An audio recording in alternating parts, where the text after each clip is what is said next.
Well, hello everybody. Hello there, morning. Hello there, BFL. Thanks for the sub. And hello, YouTube. I thought I'd play some digital today. I'm feeling digital. Feel like having the rules enforced for me, you know. Ah, yeah, couldn't make yesterday's stream.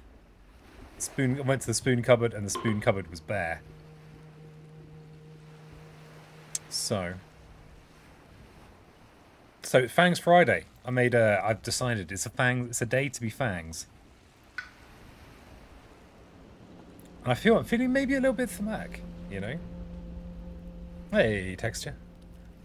One of the many nice things about playing digital, happy Thanksgiving indeed, yeah, is that I could, it's a bit more relaxing because I can play the game and not have to worry so much about the rules. It's quite nice. George A, just dropping rules mistakes that you all missed on the previous video, so I hope you're all thoroughly ashamed. Shame. That's what we need. Thematic Fangs. Thematic Fangs, yeah, that's fine.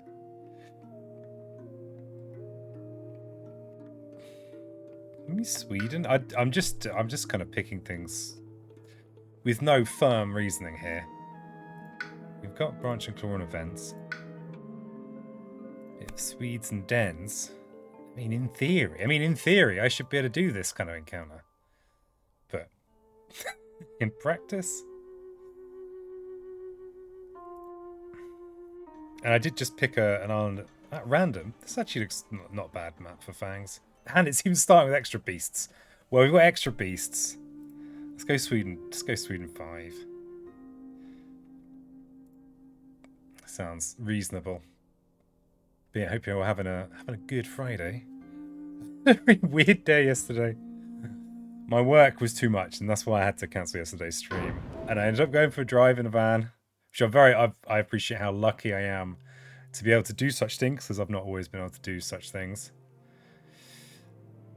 And so I went. I went to I found a nice bit of the woods.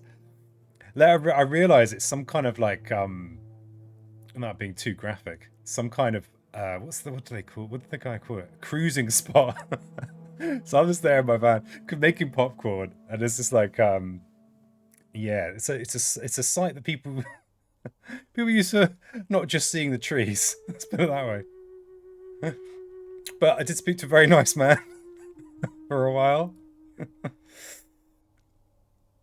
Okay, I think up here possibly good. We might be able to take out this city fairly early.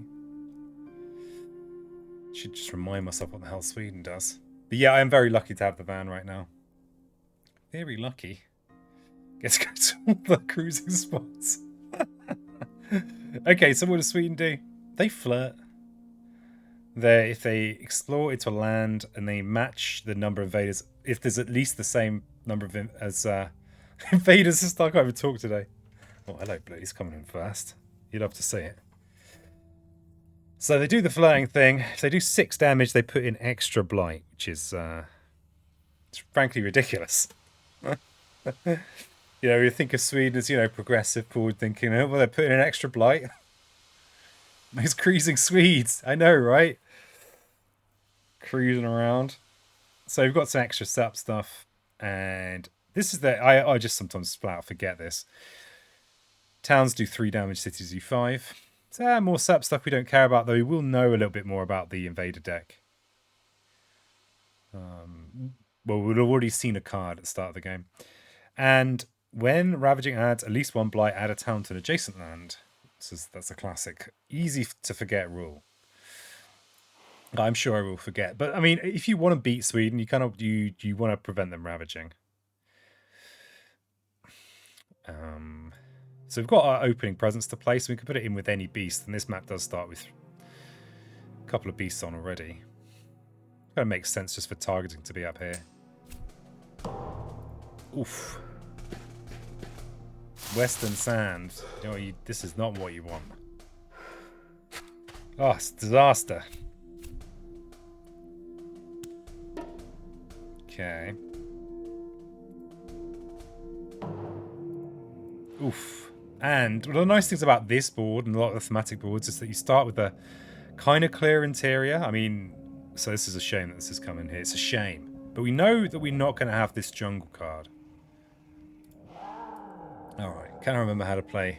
But that's it. So aside from accidentally visiting a cruising spot last night and having a very nice chat with someone. It was actually quite a nice chat. And then I buried my friend's cat this morning as well.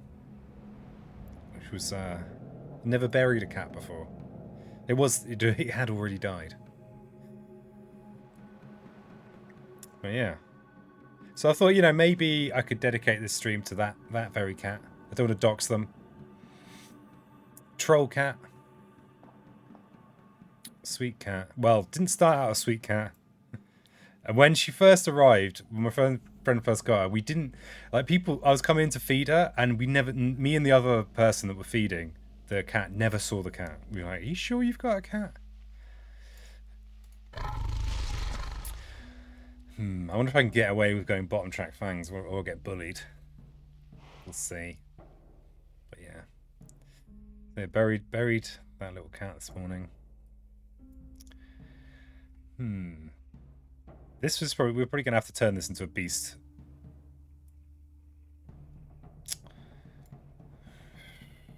Crikey. Crikey. They're gonna build a city here as well. This is brutal. We can't actually do anything about either of these with what we start with. Oh, we've got Prey on the Builders. Okay, we've got Prey on the Builders. This land here is probably just gone. This is probably just done.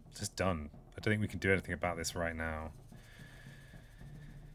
We can't do anything about the city. We could prevent this coastal build in here, prevent this city build, and then maybe destroy the town before the Ravage, so there's just an explorer in there. And maybe we could terrifying chase in here. Do we do that? We probably want to turn this into a beast because this presence is not good. Or guess move the presence with us. To target chase, we need to have a presence in here. So we're probably going to have to use ranging hunt to move over here. That's what I reckon. So yeah. Oh, but then how do we get a presence in there? Okay, maybe we have to do this and gather 2 presents into here, push 1 into here, push 1 into here. Then we can prevent the build in here with Prey on the Builders. Oh no, no. We can only... There's only 1 beast in here.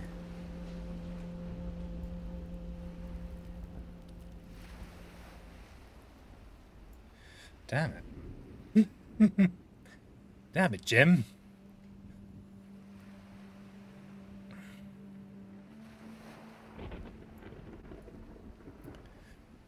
Yeah, thanks so much for the sub. 12 months. Crikey. That's a lot of months. I mean, we do still have a power card to draw. Probably should think about doing that now rather than just trying to crunch an incomplete position. So if this is a double blight placement next in the Ravage, and there'll be a town plonked out as well. Alright, so yeah, we need to look at a power.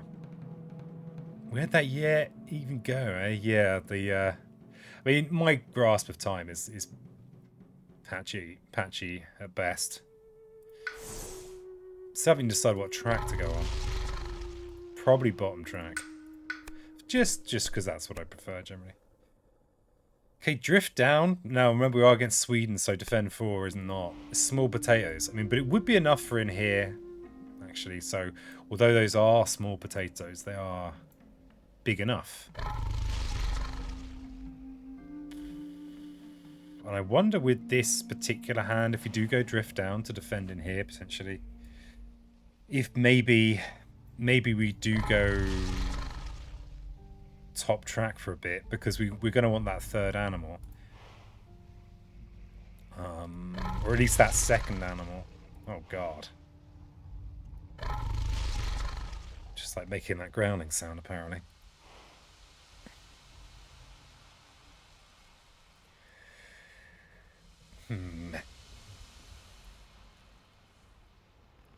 So at least we could prevent this coastal city build. Defend in here. We might get... No, we're not going to... We might get a Dahan move from the event.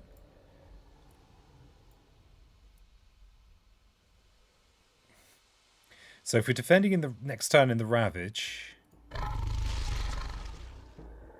That's a bit of a gross turn, really. Unless we... Because we won't get the... Because Drift Down doesn't have animal element on it, we're not going to be able to use our damage, because we need 3 animal for that. So maybe... I mean, we could go top track and play these 2 cards. So we could play our plant animal cards so that we actually have this ability this turn. So we could actually, instead of preventing this coastal city build, we could kill the town by placing a presence. Oh no, we can't get 2 beasts in there. Hey, Evil Weevil. What's the hashtag for?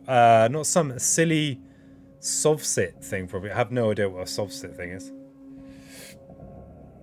It's for, it's about standing up for travellers, which are like Romany, Gypsy, and Irish travellers who just get a load of crap.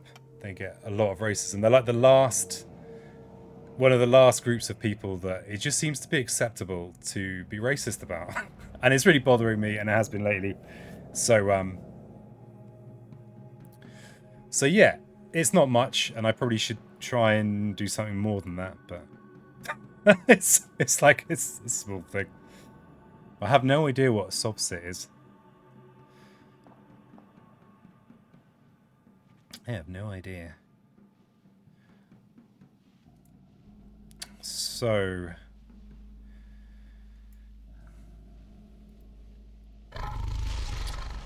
Damn it. So maybe actually the thing to do...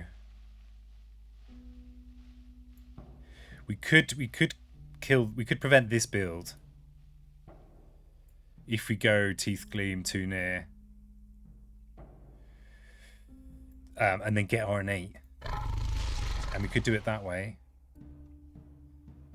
It's kind of pushing us into top track nonsense.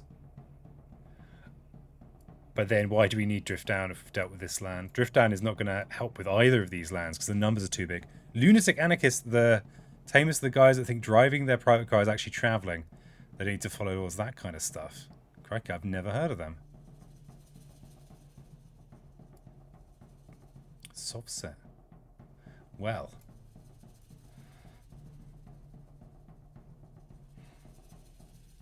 Okay.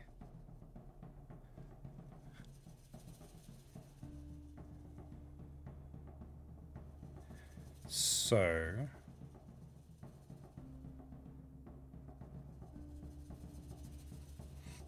Anywho, Spirit Island bin. Spirit Island's nice. I'm back to digital today because I don't have a lot of energy from forcing rules today. Not a lot. Damn it. Not really actually sure what the best approach here is. Yes, but the islands, treating me well. I've not been playing much at all off stream lately. It's weird. My energy is just a bit low at the moment. Just a bit low, man. Just a bit low because I've started doing this particular work again, and I find it exhausting. Exhausting. Because here's the trouble: RNA only gives us a gather 1, and it's fast, which means that if we do place a beast with Teeth Gleam, we don't have it when we want it for RNA, right? So it's not ideal.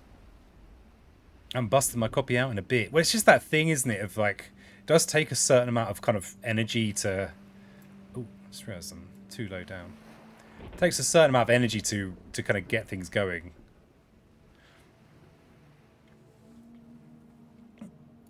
And it's like it's almost always worth it, but do I manage it? I play digital. They don't have Jagged Earth. Yeah. Yeah, I'm looking forward to having Jagged Earth, but it will not be soon. I mean, I think it will happen eventually. Volcano is my heart. Yeah, Volcano's fun. Volcano Downpour, which I did the other day, or whenever it was. That was yeah, surprisingly strong combo.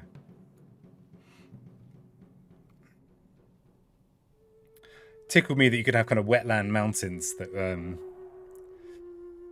to kind of respawn extra volcano bits.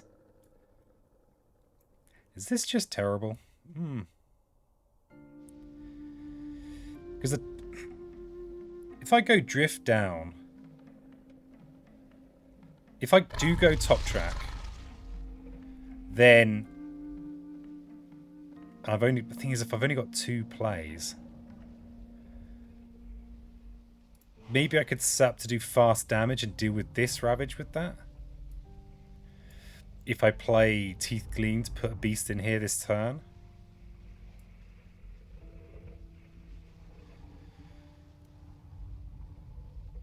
God damn it. Why Fangs Friday? Why Peasant? Why did you do this to yourself? I think this is what we take. I think I can't think myself any further out of this. So our presence place has to be jungle or with beasts, which doesn't help with these sands. We're going to convert this. Oh, but we're going to have a blighted island really early as well, probably, because there's nothing we can really do about that, about this city here. There's just nothing we can do, because there's going to be a city regardless. Oh, that said, we could prey on the builders to prevent the town build. We could place a beast this turn with Teeth Gleam. Then next turn, we could place a presence in there with the beast and make it into a beast. Then we could kill the city in the fast phase, preventing the double blight placement, but having spent all the effort possible. So we'd pray, we'd Teeth Glean. If we play those 2 cards, there's no way we get damage with our innate turn 1, but we would at least get the presence movement. So if we pray in here, we could move a presence into here or here. But they're going to build a city here instead. We pray RL, then play some cards. Yeah, Crikey. Crikey.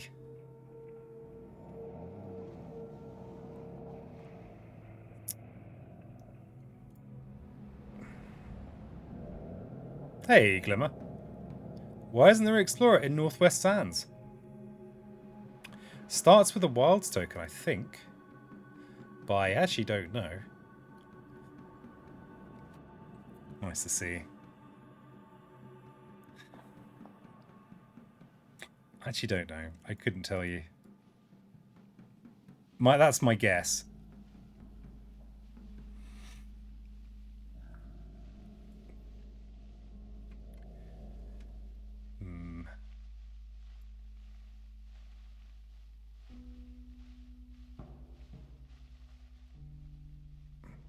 Or...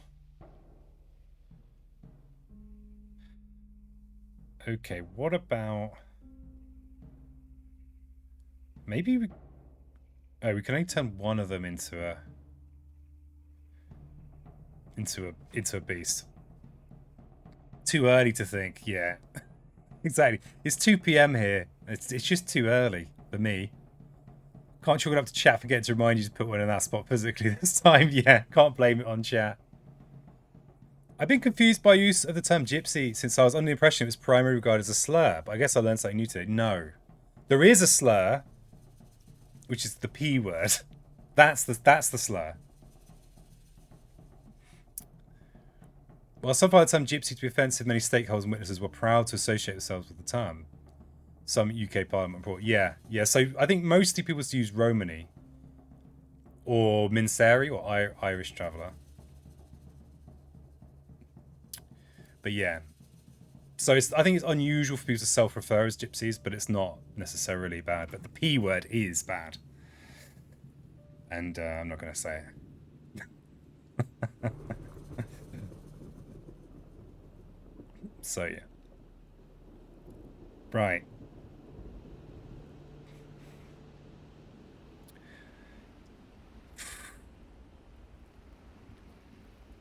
God damn it.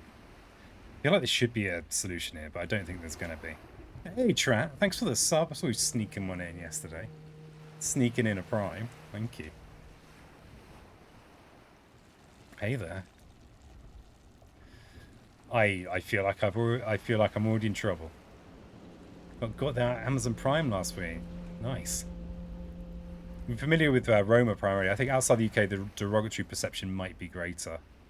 Yeah, I know that these things are going to have different. Yeah, it's gonna have a slightly different feel in different places. I think a lot of people call themselves. It's a bit weird, but a lot of people call themselves gypsies, and I think they're trying to say they're nomads. It's a weird one. Remember, it gets me my free Twitch subs too. Been watching Legend of Vox Machina on Prime, as well as Wheel of Time. Oh, you're rewatching Wheel of Time. And just notice the channel tags. No way to be polite about this exactly. You on the spectrum, Peasant SI. As far as I know, yeah.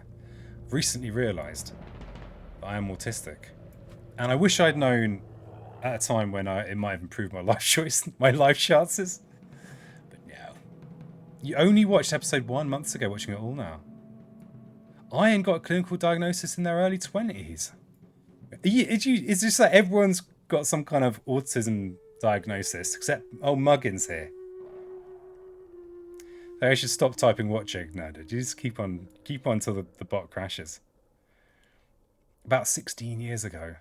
It's been really like, so basically, towards the end of last year, I actually really started reading about autism, and I'm pretty certain that it applies. Specky weirdos represent individuals unite. Exactly. Yeah, it's To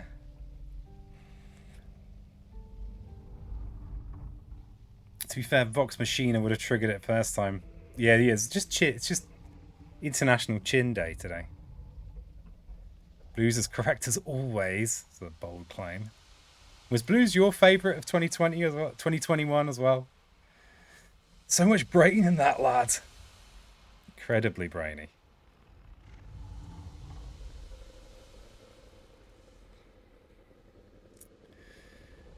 "16 ye butts ago." But yeah, I'm trying to puzzle my way through this quite challenging position. Or challenging for me anyway. Can't go pairing that chin with a map without invoking a bit of the old Thanos. Yeah, do get a bit Thanos-tastic. I was thinking about trying to apply some kind of purple filter. But then I changed my background because I like streaming in darkness where I can. And it doesn't really work with the green screen. It just doesn't want to add up at the moment. I'm just plowing ahead regardless. Do I prevent... Surely preventing this city build is the correct thing to do, right? Surely. We accept that this is a goner. We bring in a beast this turn. We place a new beast with Teeth Gleam. I'm just going to play some moves. But to get the damage, if I am playing Teeth Gleam this turn...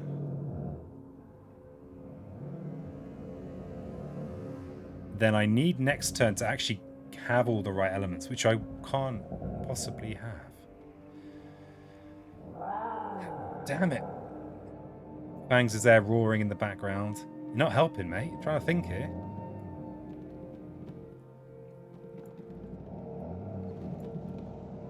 I'm sure you think you're helping with all these growling noises. But you're not. I suppose the other... God damn it. It feels sticky already. Given that we've got drift down, that does imply more of a play strategy. For me, as a slightly relentless interest go, video games have been a lifelong passion, but synthesizing the sound of my main Please don't ask me about it for your own sake. Yeah, right. Yeah. Did anyone pick up anything cool in the Steam sale?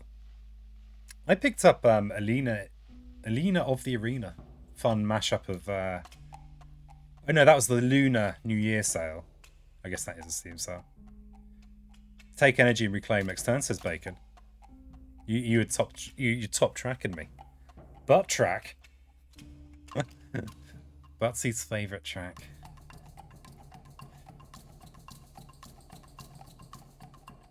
You think reclaim next turn? Ah, interesting. But then I'm not placing presents, which is disastrous. You bought Inscription, which is interesting. It certainly is interesting. Feels hard to talk about it without spoiling anything. Yeah, it's a weird one like that.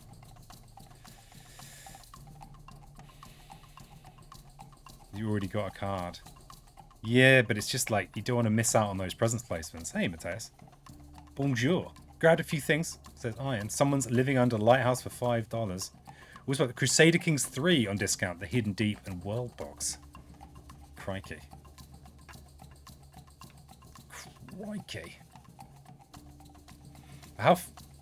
So in acts, how far in are you? I noticed you were. I was worried you were going to overtake me with Inscription. To be flexing your superior gaming muscles. Oh, World Box, is that the God game? I think I saw Tet Skelly streaming some of that. It did look fun. So easy. So I could. How much energy I've actually got? I'm gonna have 2 energy. So next turn I could, if I have a cheap turn this turn.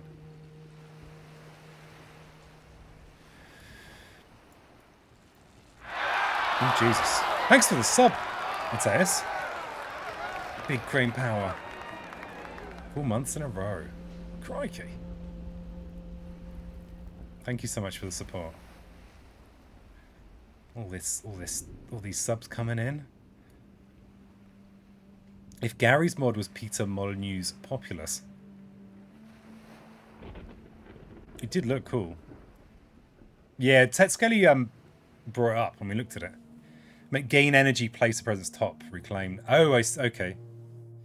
But it is interesting. I've never actually thought of that as an option. Because yeah, you can just reclaim. So I could just go with something like presence reclaim next turn. I'd be broke, but at least my tracks would be going. Whereas I think I was making an assumption that I couldn't reclaim next turn. Which just isn't true. Except...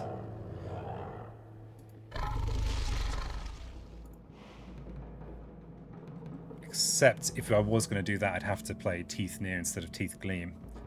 Sorry, no, Teeth Near. Teeth aren't near the jungle. It's too near the jungle.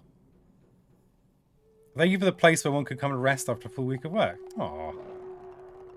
Well, thanks for being here. And, yeah, keep me company while I try and be good at my favourite board game. Near the jungle. Yeah, that's right.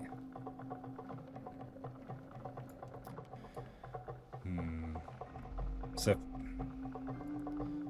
presence, beast... Too near with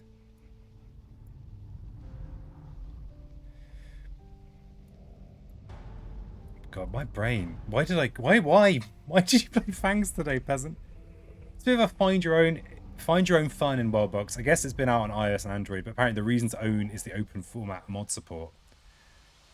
All the reviews were like, buy it for Steam Workshop. Oh really?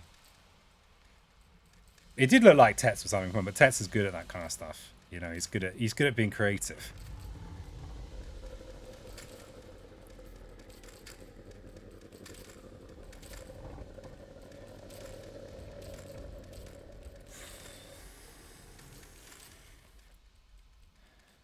See, I do not like a world where I don't have 3 plays where I'm playing Drift Down. That's not a world I want to live in.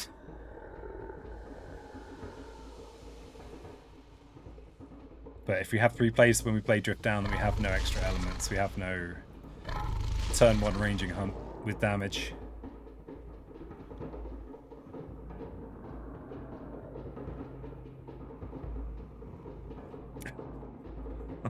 God. sure there's some ideas in there.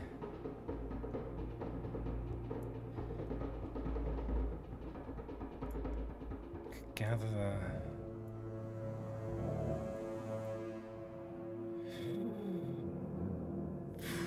And this is a board starting with extra beasts on as well. This should be a good map in that theory at least.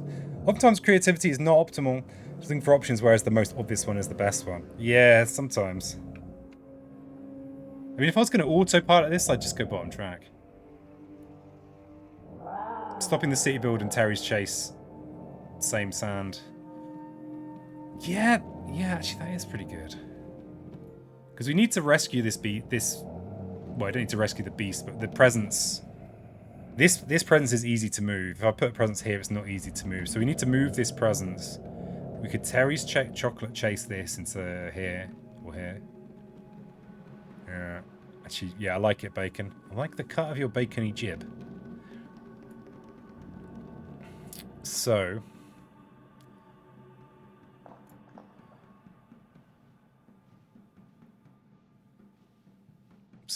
to do prey chase, which is a standard turn one. I mean, it's a standard turn one. After all this sitting here scratching my head, yeah, let's just do the standard turn one, shall we? Standard turn one. Yeah, all right. So, given that we probably want to, I think it's worth having a beast over here. Then the question is, do we go bottom track? Absolutely, only track. Only butt. Butsy, you're doing well today. So I think I like putting an extra in here. Beastifying it. So yeah, this is what you'd normally play, right? We don't get to do damage, but we can use it to redistribute a presence into here for prey and chase. This presence will no longer be in there. Yeah, I think so. Even just messing about with it last night, ended up making a fun little yarn. So humans and orcs living opposite sides of a volcano. Humans won. Especially after I tested some of the almost Team 17 worm-style god gifts on the orc towns. Then the humans took over, so I figured they needed some provincial strife and factionalization. I also made some dwarves a nice mountain for them, but they all went to live on a beach. God, fake dwarves. Just going living on beaches. What card was discarded from royal backing? It was a jungle. Good question. Yeah, so okay, we're doing after all that, we're just doing the Sanders stuff, okay? We could redistribute these beasts a little bit. Or a beast. Whatever, peasant, whatever. Because we can gather one in with prey. Prey on the builders. So we know that this isn't jungle. We know that this is either mountain or wetland. But we've already got an adjacent beast to this, to the only wetland. I guess maybe we leave a beast adjacent to the mountain. So I'm not going to gather in another beast. It's what I'm saying. It's what I'm building up to. So they won't push it away. We'll prey on the builders. We won't gather another beast in. Okay, so... Okay, we've got the wetland. Okay, that's kind of good. Okay, so now we do Terry's chocolate chase, and we will push these. Do we want to bunch them up, or do we want to not bunch them up? Or we could just stick them in here. This is already a horrible land, and it's already a double blight placement. Interestingly, we can put the extra town in this mountain. Probably is a reasonable place to put it. I think we push into here.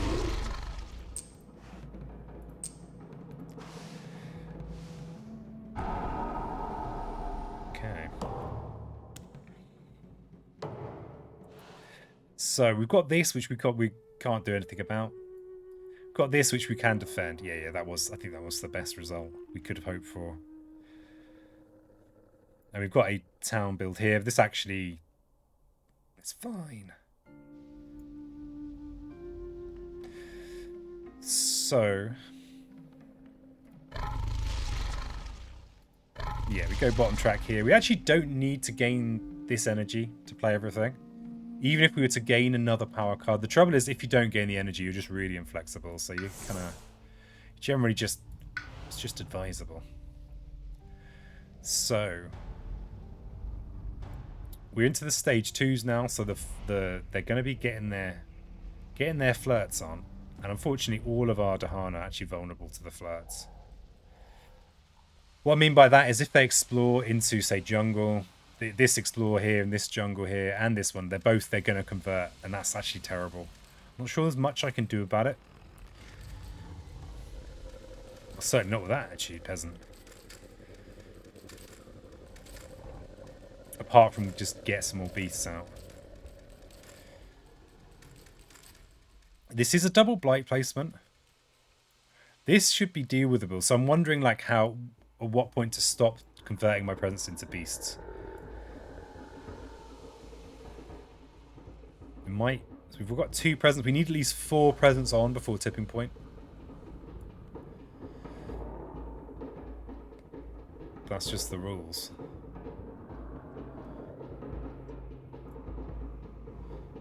Because tipping point will destroy 3 presents, and if you've only got 3 or less presents, you just instantly lose, which is, you know, it's all right. Yeah, it means you can go and do something else. So if we are too nearing the jungle, probably a presence here is actually quite good for the 2 near the jungle. Then we've got, yeah, then we've got good coverage. And so we've got, maybe I don't convert a beast this turn.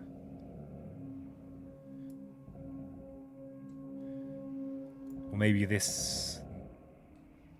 No, I'm not going to convert a beast this turn. Especially, we've got a double blight placement here. We don't have much play.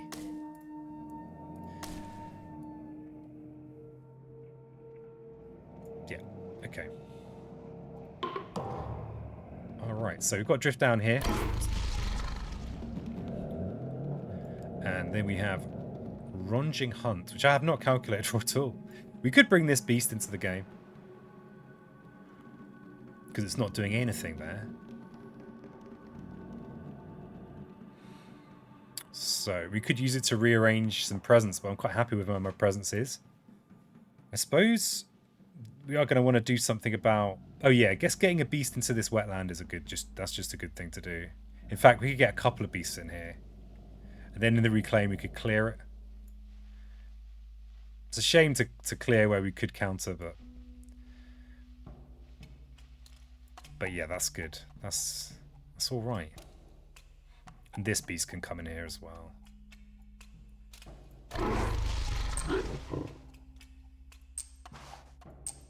This also would help. It would protect this wetland from flirtation too. So we don't need a presence in there if we're going to use Ranging Hunt. So I think I'll keep this presence here because then we can use it for 2 near the jungle. If there is, say, a mountain explorer, it'd be a nice build to prevent there. Okay, cultural assimilation. So I've not been able to move my Dahan around so far. Beasts are doing some attacking though. Are the stonks going to give? Are they going to pay out? Reckless offensive. I think we're okay. Are we? God, I don't even know. No, we're not okay. Okay, so we've prevented that build. And we could destroy this town. There's actually no point. I'm going to come back to that decision. Oh no, that's the decision I've got to make now. So it's going to be 6 damage even if we kill the town, and we'll lose our beast. I think I'd rather kill the explorer and have the beast on the board, especially this early in the game. Yeah, I think that's right. Not sure though. Interested in any fellow Fangs, friends of Fangs?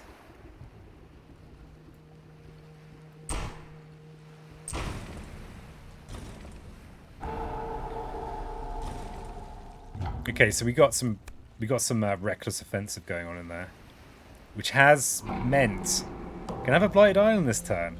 Isn't that great? That was predictable. I mean, I could take out this town. We do have a fear card. We might get help with that.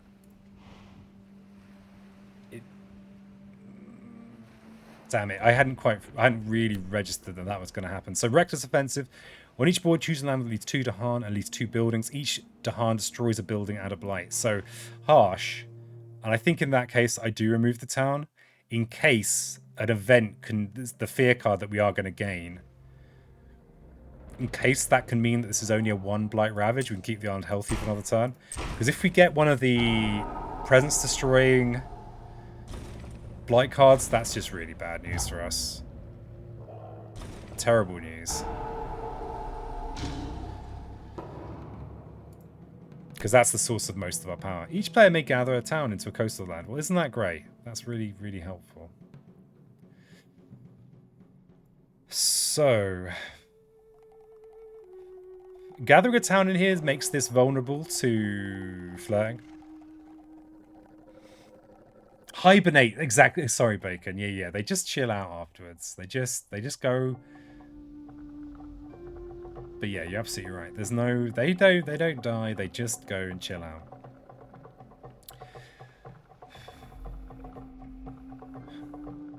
I guess bringing this town to here is probably better than it being here, even though it is defended.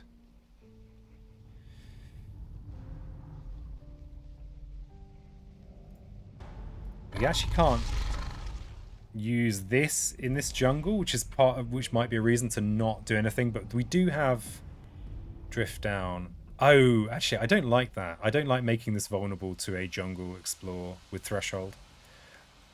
So I don't want to drag in there. And these, of course, are ravaging, so I think we just skip it. Okay, so we have a blighted island already. And they're going to place an extra town somewhere.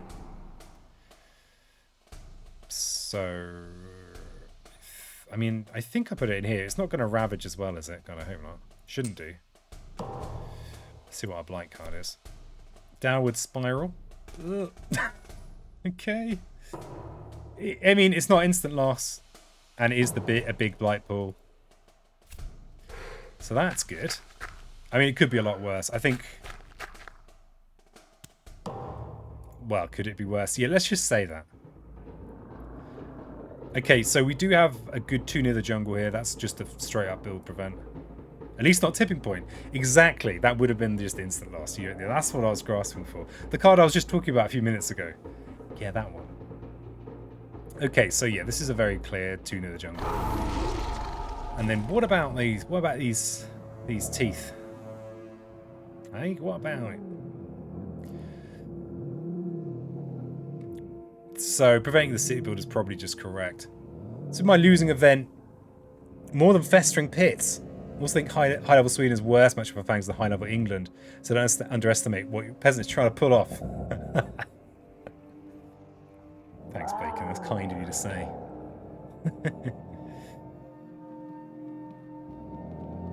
It's funny. I've just not been feeling my Spirit Island skills lately. But I'm just generally a bit low energy. So probably preventing the city builders, right? Which putting the beast in there will allow. And yeah. If we prevent the city build, then they'll build another town. This is worrying because it's got the blight in, so it's not. A lot of our tricks have become harder to pull off. Wonder if we're going to have to try and go for early mages and maybe be using this option to get energy.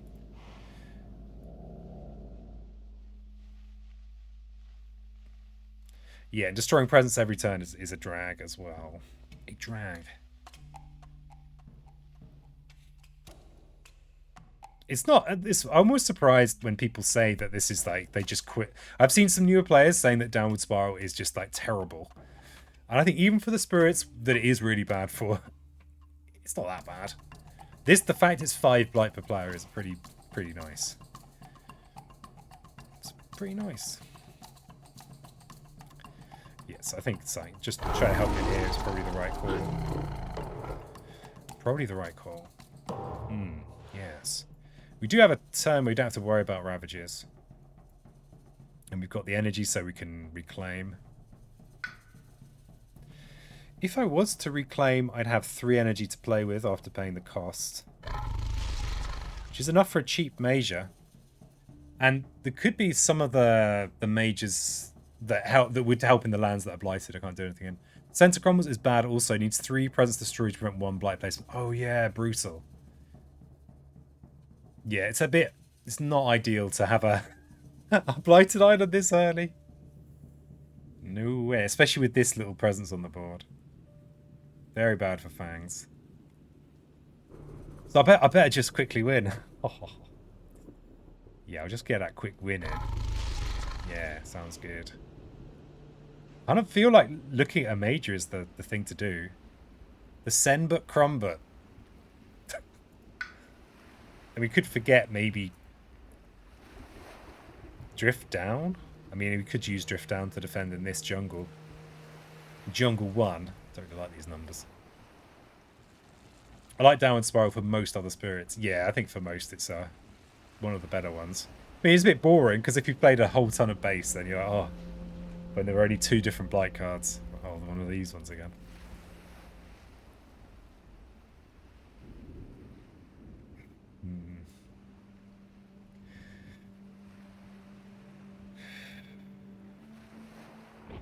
I think looking at a major is the thing to do. I mean, we've only got 5 cards, but we're about to get to Reclaim 1.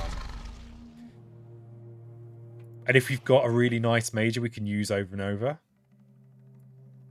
that could be really good. Yeah, I think I'm looking at a major. It could just be a waste of time. But we don't have to keep it. And if we get something like Paralyzing Fright, we've actually already got Drift Down. Oh, we need a 3rd mountain for that. Jungle Hungers. Oh, yeah. Could be pretty, it's not a bad map for Jungle Hungers. Not a bad map at all. We could even do it this turn. Not with Threshold, though. Quite that wealthy. But having it would be good. Yeah, I'm going to look at a major. Well, Instruments is hilarious against Sweden. Hilarious. Because that extra damage on that their buildings have applies when you use Instruments as well. Major this turn or next? The cost, yeah, I can't use it this turn. We'd actually need it this turn. It does also have the animal element on, which we like. Blood Rat Plague is just not enough defend in this economy. Pillar's horrible unless you get the fire. Terry's Nightmares. I think it's very clearly an Instruments pick here. What to forget? Maybe Terry's Chase. Let's actually look and see what this actually looks like. So if we use Instruments next turn in this land, we could play Instruments on the city and it would clear everything else and there would be no Ravage. Bearing in mind, against Sweden, it's the Ravage we care about. Who is this Terry? He has nightmares, he chases people. I know, he's a flipping nightmare. The less said about Terry, the better. We're just encouraging him, really. Had an electrician over today and I asked him if he can speak English so that Rai can take part in the be part of the conversation. Turns out he's from Australia. It was better English than us. Secret Australian. Okay, so I think the threshold on Instruments is actually, for the sake of the threshold on Instruments, it might be worth keeping Terry's Chase. Hey, Yeet. How you doing? Nice to see you. Did he like look at all Australian? Did he just like hop in? Did he have like another smaller plumber in like a pouch in the front of his top? I like to think that that's something that could happen. It's not something that could happen. You know, I love these hats, but my head does overheat. Okay, so next time we're instrumenting in here, I think. I think we keep Terry's Chase because this threshold is potentially redonkulous if we can get it. But that's a long shot. No kangaroo bling on him. Oh, he's gone stealth. Secret Australian.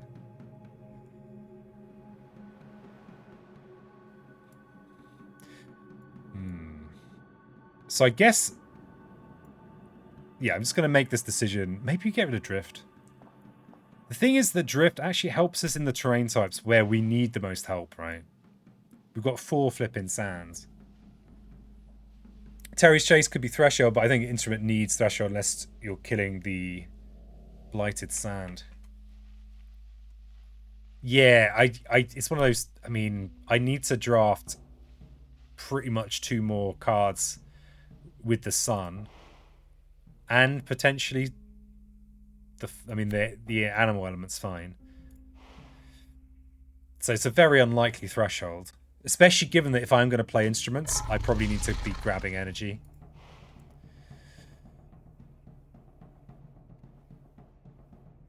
I quite like the instruments I can use to deal with a town and a city and town together, though.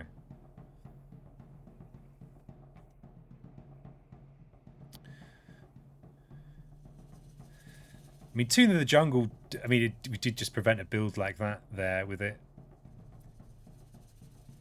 And we are actually able to keep some lands clear, so I don't think that's a good thing to drop. Maybe it's prey on the builders.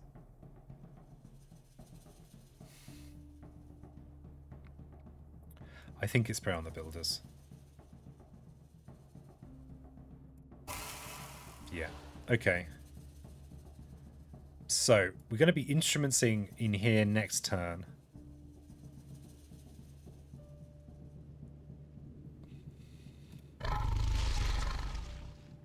So, probably next turn... Going to be gaining energy.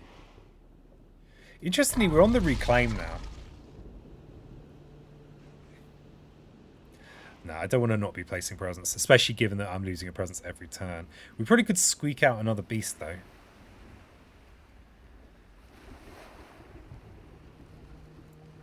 So I think maybe converting one more... Converting another beast this turn is good.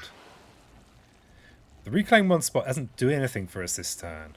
And I'm going to keep on placing presence, so I may as well just get the animal element.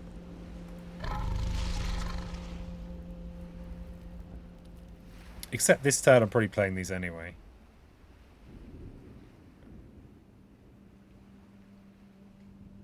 You know what? Probably I'm going to be going just...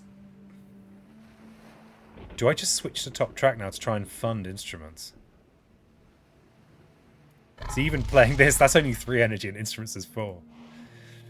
We are going to want the reclaim possibly for instruments, but not necessarily.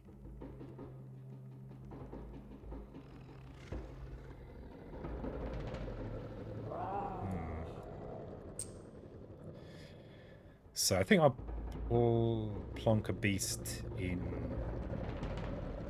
here. This is right. I think that's right. And then maybe next turn we'll play instruments and maybe grab a power card.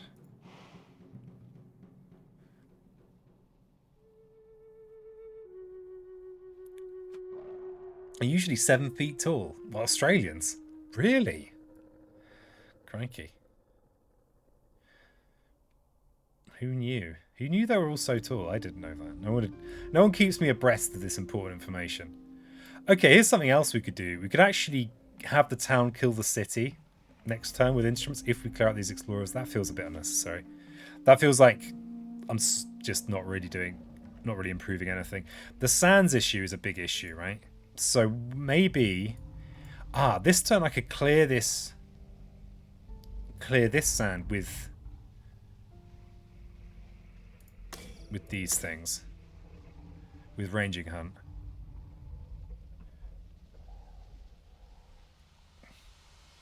And what that does for me is it means that we are just in a better position.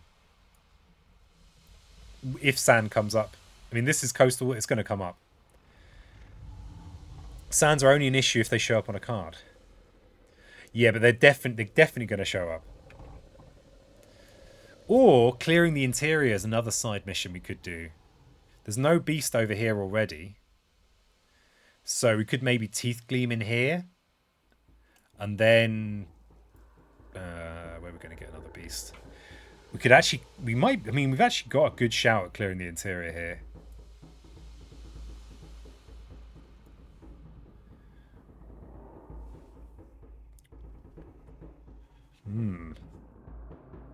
Not every sand is coastal. No. But the trouble it's something I think in thematic boards where you like this turn we've got a we've got our wetland ravage, right? Wetlands are easy. We don't need to worry, you know, like at this point I now need to be thinking, well, what do I do? Well, I try and help in the lands that are most vulnerable. So that's my sands. And they're not all coastal. But this land is definitely going to come up. It just definitely needs to be addressed at some point. Why not do it now? You'll need threshold on instruments to kill the blighted sand. Oh yeah, this one up here, yeah. My plan for this is just to use instruments. There's nothing I can do about this right now. Whereas this sand here, I can do something about. And this land is guaranteed to come up because it's a coastal sand. So only one stage 2 card is going to be removed, and it's not both. East Jungle is still flirtable. That's true, Glimmer. That's true, and I like the idea of clearing the interior. I think we got a bit unlucky with this early sand town. Because this is, I think with this particular map and a lot of the thematic, you can keep the interior clear in solo. Yeah.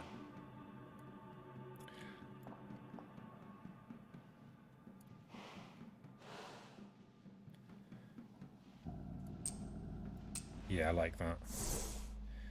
And then with the beast here, then I'll be able to maybe clear this on a future turn if I don't have something else to do.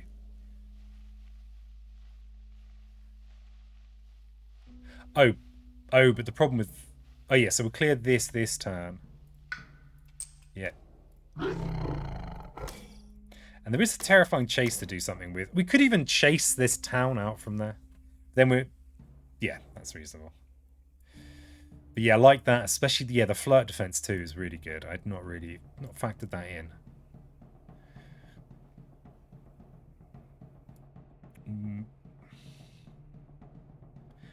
So yeah, we could actually chase these out of the sand into maybe back up here. Oh, but then we're making this flirtable again. Kind of just want to get get a bit of fear. Then maybe this is a waste of energy.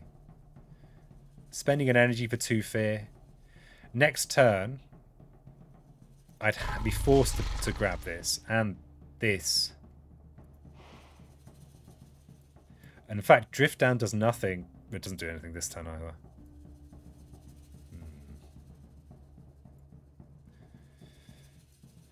I wonder if I could...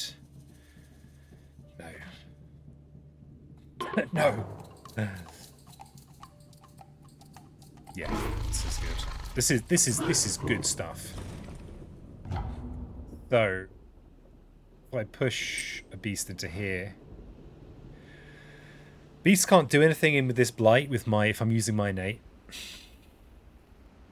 I'm actually gonna leave this beast here, I think.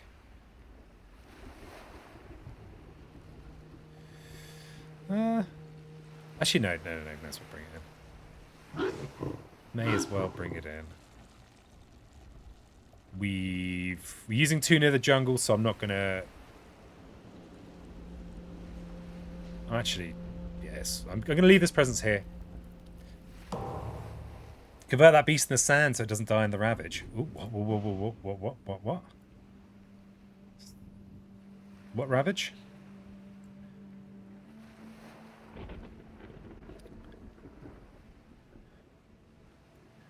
This... Nah, this isn't ravaging just yet. We've got a ravage in this wetland this turn. Up here, but we don't have any ravages in there. So we'll bring this one in. Kill that. Sand ravage is over. My internet kicked me out. Damn internet. So we definitely want one in here. And...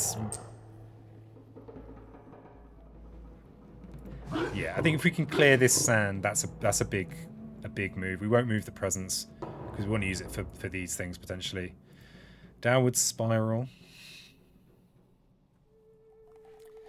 Downward flipping spiral. See, I'm not sure we can afford to go below 2 presence. Oh, also, instruments needs a sacred site. Damn it, instruments. So we need a sacred site adjacent to this land, so we've got to keep this for that purpose. So may as well leave this one.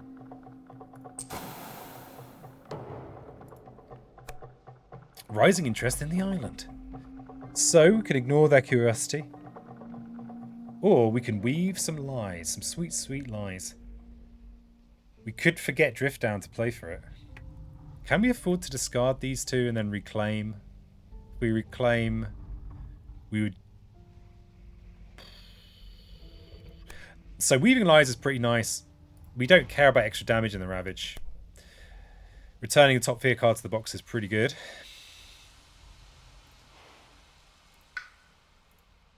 Wonder if we can afford to do it without losing Drift. I think Drift is still potentially quite useful because it helps us in our sands and jungles. I mean, it could even... Yeah. So, if I discard both of these for the 4 energy, then for next turn's Ravage in here, we're solving with instruments.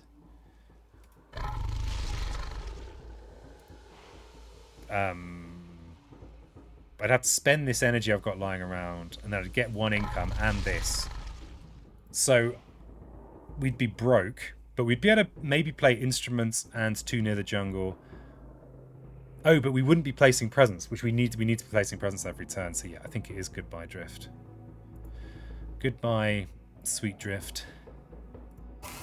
You were good to me. We do get a free beast, and then we'll get some stonks as well. But I can't. What an investment. And wilds to a land with Dahan. This is a coastal land, so it's definitely gonna come up, and it's my land I can't do anything in.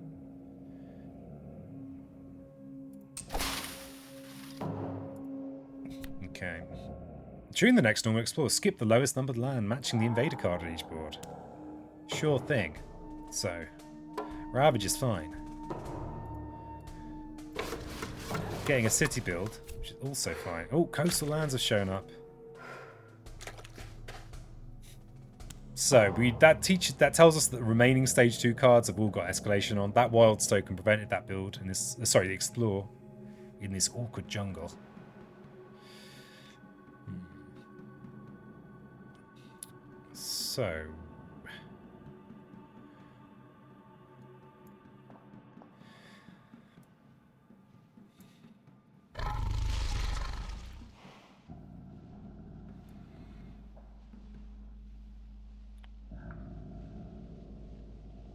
So we're dealing with this.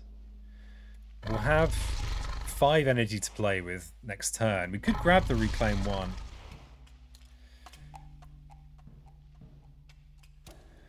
But yeah, coastal... We probably want to prevent this city build here. So the way of doing that... I mean, we could just stick in another beast. Kind of is a sort of a turn off as well. Because, well, not a turn off, but... not really.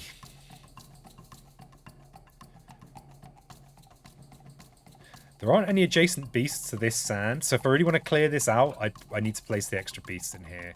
But I think we need to address this. If we can next turn. I'm not sure I can afford to address this and this. Could get that plant. Could reclaim... Oh no, I can't get the plant and the reclaim one. So we might not be doing beast damage next turn unless the event is gracious.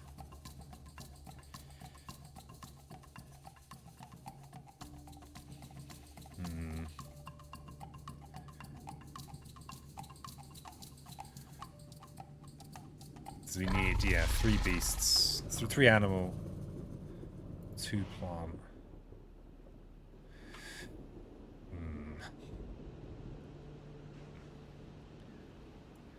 Troubling. I mean, this terrifying chase incident here, pushing this town into this wetland, I actually think that's fine. I mean, we are making this flirtable, but the wetland explorers, that's like the least of our worries. We're just kind of happy if we've got the wetland explore. Even if we do flirt. Even if they flirt a bit in there as well.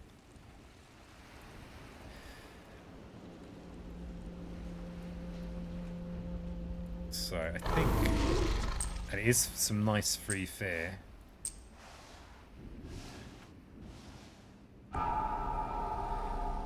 3 fear.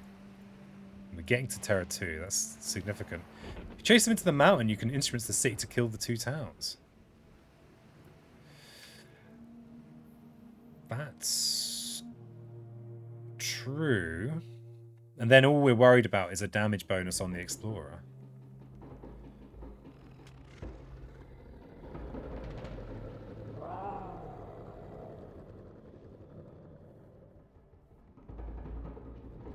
We've got the Blight Pool to take that kind of risk, actually.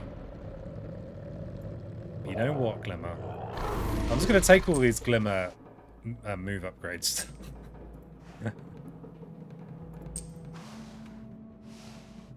So that's what they are today.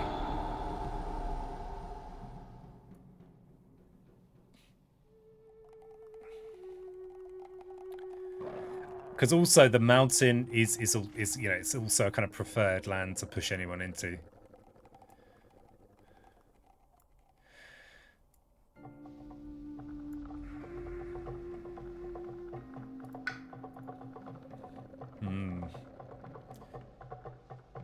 So you can't reach into here. If I place a beast in here, oh, there already is a beast. I could put a presence in here next turn.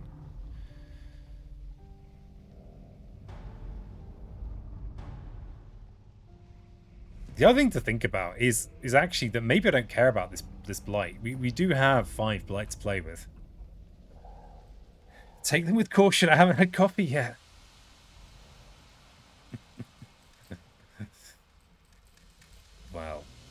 Well, I have had coffee, sir. Had a few coffees. Of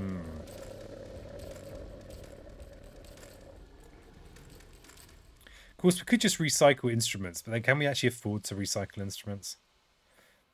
To deal with this land, say, because we're going to need a sacred site in here anyway.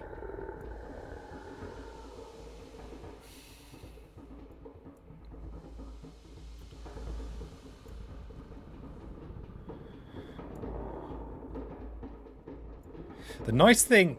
Oh yeah, this land is not under threat right now. Let's not worry about that too much. Oh, I could also tune in the jungle to make it so that I can kill this with fast ranging hunt business.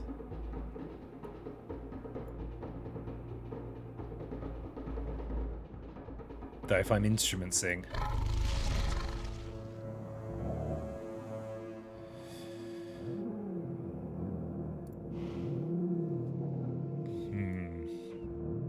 I'm not sure I can crunch through this thing. I'm just going to have to play some moves. Just going to have to play some moves, Jim.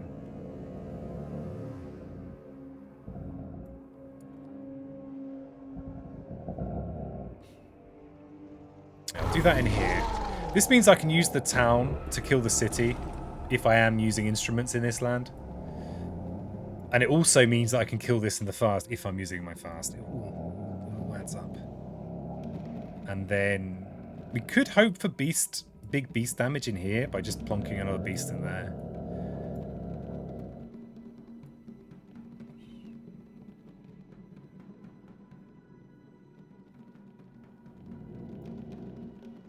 Oh.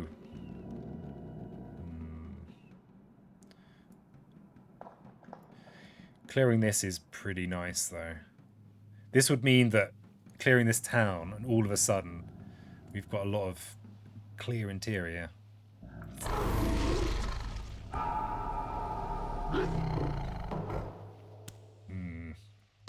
Okay, so we've got a Ravage here. We just need to grab the energy. So we're going to have... Interestingly, we could reclaim and play 0 cost cards. Well, we have no 0 cost cards. But we are...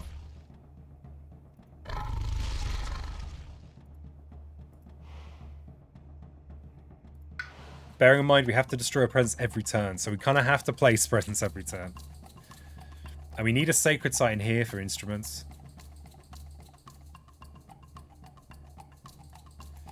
I feel like getting the reclaim 1 and just getting to play Tuna the Jungle again is okay, but without the plant, it's actually not much more than okay, really.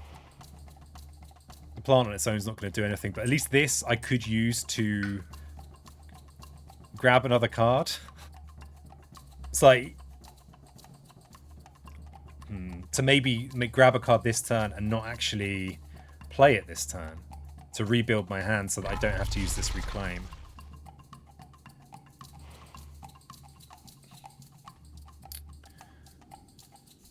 The trouble we have currently is that it looks like I'm going to have to rely on instruments in here as well. Instruments can wait around, reclaim, get a 0-cost turn, but I think the energy is more important. Yeah.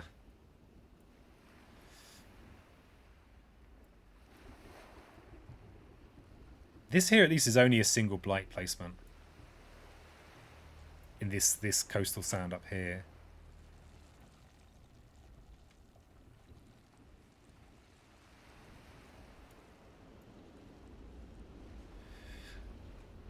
Yeah, let's go with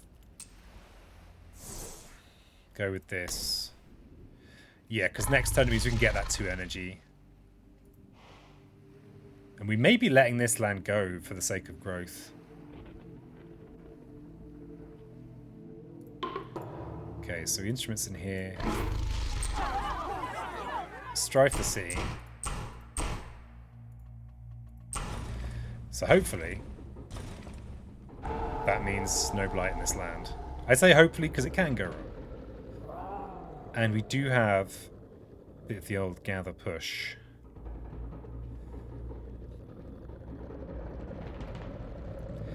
So, actually I could stack a load of beasts in here.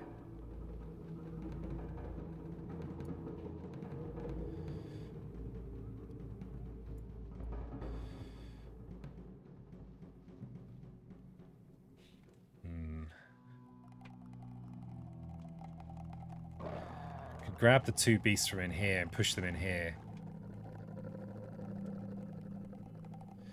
Not sure how advantageous that is. But I really just don't want to be instrumenting next turn as well, but I'm not sure if I've got...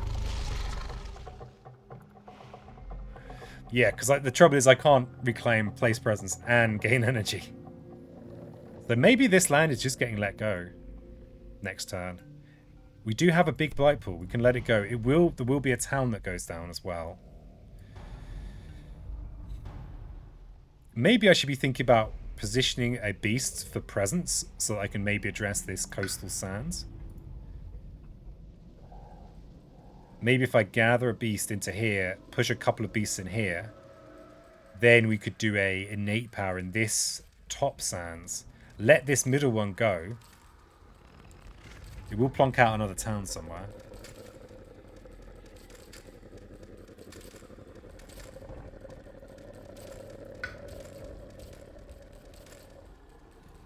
I mean, we just can't afford... If we do try and instruments next turn, it's kind of at the cost of growth. We can't afford to skip our actual presence placement.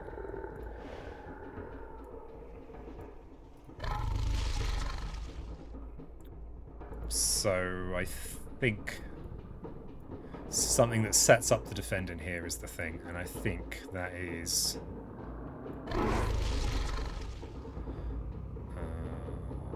could actually bring the presence over this turn.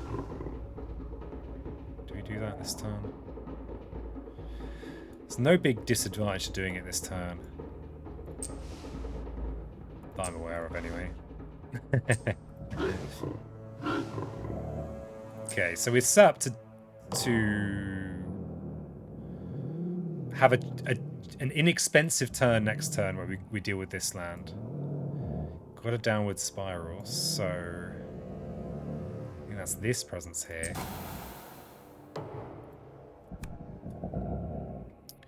Okay, so got a chance to transmute the worst of the species. Do we have a... Yeah, we don't really want this. It's adding more blight to the board, which is already horrible. So, do we have moon business? Could forget Teeth Gleam in Darkness. Oh god. Who needs cards, right? Gaining a card +1 energy or 2 track energy will leave it at 4. Only works if you gain nature's resilience or flesh rot. Yeah, yes. Instruments is just a bit too expensive for us right now. So I think we could at best play it alternating turns. I think I kind of have to transmute. I think our best chance is to trust in the stonks.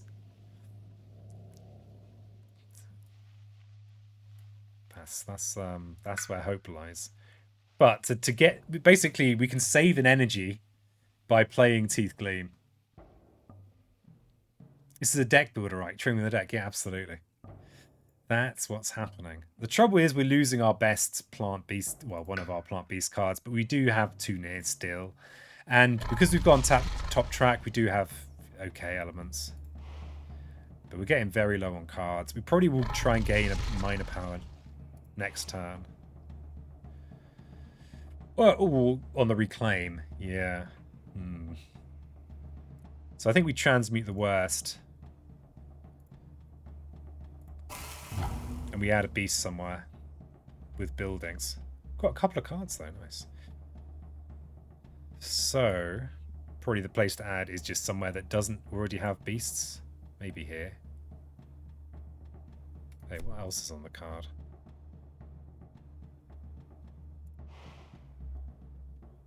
Oh, we get an energy from the event. That's actually pretty good. Damn it, gotta get some disease in here. It's unfortunate. So yeah, let's have a beast in here. It's also adjacent to this land if I want to drag a beast in for using my innate.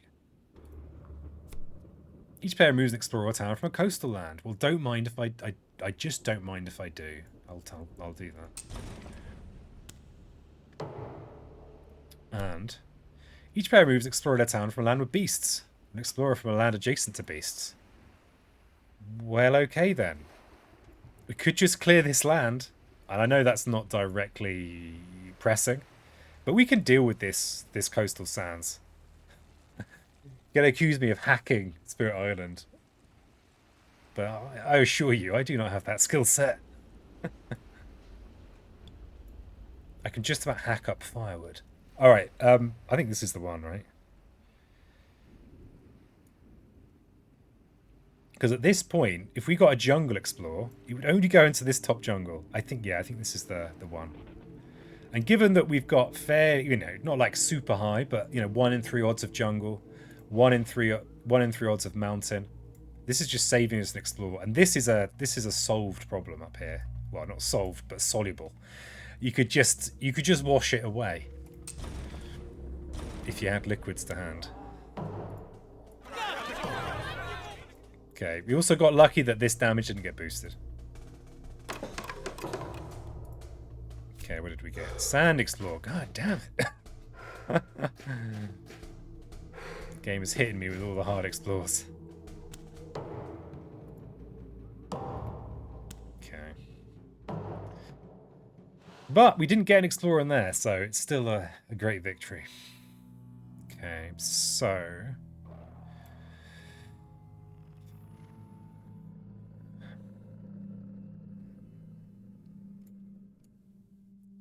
So, sand has finally shown up. So if they build a town in here, then we could do the same thing in here that we did in here. And this would be an absolutely critical ravage to deal with, because it would be like a 3 blight ravage, which is too many.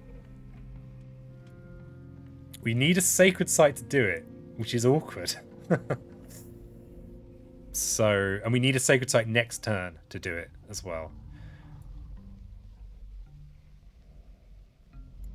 I actually think what I'm going to do is do the damage in here, and then move the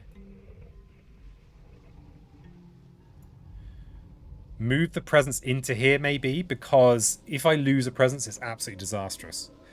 And if I do clear the town and one of the explorers, there's still a chance I might lose. The blight might go down. And when you've only got 2 presents on the board and you're losing 1 a turn, that's not an option. So... we've got 3 cards. What the hell? What the hell, game? Need more than 3, okay? Yes, more than 3. Looks like we got another traps and schnaps. They put down a wilds there.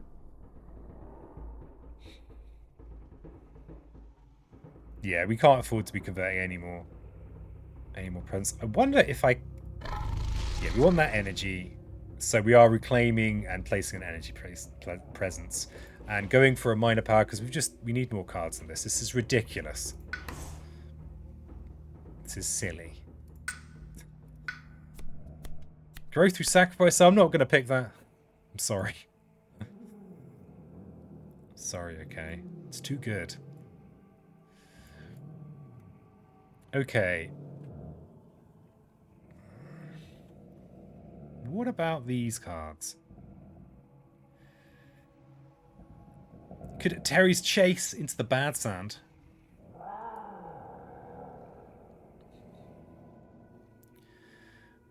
And then instruments in the bad sand from the bottle coastal sand, and then instruments in the bad sand. Yeah, all right, just like we did, just like we did earlier. Ooh, I like it. Ooh. Uncanny melting.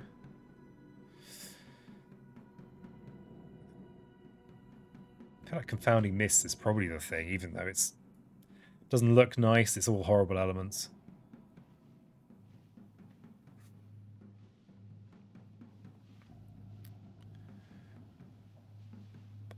I mean, it's... Yeah, I mean, elusive ambushes could be useful in here. It does just take care of this land.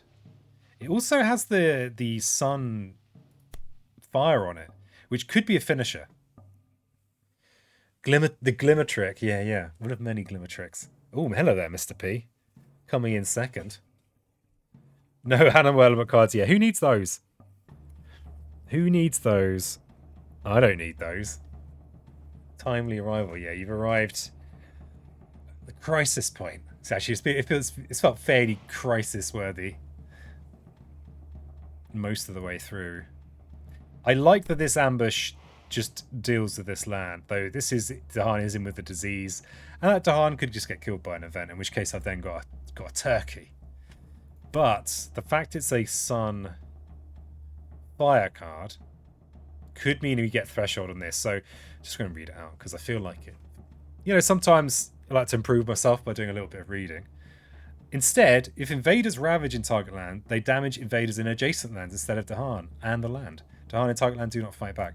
So this basically means that a whole ravage is prevented, and you could just destroy stuff in all the surrounding lands. It's incredibly powerful, and especially as I've managed to get most of my invaders up the top. So I think it's this, but it's just not as flexible as Mist. This is just defend 4 with no mitigating factors. Could confound most of that sand. It can push itself to the bad sand when it builds. Oh yeah, that's true. Terry's chase is going to get us a little bit of fear, which I like. And I also like that it clears this sand as well.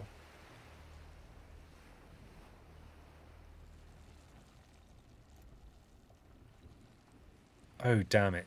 Yeah, right. I'm just realising the sheer sadness of... Oh, we've got animal part on our tracks anyway. We're still going to get to use our innate this turn. So we're going too near terrifying. Yeah, Mist is strong. It's a strong little trick you've got there. Oh, Misty. Frustrating not going to clear that coastal sand.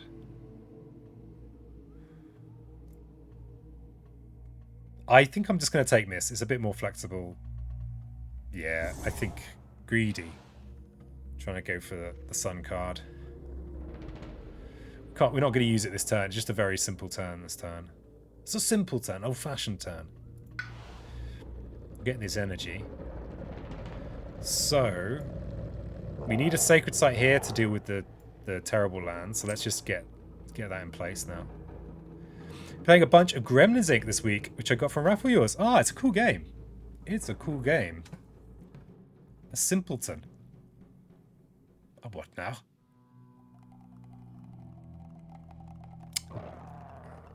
Oh, there is a small risk with this presence being here that if the explorer damage gets boosted.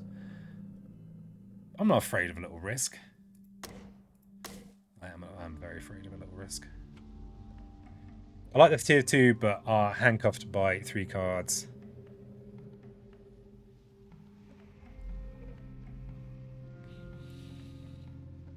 Yes. Luckily, we've got a hunt. We can prevent this blight. Bring the presence to here. Have our sacred site. Just hope we don't get rinsed by the event card. Only just now figured out how the chaos cards work. I don't think I ever figured out the chaos cards in Gremlins Inc. Yeah, no mists.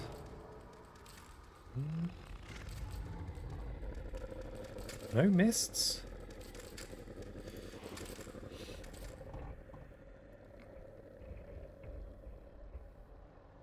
Yeah, because we could just push the town in here.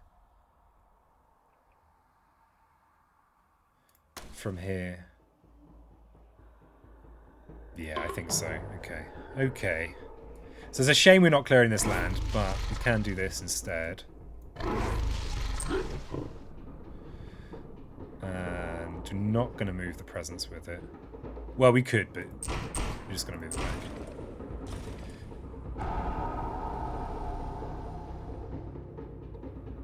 And need to move one back here. I'm going to put one in here just for the stonk potential. And I'll move this presence back here. So, downward spiral. We need to make sure that this doesn't happen. I guess we lose this presence. This is actually very easy to replace because we can always just place in jungle. So you could draw them and that they were just super rare, but in fact they're just always available. Expensive point guards everyone can race for. Yeah, I played a few games of Gremlins Inc. I liked it, but I never really had a clue what was going on. Too near this turn. Oh yeah, good call. Good call. I'm just worried I'm going to lose my foothold here. But if the event removes this presence, it is just grim. It's just grim, Jim. Well, we'll see. Oh, Festering Pits of... Ugh. Festering Pits of least favourite Blighted Island card. Okay, so we're going to add Blight into this fun land up here. And we add a disease. Oh, we just add it wherever we like. But it's going to be ignored this turn. So... let's not add it in with Dahan. But we could add it just somewhere. Like, I think always adding the extra bits on our weak lands, which is sands and jungles, is good. Is this thematic? Yes, it is. It's just it's got the regular art, which is one of the cool features that the lovely Andalabra have in their version of the app. So yeah, you'll notice there's 4 sands, 3 jungles, 2 mountains, 1 wetland. So it's kind of unbalanced and funky, but it kind of throws you out of your usual patterns a little bit, which is it's a lot of fun. It's not that bad here. You can't sack presence anyway. Yeah. It's not too, especially with this big blight pool. It's not terrible. It's just a horrible way to lose a lot of the time. So no fierce mean for us. Where do I put? So I'm thinking I put the disease either in a jungle or a wetland. The disease is going to be ignored this turn. We may be in here to stop this land getting out of control. So there's a city. They get a town. They get a town. We don't push this explorer. Oh, maybe we put it in here. Put it in here. Bad sands for disease. I mean, it does make sense that it would go in the bad sands. Bad sands.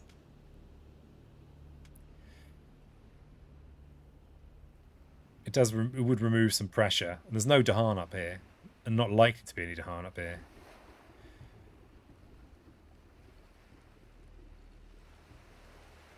Oh, damn it. I've just realised I'm planning to push 1,000,000 towns into here. That doesn't make any sense. I'm going to go with the initial. I'm not sure I can justify it. So, we got lucky with our ravages that they didn't get boosted. So this... So this is getting pushed by confounding mists.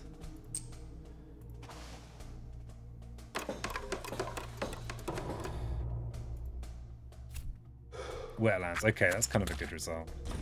Good result. Except they have flirted with my town. Damn it.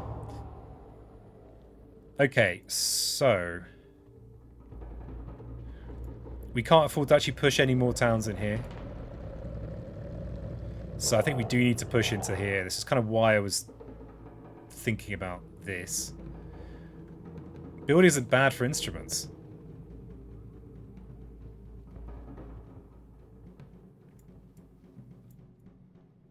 Yeah, we're not too... if we are... it's nice if we can clear enough of it that we can clear the... use the town to clear the city and just get a bit more fear. But yeah, we do so much damage with a Swedish city that... though this is a bit closer to the line than I'd like. Oh, we could actually Terrifying Chase and bring the presence in here and remove an Explorer and make this a safe... we can make it safe, which I would prefer. Tune of the Jungle in here. This currently is a 6 damage.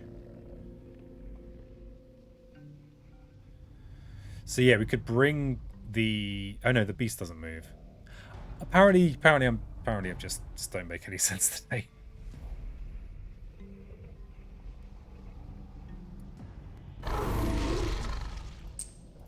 So I think this is the... get a little bit more fear. And then 2 near, we only have one valid target.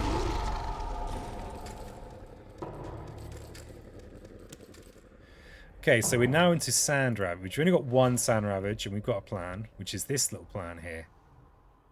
It's gorgeous. So... we're still slightly at the mercy of if the Explorer gets buffed, but... that's just the mercy we've been at, okay? We need a Sacred Site in here, so we're going to have to lose this. We're going to lose this one. Kind of need to close this out soon, otherwise we're not in great shape. So we're going to need to gain the energy and place the presence, right? So if we place presence on Reclaim 1, we can just grab 2 near the jungle. And what 2 near the jungle will allow us is it will mean we actually get to use our innate, which I think is pretty valuable. For example, we could use it to prevent the city build in here. And I think if we are going to win, it's going to be at Terra 3. That's our chance. The other thing that might be nice is to try and pile up beasts in here in case we get a lucky event to clear this city.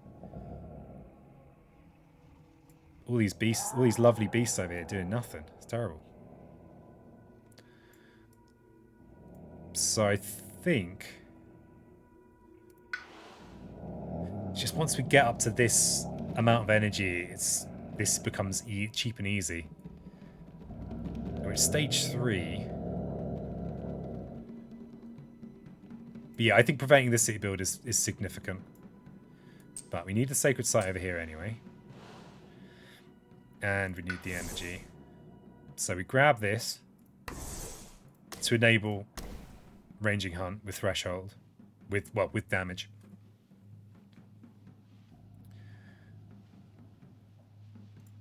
Yeah, I think this is okay. Gaining an energy and a card will give you enough energy to play instruments and 2 near.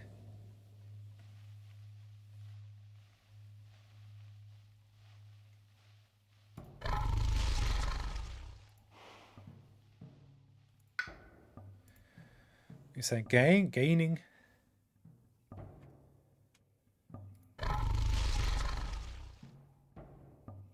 Are you trying to skip the presence placement? We can't skip presence placement. If we skip presence placement, we are just...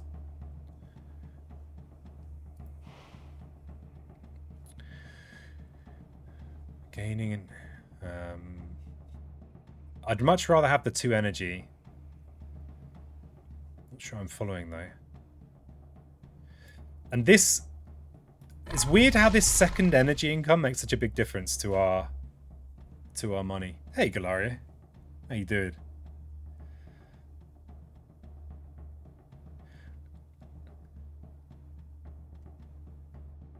Yeah, I wouldn't. I can't afford to skip presence placement. I'm losing a presence every turn from this. That's just a recipe for loss. A recipe.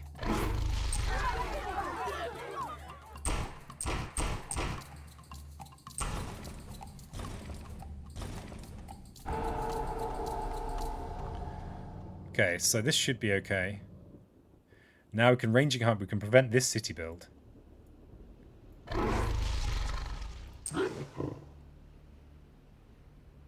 Which is pretty good. And we'll keep a beast. Should we just keep? See, here's the weird thing. We don't actually. I think pushing one beast away actually doesn't make much difference.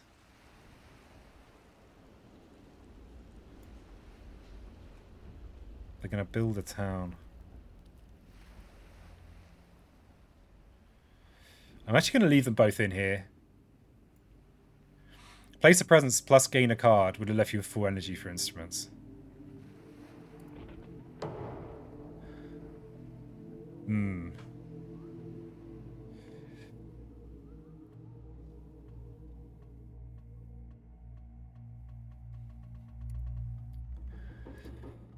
Seems risky to me.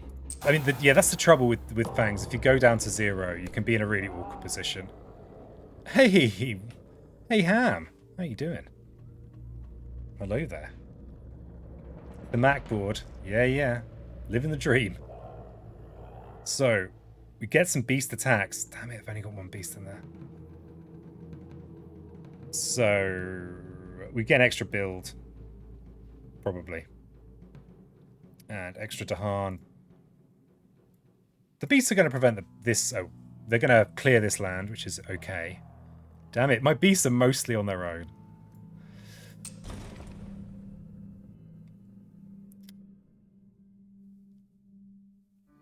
So we can safety first this as well, which is nice. Oh, what's going on there? Oh wow, thanks for the sub, Ham. Thanks so much. All these subs coming in. Thank you. Everybody, Ham is the only one of us that has their own emote. Oh, Gran's got their own emote as well. But Ham also in that rare club. Each player removes up to 3 health and votes from a land with disease. Or an explorer from an inland land. Well.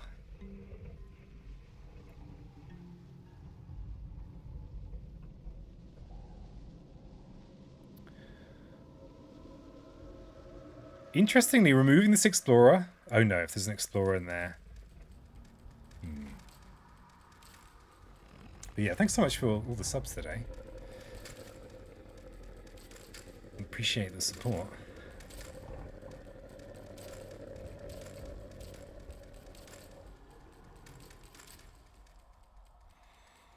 Kind of almost feel like I need to bring my beasts over. They're just sitting here. Sitting here doing nothing. We've already got the city here. Yeah, it's removed from their land that is most troubling. Finland bad? No, this is Sweden bad.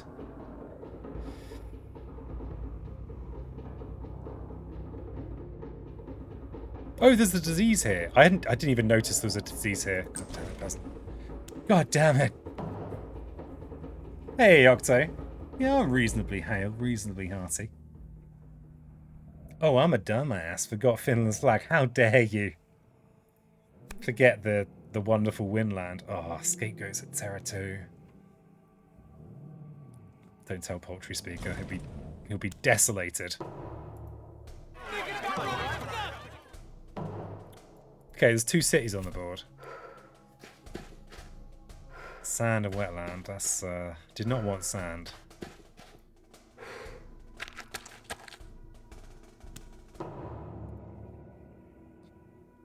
Okay, and then we've got our event. It's gonna just so we can just choose jungle, and they're not gonna build there because they're not in there. So that's a bonus. And we do clear that. We look in reasonable shape here, but we just can't directly do a lot in these lands. Interestingly, when they build a town, we can use the town to kill the city. This is an unusual. This is a bit of Sweden business.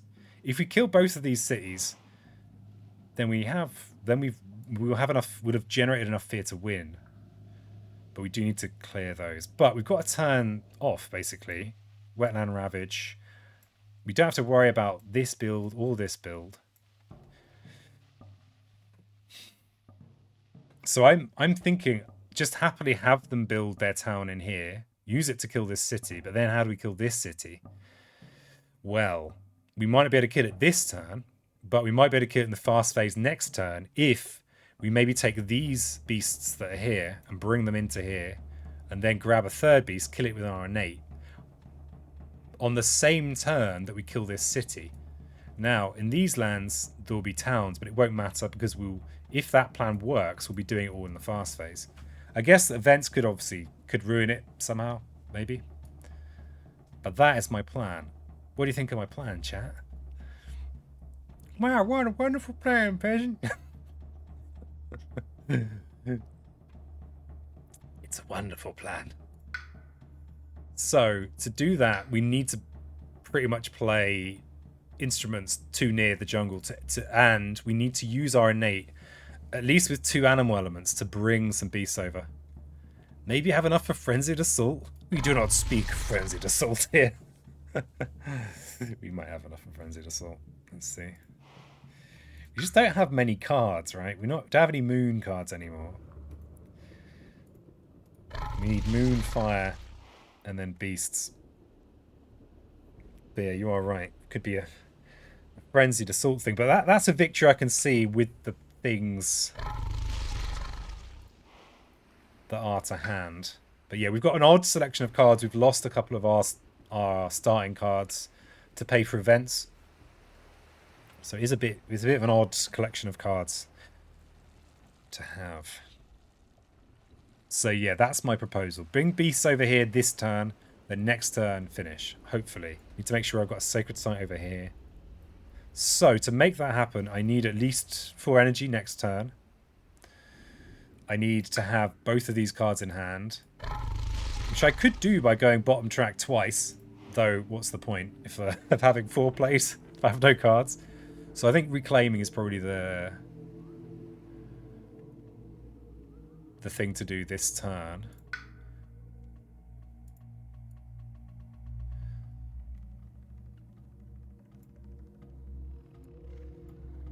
And what?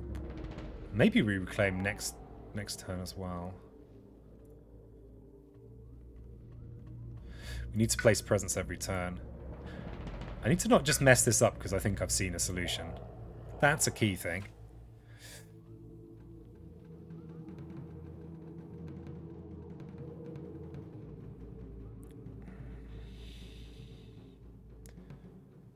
Can we get to... No, we can't get to 3 energy this turn.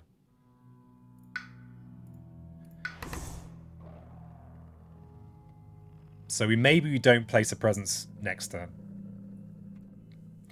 And this turn, all we need to really do is play 2 near. We could maybe get a little bit of fear from Terrifying Chase. For example, to push these towns from here into this disease land. So I think we look at a minor power. Ski Twitch appreciates 1 butt as a unit of measurement. I'm glad to hear it. It's a fine measure.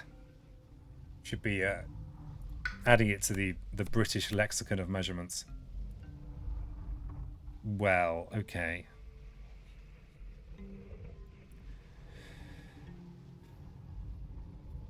Nothing super relevant for the plan. I guess we could get the threshold and instruments.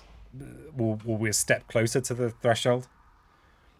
No, don't check me out. It's been a year plus since I streamed. I'm sorry, my bot is very primitive.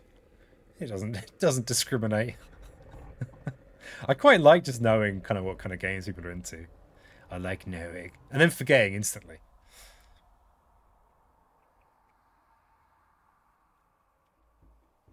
Okay. So, I mean, I think this is actually an academic decision. So maybe I'll stop thinking about it. I suppose if there is another turn, we'll just take Boone. We'll take Boone, and we need to keep placing presents as well. And we don't even care for the plays, I don't think. We need a sacred site over here. Glimmer says Boone to stay flexible. Boone is the moon. That's true. God, you just want to be all frenzied. I'm more like, you know, chilled out animal style. I won't be getting all frenzied about this. No way. So we've got. So the main idea is to bring these beasties over here.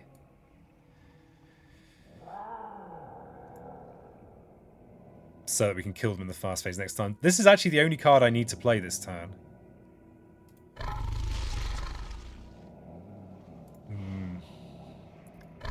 Just so rarely use Frenzied Assault. It's not like, you know, like when you play, like when I think of Ocean, I'm thinking of their 2 innates because I use both of them a lot. Whereas with Fangs, I just never use it. Does that mean that we can have the definitive standard button museum? Yeah, of course. Yeah, of course. It's a standard measurement.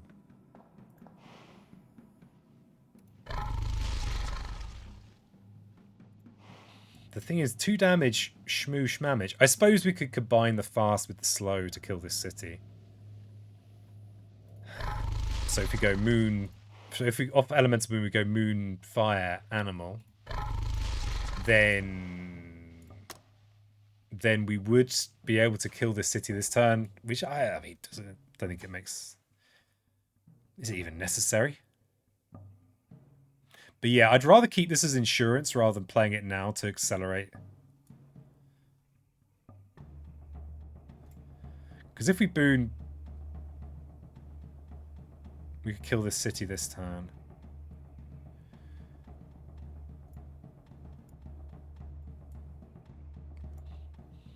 Crikey. Moon, fire, animal summons a Mewtwo, right? Yeah, something like that. That's exactly it. So the main thing I need to make sure is that I have the 4 energy next turn. And I will have the 4 energy next turn, it's fine. 3 blight in the sands area. Yeah, Skeeve, it's so this land started with a city, because we're on thematic, if you're wondering why the board looks a bit weird. And there's not been a lot I could do about it. So it was like a blight I had to eat early, and then Festering Pits of Blight added another blight in there I couldn't do anything about. I think this is fine. I guess we can Terrifying Chase as well.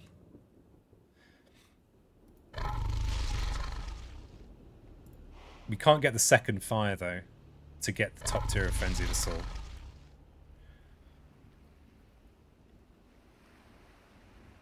Yeah, I think this is fine. I'm not sure that it makes much sense to do all this though. Because doing all this means that next turn to play instruments, I need to take an energy gain option. Oh no, I don't. I can just place this presence here. I guess it means I'll have a little bit more fear to play with. I mean, this is all unnecessary. I've already got a solution. It's just that I'm not sure how events will mess with it. All I need to do is get 2 beasts up here. I guess this beast could get removed by something. We'll do this instead. This is fine. This is fine.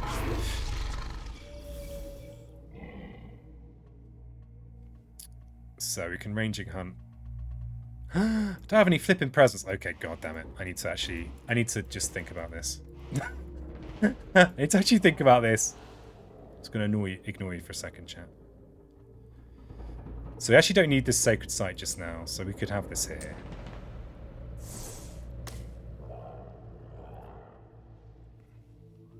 Yeah, that was the missing ingredient. But the thing is, we do need to make a sacred site here next turn, but that's fine. We can do that just by placing our presence there next turn.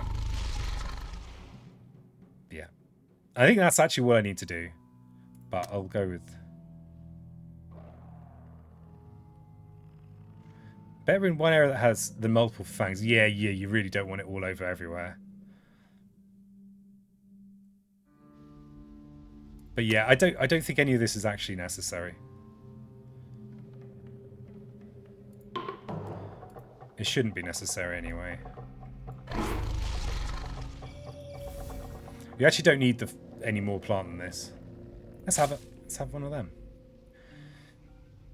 Because we can't get the second fire.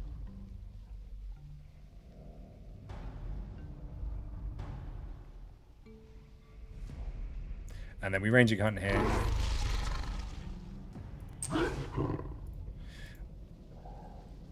Oh, we can only do one damage, but it is enough.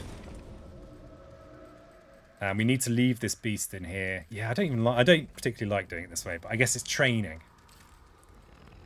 Because we lose... I'm going to have to lose this presence in the Blighted Island phase.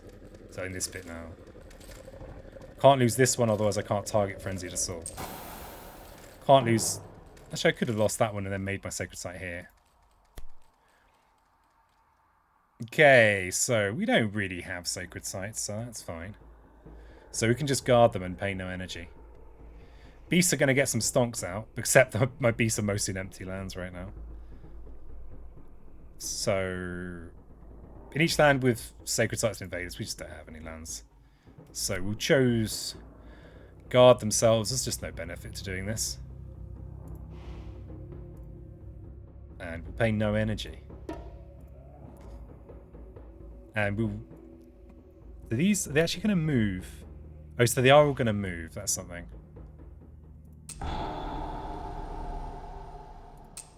Just bring him over. I mean, it doesn't really matter. But we do want to centralize these a little bit more.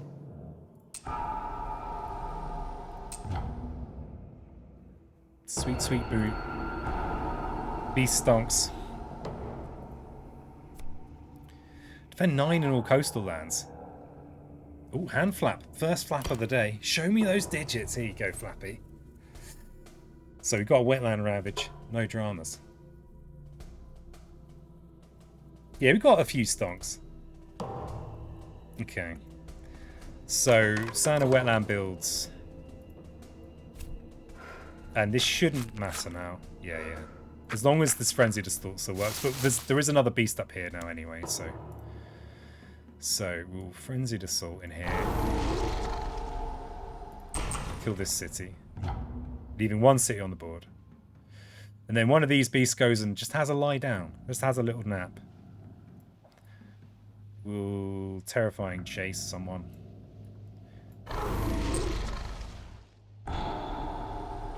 Almost 0 snow here. Ah, disappointing. Poultry Speaker got a foot. Lacerated got 2.5 feet just yesterday. Oh. You lucky bastards. Oh, you snow. Okay, so I just need to play instruments now. There's only one city on the board. I need a sacred site. And we don't need Tune of the Jungle this time anymore. So this is a quirk of Sweden. Sweden's boosted town damage means that a town could take out a city with instruments. And that's the only one. So, that should be it. And it's all in the fast phase. And a lasagna effect of ice, snow this weekend. Very nice. So we take out the city. Bam. It is done. He's only done it. What a peasant. Well done. Well done. Oh, I should have paused it so we could actually look back at that. It went, like, instruments is so good against Sweden. I guess that's the take-home message there. It was a bit awkward funding it. But then for any serial killers, I do try and, you know, accommodate everyone. 56. There you go. It went all right. Just murdered thousands of humans. I do what I can, Glario. I do what I can. Someone's got to, you know, keep my island suitable for all these cats. Just buttered them. Yeah, I do try. So it is still Fangs Friday. Try and keep these things with some kind of linking theme. I think I've got it in the tank to do another run. What to do, chat? Oh, I'm up for anything. Up to difficulty 11. Oh god, did I just say that? Solo Fangs. Top track versus England 6. Okay, Galario. Okay. Could try it. You know me, I don't mind losing. Okay. Let's try it. Let's try it. After a somewhat unconvincing victory over Sweden. Sweden 5. Tough for Fangs, says Bacon. Boosted damage, double blight. Sweden 6, the extra blight lands very tough. Yeah, I didn't... I'm still not feeling like I'm playing at the top of my game at the moment. Bottom track versus England 6. Disable hand flaps with extra difficulty. No way. No way. You can't be disabling the flaps. It's my power. Okay, so we've got a nomination for top track and a nomination for bottom track. So is that like a stipulation? You're putting a stipulation on me against England 6 with Fangs. I'm not that good against England 6 with Fangs. This is outrageous. Okay, okay, so it is a stip. I might just lose this though. That's the trouble with a stip. Next week will be Friver Friday, then Thunder Speaker. Oh god. Thunder Speaker. I feel like okay, alright, so whoever breaks the tie of top track or bottom track, and that's the only track I can place from. So who wants to be the brave chatter?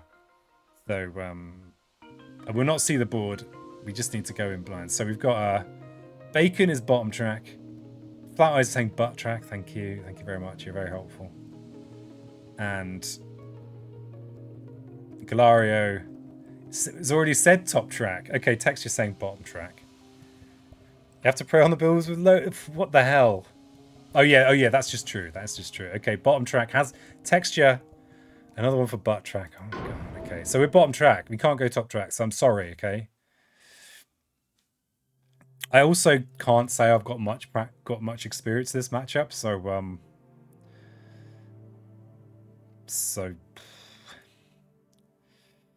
so yeah, cheers everybody. Thanks.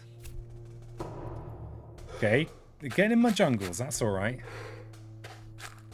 And we're bottom track. Okay, so what does that mean? It means that, like, for standard England stuff, we can maybe be trying to grab fear cards.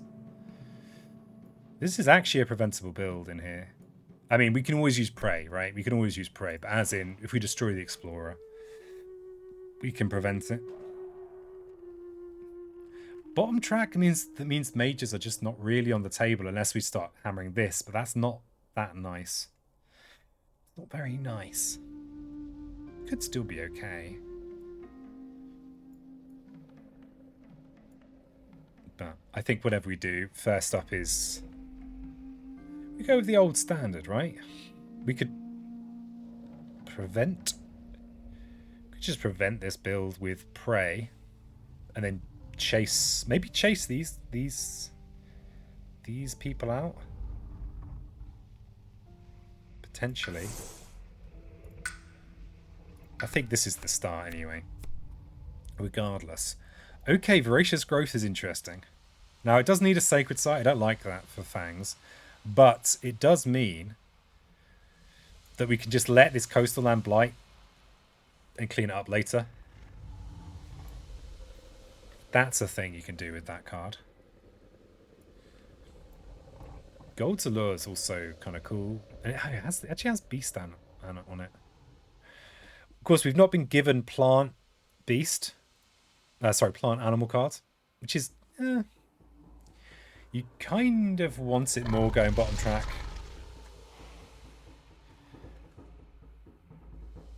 I wonder if one of these I could sneak in turn 1 to do something useful. Bottom track works. Did it on board B. Got to clear the inland with Terry's Chase. I think board D would be impossible to keep the inland clear. What peanut chose board D, eh? I mean, Call to Isolation is just a power card. Straight up. No messing about. And Animal Element.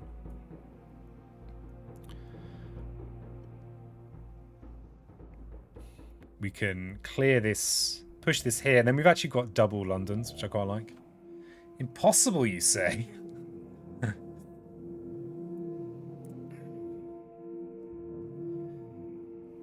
Yeah, it is more awkward because kind of your inland land is kind of this jungle and nothing else.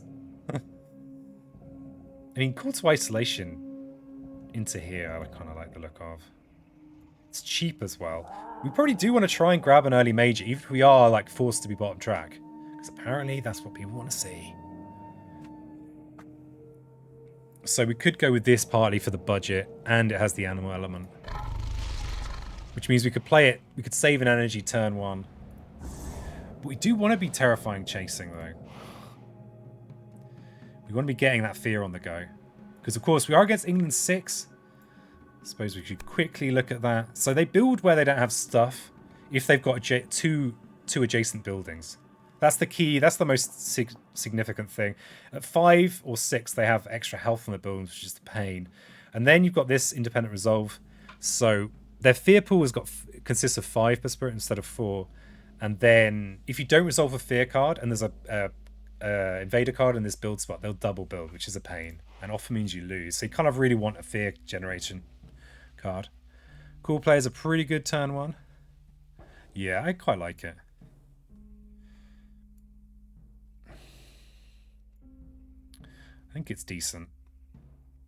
And it saves a bit of energy. I don't know about Gold's Allure. I mean, especially as we've got this central the central mount. Unfortunately, it does have blight in, so it's not like we can make it into a big ball of fun. And this is just such a useful utility card.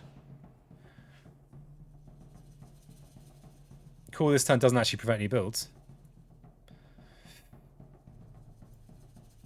Well, you can just pray. We can just prevent it with prey. I wonder about actually just slipping in a terrifying chase instead. Just slipping it in, and we're bottom track. Yeah, so if we we'll probably turn this into a beast.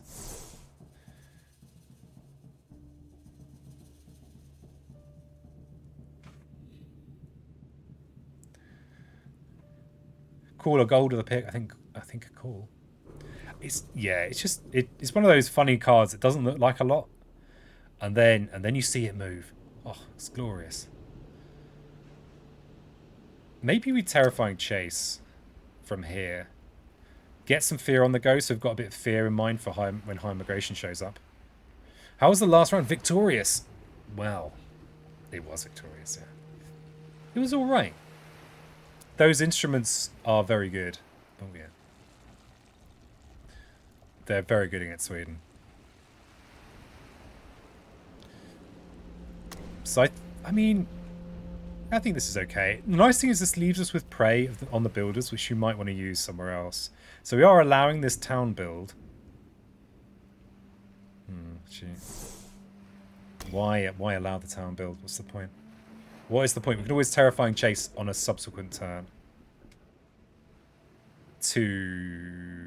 Because we need this fear, right? But we've got a few turns to get that fear. Terry's Chase will be useful all game for the build you can't stop and the fear generation. Yeah.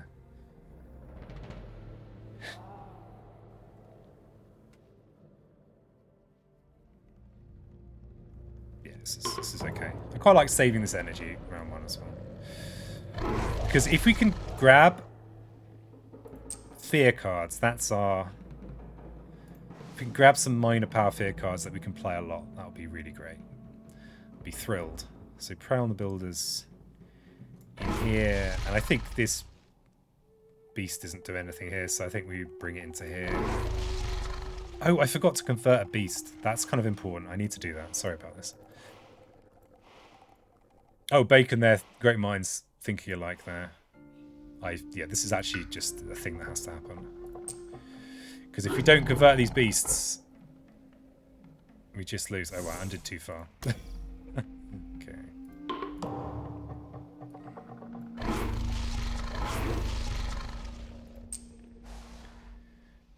Okay, and then we can gather this beast. And maybe push it up here so we've got beasts in the crucial lands. And we'll bring this presence with us. We'll probably convert this presence as well. And this... Yeah, this means we've got a beast everywhere. And we'll leave this presence where it is for now.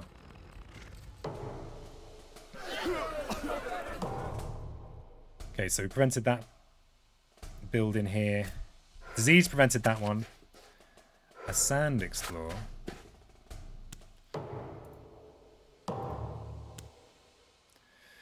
Okay, so we're back to growth. We've got this we can't do anything about. So we'll probably be converting this into a beast. And let him do, that's just going to blight.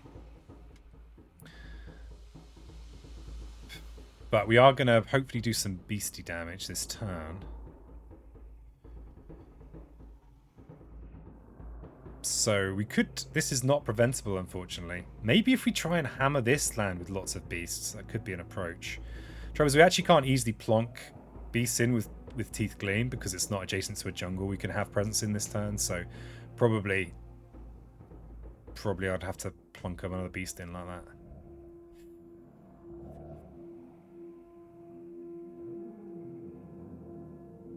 So probably Teeth Gleam will put the beast in one of these lands. And we have saved an energy, so we're one energy up where we'd normally be. So often I think turn 2 people play this. But if we were to go with gaining a power card, we would actually have the energy to reclaim. We'd still be a bit broke on that turn. We've got that option to gain another card. Now, there are things we really like against England, like just any of the cards that gain you some fear for 0 cost, that we can then just kind of add on, especially as we have, for some reason, I've agreed to go all bottom track. So we'll have a load of plays. So I think it's worth pushing this. And because we played a 0 coster instead of a 1 coster, we're actually we can afford to be a little bit more skin. Especially if we gain a useful 0 coster this turn.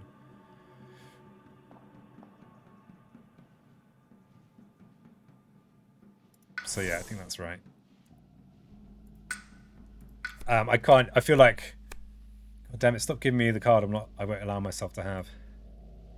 Serpents is a weird one for Fangs, because although it has elements you like, the Sacred Site requirement for the defend is interesting. Though I've only just really recently realised that you actually don't need the Sacred Site for the Beast. It took me a while. I got there in the end. It's actually quite nice in here for next turn, the Serpents. It would be a nice defend.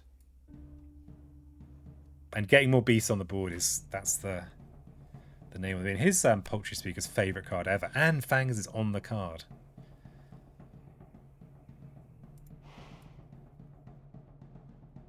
So it does a damage per Dahan after gathering a Dahan in a Spirit's Lands. It's kind of interesting. We could bring this lone Dahan in here, kill the town. And then all of a sudden, this land that has 2 buildings then does not empower these lands to always be building. Bottom track works, you'll be fine, you don't mind losing. It's true, I don't mind losing. What about the Growth Through Sacrifice? Isn't it everyone's favourite card? I just don't use it. Why never take Growth Through Sacrifice? Because it's overpowered. So, and the devs won't let me take it out of the deck. So I just have to grin and bear it.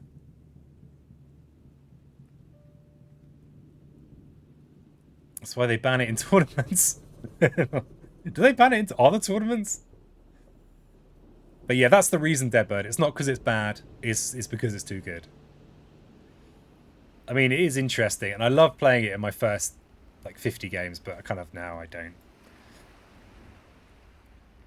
I'm not sure I could tell you exactly, I can't justify myself. I think we take the Serpents. We've got a good use for it here. Next turn. Of course, we have to place presence. Wait. Let's not be hasty here. Of course you can't take it out of the deck. You would increase the odds of drawing powerful cards like Devouring Ants. It's true. It's true. You have no shame. We'll take it every time. Hey, no, you. It's just how I play. It's just how I play. No obligation for you to do the same. And like the first 10 times I took it, it was a lot of fun. But that 11th time, oh, terrible. So the Pact of the Joint Hunt, actually, if we place a presence up here, which is easy because we already have a beast in here, we could start clearing, just hammering this out. And it has plant animal, so be able to easily use ranging hunt, which weirdly when you go plays is slightly harder because you actually need more cards with the right elements on, whereas up here you can kind of get away with alternating your starting cards. Go through sacrifice is not amazing for Fangs as if for some spirits. Presents you can't make into beasts.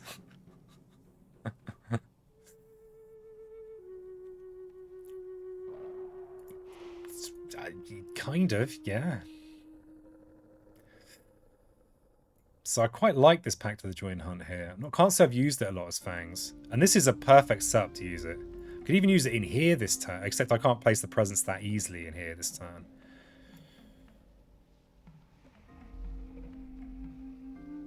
It also gives me good chances of getting to use my innate once I've only got to reclaim one. So although I like the serpents and it is beasts, it's nice here. This doesn't require sacred sites, which is good. Pack the stone, you can kill that sand town. Yep. Yeah, I think Pact is good.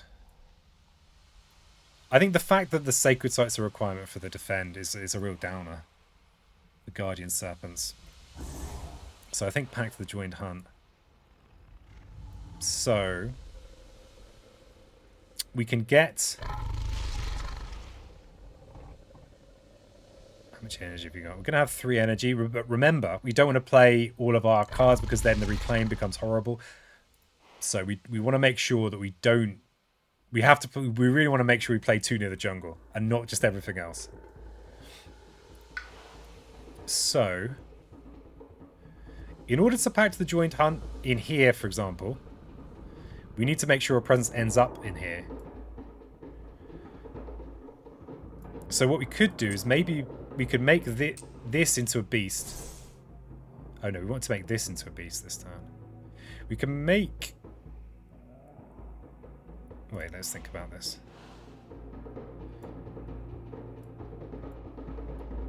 Could safety first this explorer? Because we're relying on the innate to push the beasts with our presence into the land that we need to do. The elements are great on Pact. Both Pact and Guardian are good. Pact is better. Yeah. Yeah. So we're in a bit of a... It's a shape... There's a ravage here that we can't do anything about. So probably the thing to do is to bring this presence from here out of this land. So I was going to turn this into a beast. I'm not going to do that. I'm going to... Because if I turn this into a beast, I won't have a beast up here where I want it. So I'm going to put this presence in here and turn this presence into a beast. So we've got 2 in here. And then we definitely want to use 2 near and Pact. And then these others are luxuries. This is slow fear though, so it's not going to be as useful next turn. So we probably want to use it this turn.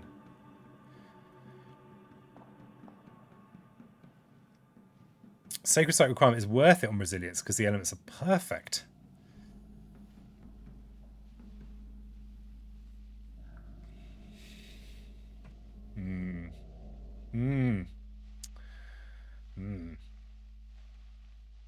So I think go with Chase because this too slow fear will be in time to prevent the double jungle build.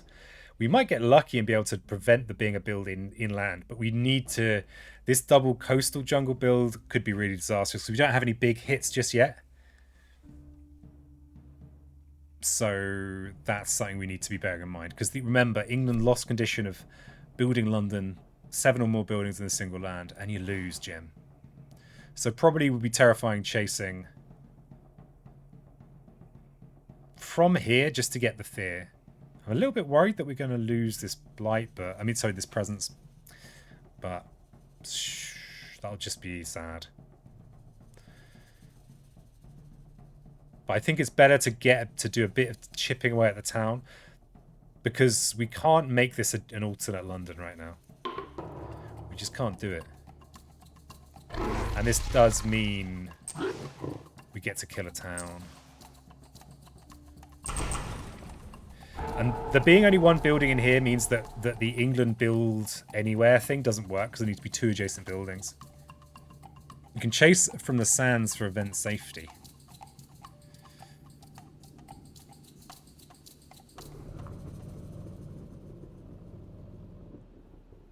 Chase from the sands for event safety. I'm more worried about this jungle ravage here right now, because we'll not only lose our tune to the jungle as well. So I need to put a presence in here. That's important for Pact to the Joint Hunt, but we don't need more than 1 beast in here. So I'm probably gonna, and I can push multiple beasts, but I would love to be able to kill this city.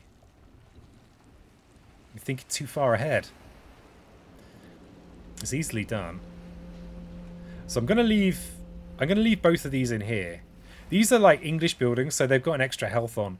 So the old like general rule of leaving a beast in every land kind of covers you doesn't really work anymore, unfortunately. You kind of need to leave 2 or 3 beasts in every land somehow. Okay, 1 fear per spirit who has at least 1 sacred site. Beasts are doing some attacking, are they? Okay, the stonks are doing some attacking. Again, I've not rigged the deck. We just we do lose a beast though. You know, we paid. I mean, they've retired now to a bountiful pension. So we'll double up this one here, and this is to playing around the event that turns a singular Dahan that's adjacent or with a city into a town. So we no longer have any single Dahan on the map, which is good. We do have blight in here.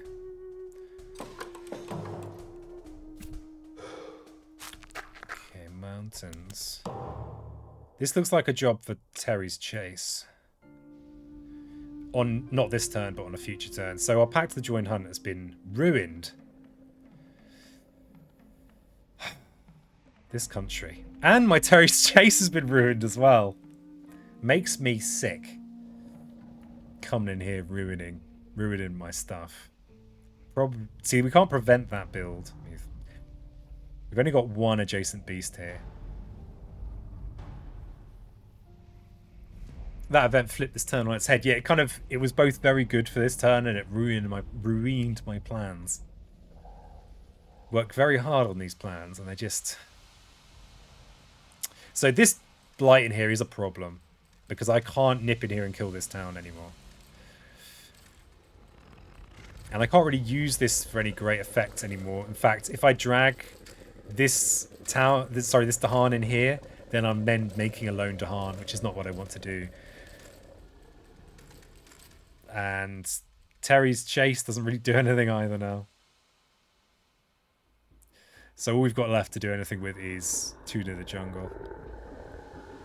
Oh, I could use it to push the Dahan, actually. That's probably a good thing to do. So I could push them to make a big cluster of Dahan in here, which could be valuable. I think actually having the Dahan in my lands is good. And we'll probably want to have a presence in this jungle probably all the time. So that's actually decent. We're not pushing invaders, but... Or the other thing to think about is actually having this big wetland, just having 4 Dahan in there to kind of keep things under control, because then if they explore, build a town, and then ravage, then they never get up to the 2 buildings they need to kind of make the England special builds happen. I mean... But we would love... Oh, also, we've got Call to Isolation, so we've got an incentive to have Dahan just lying around the place.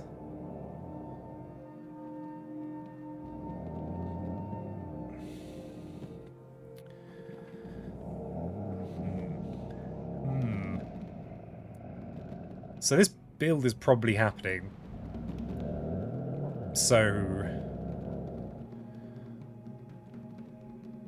probably we've just removed this explorer. And then the chase. I mean, we could just advance these to Han to here. This presence here is not doing a hell of a lot, but it does. I guess it targets the interior here. Call in jungle, then chase in jungle. Push to Han into bottom sands next turn.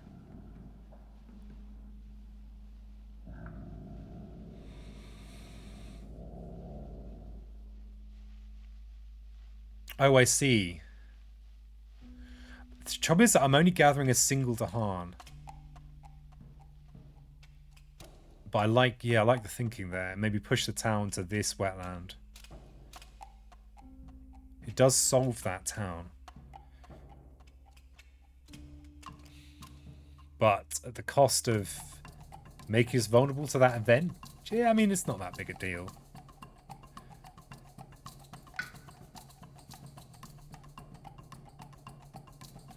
I like that it makes cool work though. That actually seems pretty good, especially as we've got this weird turn where I can't really do anything. I like it. So we'll take these inland people. These guys might clean up this blight. They might just get one of those long litter picking sticks, just hoik it out, put it in a little carrier bag.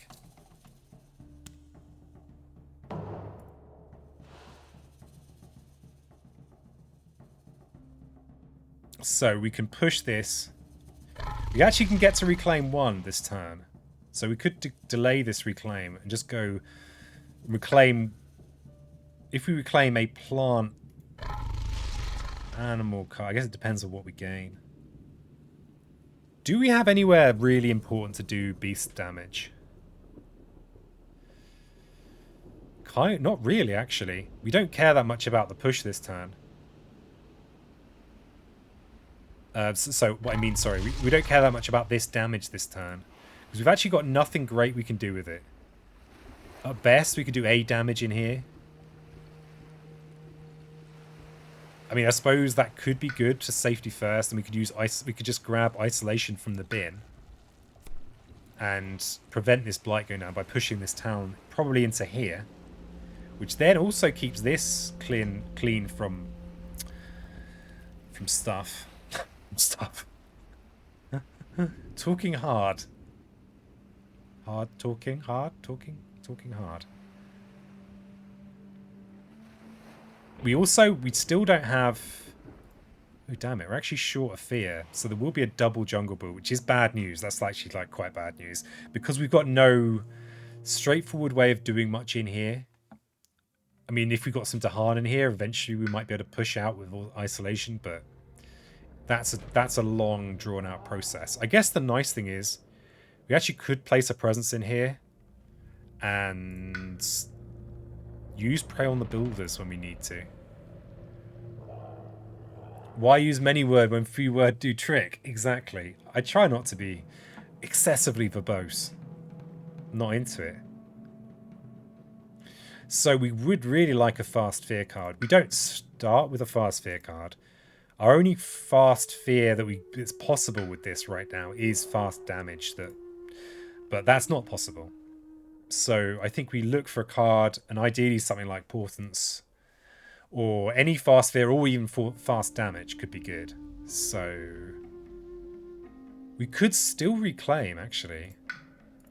Oh no, but then we're not placing presence, which is not right. We have to place presence. Or do we? If we reclaim, we only have 1 energy for this turn. And bear in mind, we are forced to go bottom track, and I am trying to bear that in mind. So going down, we'd have a 0 energy, well, 1 energy turn.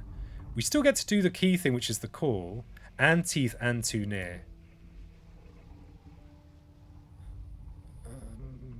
But you know what? I actually think it's better to reclaim here.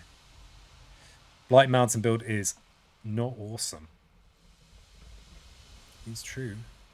Blight Mountain build we can do something about if we do this. Because we could have a turn like call prey. We could prevent it with prey. I'm really keen to look at a new card this turn. So which option? thing is, we've got Teeth Gleam. This is like one of the ingredients. This is something that's good for us to be doing, right? To power up.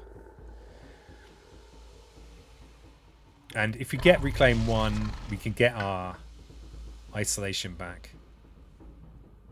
I actually think we don't reclaim this turn. They're going to build a town here, which then opens up another land to exploration. The thing is, the other stuff, if we just got a defend card, that would be great. The other thing we could think about...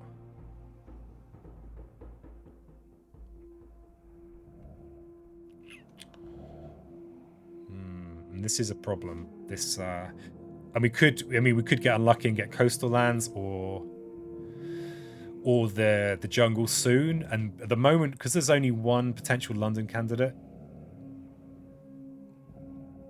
it's a little bit dicey. The benefit of delaying the reclaim is that the reclaim costs us energy, right? We don't have much. We don't really want to be paying energy. So I think it's this. I think it's this. So we want fear cards. Defend cards could be good. What's the meaning of this? Encompassing Void is kind of a defend card. Gift of Living Energy is kind of horrible for us.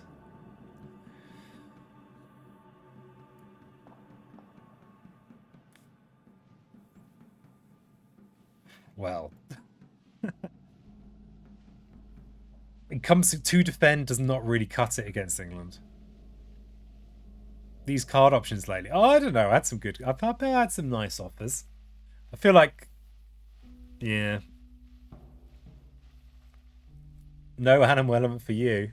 You're thinking Living Energy. I mean, I guess it's 0 cost. I mean, I guess it's -1 cost, really. And plant and fire. I mean, it does potentially help a little bit. We could play it this turn. And then...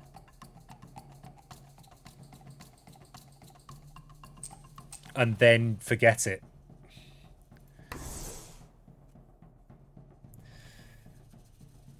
Damn it, we don't get our beast damage. But this is remember, this is a turn where beast damage doesn't matter that much. We're not too worried about it, but we do need the rearrange. Oh yeah, and for the event. Gift of Energy and negative -1 cost card. Of course, and I'm forced to go plays here, so yeah, the more cards the merrier. And it doesn't matter if they're bad. Okay, we do want to convert a beast, a presence to a beast. Teeth Gleam is the only card we're playing that cares about jungle presence. I'd probably rather convert this to a beast because it's kind of in a place where it's more likely to be useful.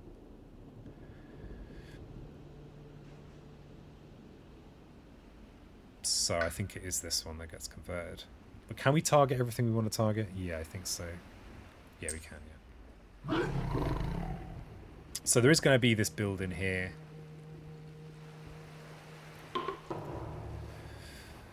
So, Gift of Living Energy. And we can rearrange our presence. See, it would have been nice to have a presence in here for the sake of a Pact of the Joint Hunt, but we could actually look at a major next turn.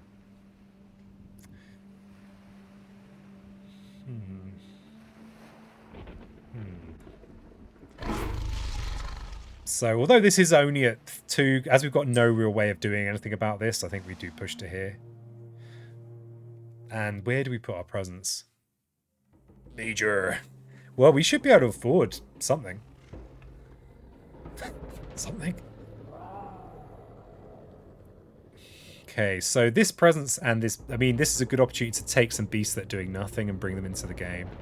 So, like these...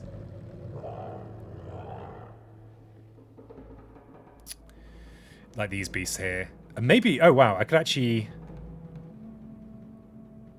I think bringing this one into the game, so bringing it in here and then pushing these two into here, Or here and here is good. At 4 players, you won't need 2 plant and animal cards with gift in hand. Hopefully not. So we just bring these beasts into the action. And we may as well bring the presents. Actually,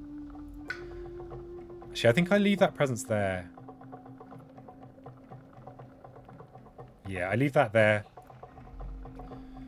And then we bring both of these over. It's easy to put another beast back here, but getting them over here is not so easy.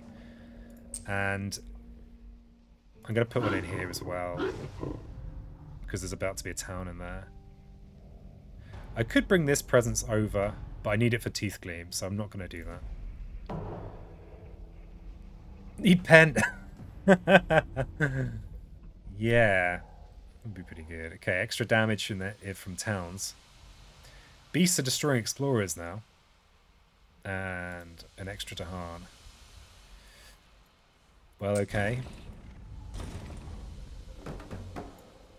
So we've got an extra Dahan up here. So they did get the... they got the flipping... This is bad. This is bad. This is really bad. Especially as this could go up to 5 this turn. Okay, it didn't go up to 5. I mean, it's kind of bad. It's bad as well. It's also bad. Because now we've got to think about a cascade, potentially. Okay, so Teeth Gleam.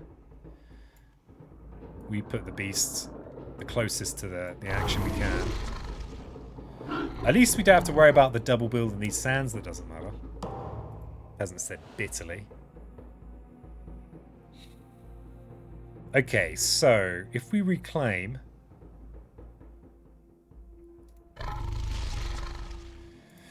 How much? If we reclaim, we lose an energy, but then we're going to gain one back.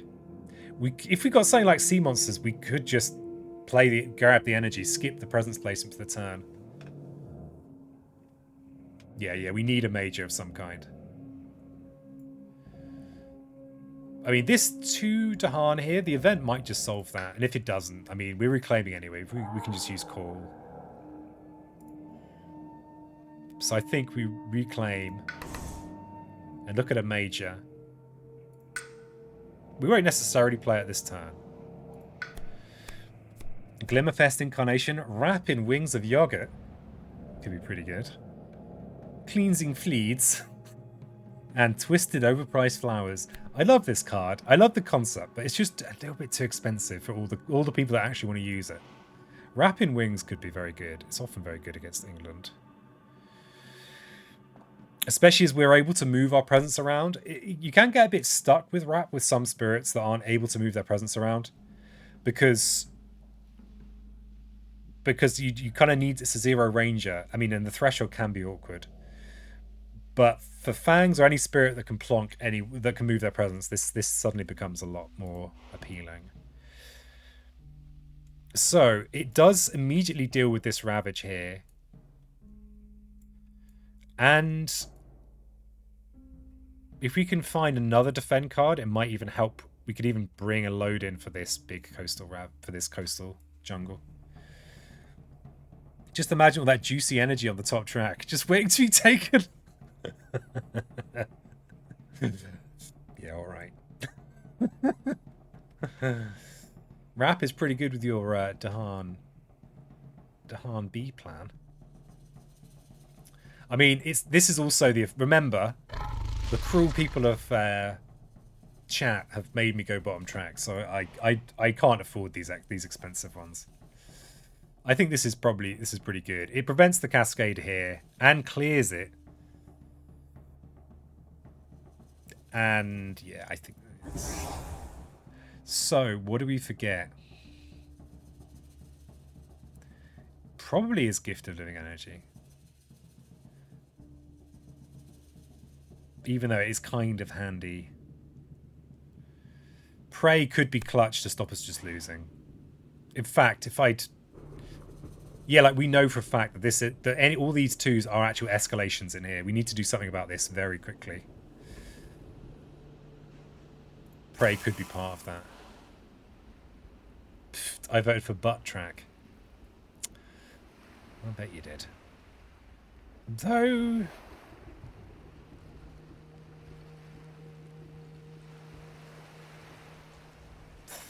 Maybe we do keep energy.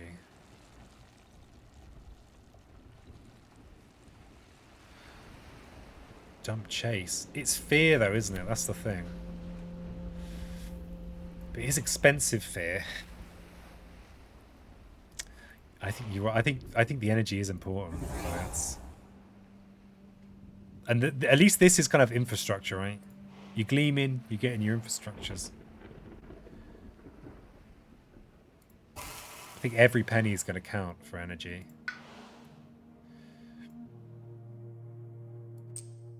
So I think we have to gamble on getting damage from our events.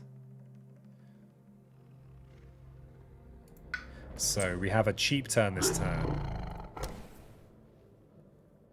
Something like... We can't actually... Oh, we could actually push a town. Oh, we don't have presence over here. Oh, God. Oh, God. What I was thinking is we could push another town into here. Wow, look at all these plays. So, what I'm thinking here is... Damn it, there's this flipping city building here. We might actually have to let this cascade happen. And wrap into here. So, we need to...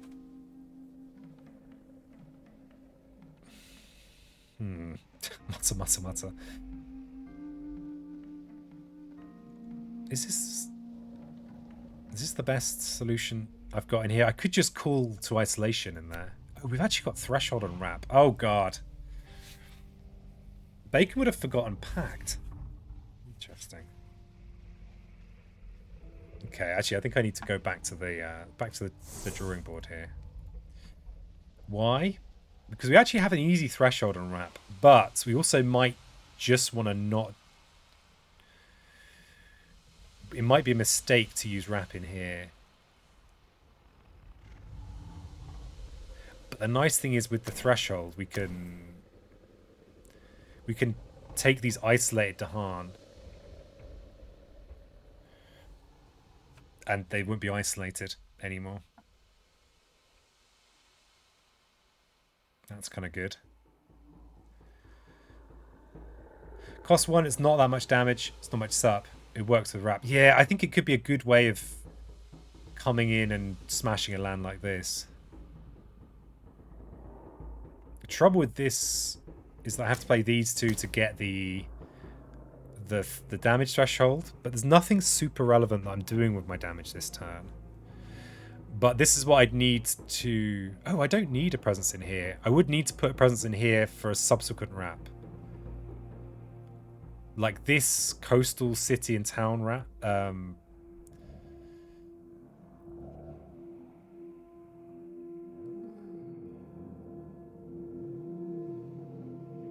Seems like a very expensive way of dealing with this, where I could just take this town and push it somewhere, you know?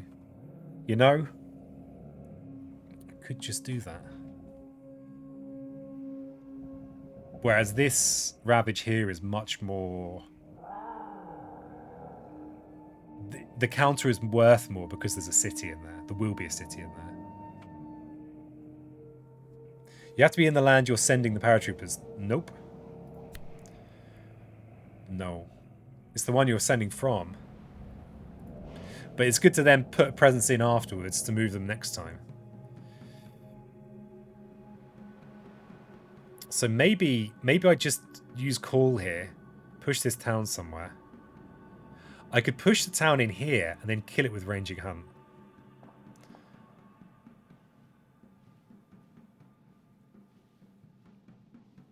Oh, to get with... Yeah, to add on pact as well. Yeah, sure. And I could pray in here to prevent this town build, so I care about that town build. If I push in here, then this is a city. Oh, God. That's the thing, I can't afford wrap twice in a row.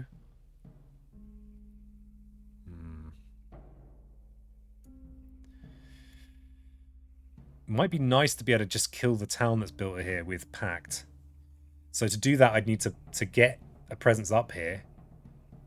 Which maybe means I need to actually just place a presence up there. Oh boy. Oh god, how much undoing do I need to do? I'm just gonna undo everything I've ever done. Okay. Okay, alright, so given that I kind of have to plan all this, I can just, because there's a beast in here, I can just place a presence in here. And I could get rid of this, I could turn this presence into a beast. Then what I can do is I can bring this Dahan in here with Pact. Kill the town and the explorer that built this turn, which kind of means that this coastal land doesn't get built up. I like that. So we do want to... This also means that I don't need to use my innate to bring them over here. Oh, but then I'm... Oh, but the trouble is playing Pact as it's... What the hell's going on, peasant? You've confused yourself now.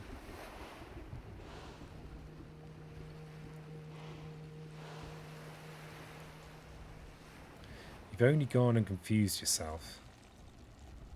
Yeah, right. If I do play rap, I can only play the zero cost things. That's why I'm confused.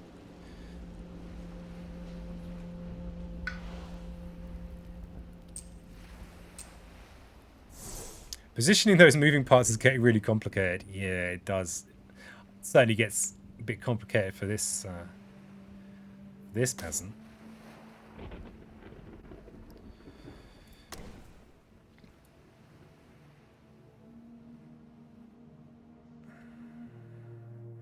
So we push. Seriously, if we push the town here, then we can kill it with our innate. So if we go with Teeth Gleam, then we've got... So we could push the town with Call to here. Then we can use Ranging Hunter here to kill the town we've pushed. We can't actually do it in here because of the blight. Then we can kill the town in here and the Explorer with Pact to the Joined Hunt. We can bring this Dahan to here. We don't want this Dahan on its own really anyway. So that's kind of cool. And the nice thing is that this just is a... We could just use Pact over and over again in here. Until... Then next turn, we could wrap to bring some of these Dahan over here, maybe. To deal with the town, city... Explorer in here. And we could also prevent this coastal builds with prey. Ooh, we've got a frenzied assault. I had not planned that. I had not planned that at all.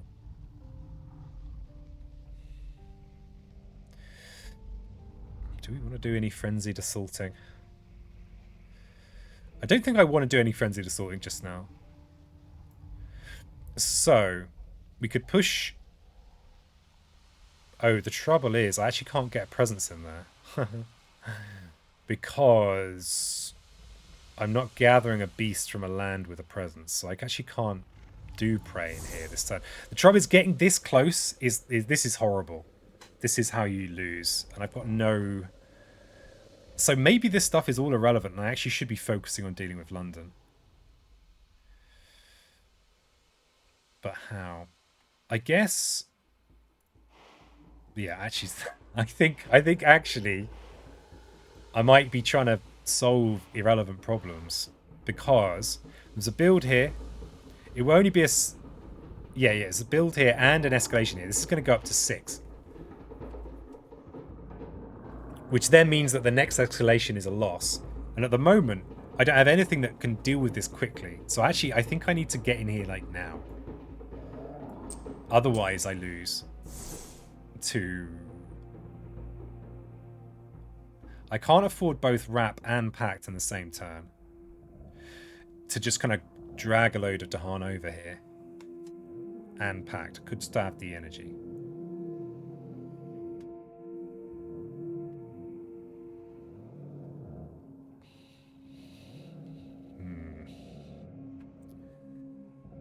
troubling.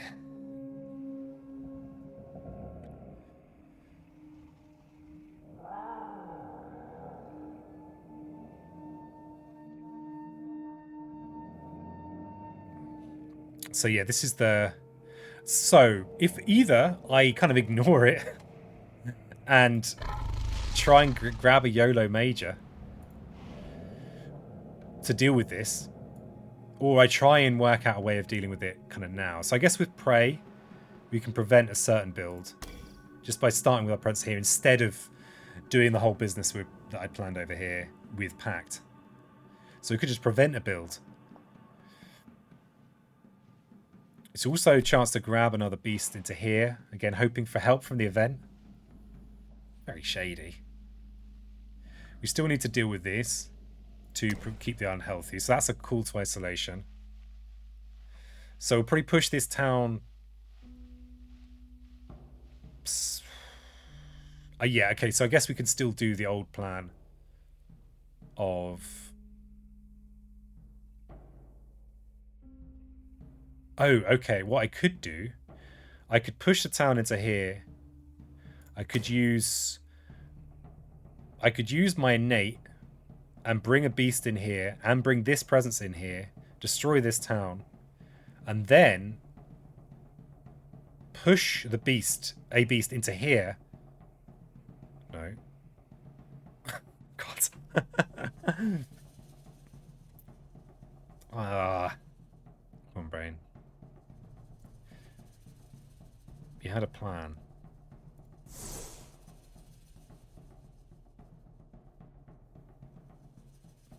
So prevent this build in here.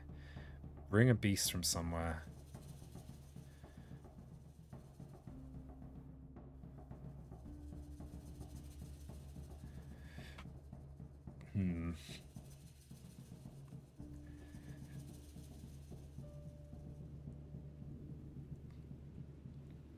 Sorry, my brain's just fallen out of my head.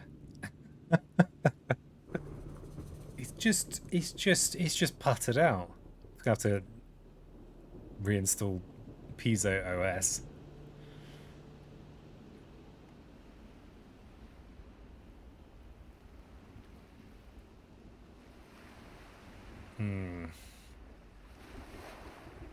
Oh, flap time. Kind of a bit like it's a bit like Piezo OS being reinstalled. So yeah, prey on the builds I think is important. Keeping that as low as possible is good. Brain dribbler clock is a little bit like that.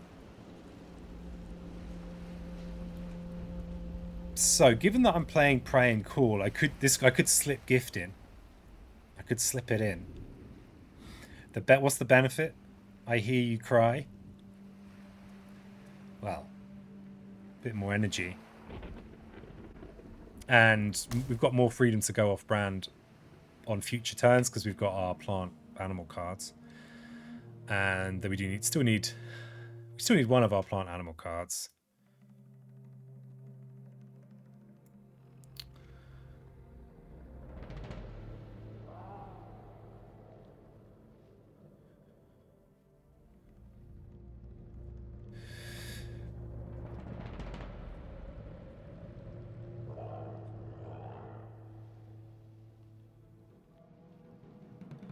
How about God? How about scrambling for plans too? So much to consider. Yeah, it's a bit like that. I think as long as this cascade is worth preventing, right? That feels like a fairly important thing to prevent. But this here is the real. This is the loss condition. I think there's a high chance that you could just let this go, and the event might just solve it. But even if the blight happened, you might still have good chances. But this here is really critical. Aside from the fact that it's about to ravage on top of a blight as well, it's a problem.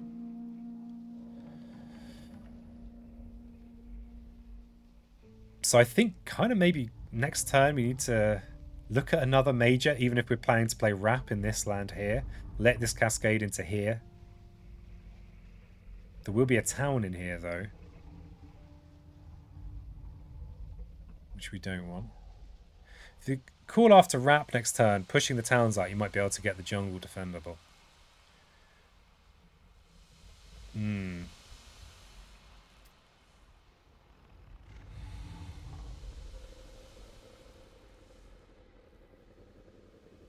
I mean, that's interesting. Is like I could do something like this and just use it as a way of getting all these guys in here, but I don't like it. I don't like it.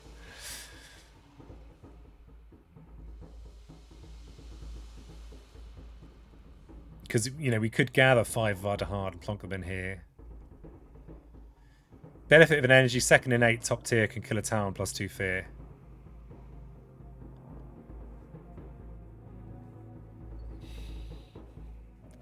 Second innate, top tier. Like this. Yeah. But this is how, this is the very easy way to lose against England, is to just not do anything about something like this. So as long as I'm preventing this, I'm going to call to isolation, and then I'm going to... We don't have a good pack to the joined hunt this turn, so...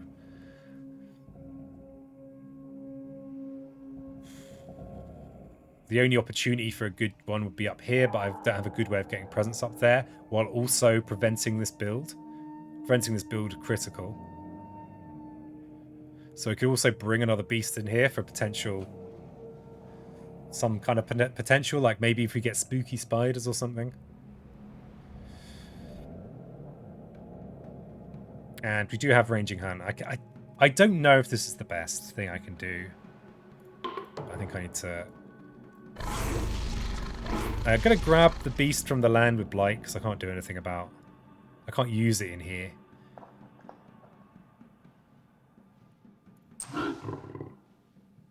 So you isolate from here. Push to here. Oh, it's irrelevant anyway. I need to grab it back. Okay. So...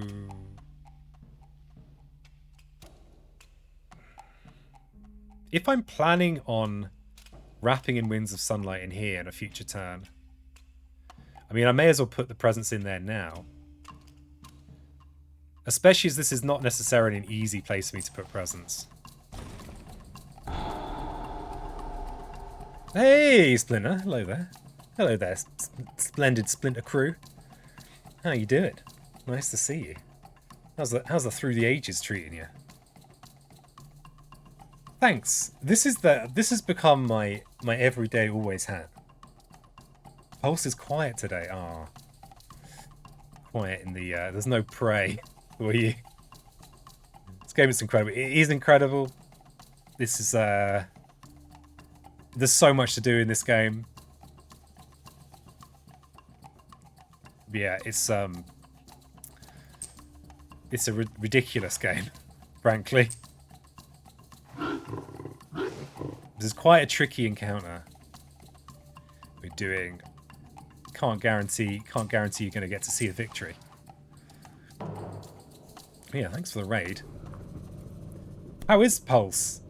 Oh, we skipped out on Festering Pits of Blight. That's good. How is the Through the Ages, the top tier Through the Ages lifestyle? By the way, people, I mean, always banging on about how much I love Splinter. It's constantly. Go check out Splinter if you like top-notch Through the Ages action. Few matches, but quiet. Okay, I had some disease, huh? Need to branch out to other games. This is a game that has a lot to give. Perfect person to pay attention to. Are you alright? Not be able to get as many matches as taken a toll on Splinter. Like the digital board gaming space is just so good now. I remember when it was terrible. So many great versions of games kicking around. And Board Game Arena just seems to be getting better and better. I mean, I don't use it as much as I should, but I'm playing a game of Arnak on there at the moment. Very slowly, of course.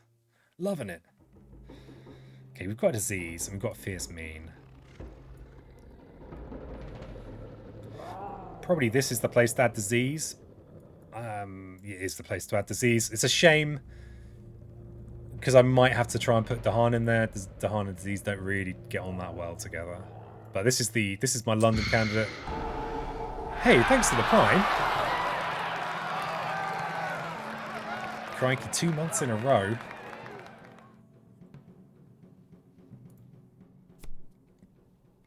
Okay, each player may choose a land with Dahan or adjacent to at least 5.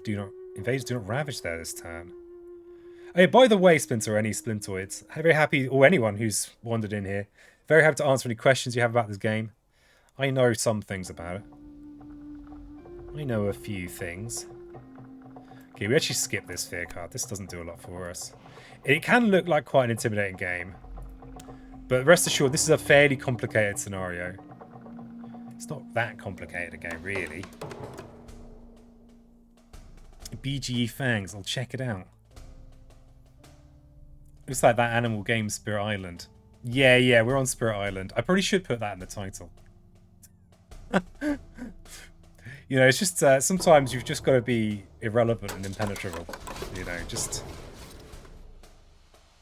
Okay, so we did prevent that build. This is going okay. What do we get? Jungle. Oh! This country. This is not the result I wanted.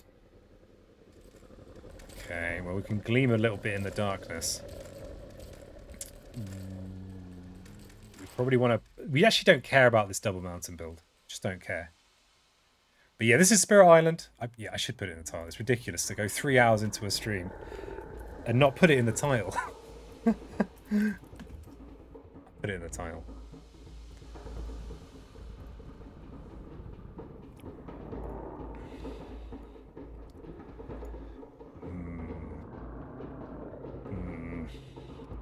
I'm wondering about... Yeah, I do have an option to... No, I don't have an option to gain fear. Oh, I do have an option to gain fear in here. It would be a way of getting this fear card, preventing this double mountain build. But yeah, this is Spirit Island, and it's fired all my entire solo game collection. It's kind of nothing stands a chance against the wiles of Spirit Island. Do we have fast? Okay, so if we do wrap in here and it goes to plan, which it might do. I mean, it's a risky defend. It's a 5 versus a 6 attack. But if it goes to plan, we'll get the extra fear we need. It's only a single mountain build, no build and land 8 if I'm correct. Yeah, that's right. Yeah. But this being a double build in here is not ideal. Especially as it then means that this is adjacent and gets England cheese builds. And hey, nice to see you, Chris.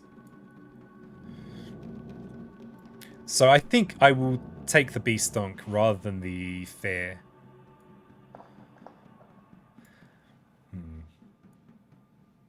And this is the only relevant place I can put it. Because we should get the fear we need to prevent this double build. And it's also, like Chris says, it's only one double build. We won't get both.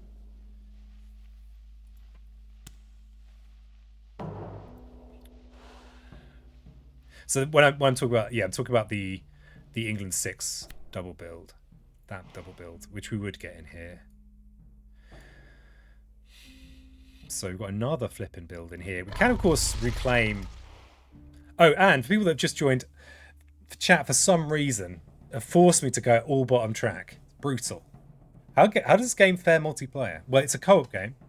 So each of you will play as a spirit and have your own island board. And it's great. It's probably not actually... I probably prefer it as a solo, but that's because I'm kind of profoundly unsociable. But a lot of people love it multiplayer. I think that's more about... But that's just me being weird. I think for a lot of people, they prefer it as playing with other people.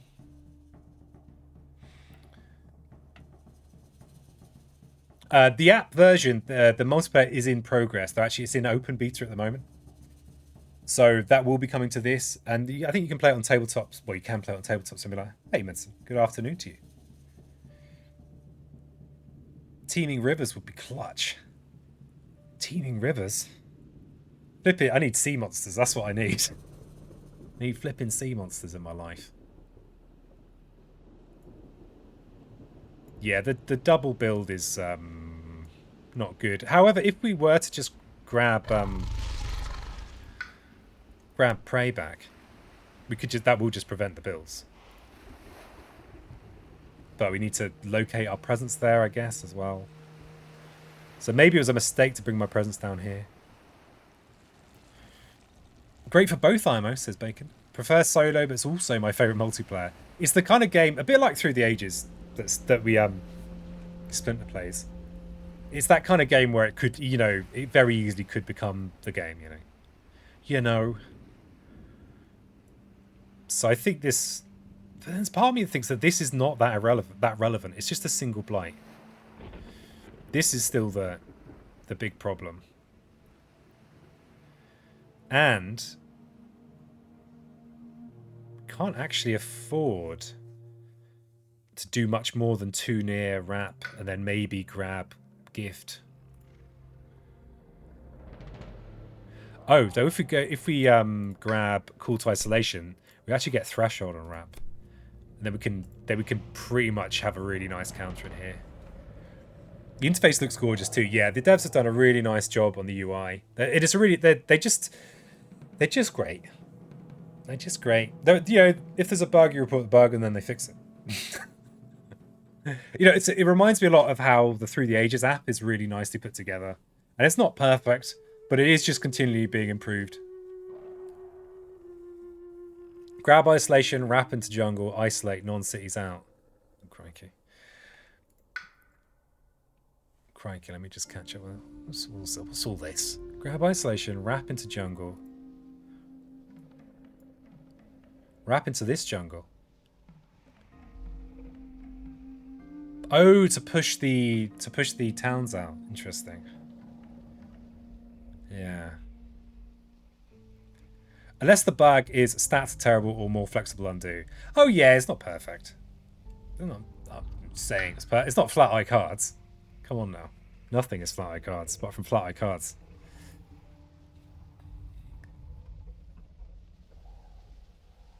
You get 2 reclaim mines. Oh yes, you are right.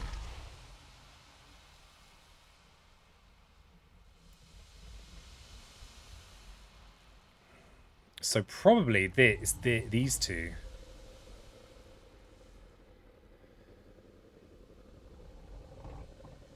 And probably looking at a major, because we need a solution for this. Wrap could be part of a solution. Just reconsider these things people chat. Things chat are saying.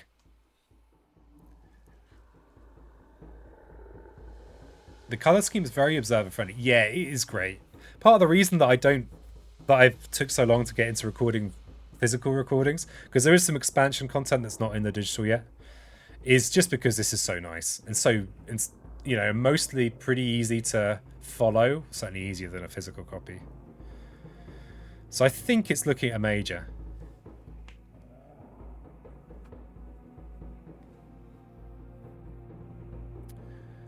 Major, depending on the major power you get, of course. I mean, that's the thing. I could go major energy, but I think probably the presence placement is important. But like, just so you're thinking isolate into jungle, push from there. The trouble is that I think I can kind of. I'm wondering about whether to just let this land go, save the energy from wrap. Do some kind of beast damage in here, put a presence in here, prevent the jungle build by grabbing prey on the builders. Just prevent all the builds in there. Hey, Argon. Hello, Argon Raiders. Crikey. I was lurking earlier in the Argon stream, and I had no idea what that game was. It looked very nice. Oh, it's still the game you were still playing Legend of Dragoo. What is all this? So I just never really played PlayStation 1. But yeah, how are you doing? Nice to see you. And hello, Argon Raiders. Forgot to account for top wetlands. Yeah, top wetlands. I mean, yeah, it's not great what's going on in the top wetlands. Still, I just started now. Well, today. It was today you were playing this. Today.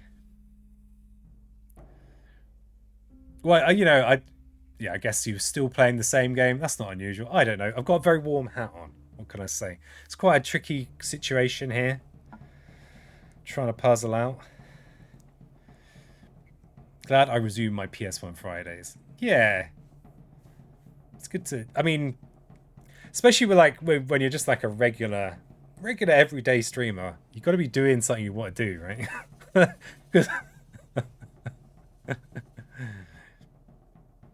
He says clichédly. The game was Legend of Legaia, if the title confused you. Too many Legend games. Alright, I'm out for tonight, says Mateus. Good luck to you peasants. Stay positive in the vortex of 2022. Yeah, as we get sucked in. I think we have to look at a major. Like, we have the idea of using RAP, pushing towns, but then like what's left? We still have to deal with 2 cities. A bit of bad luck and this is sunk. And we just don't have the energy to play RAP over and over again.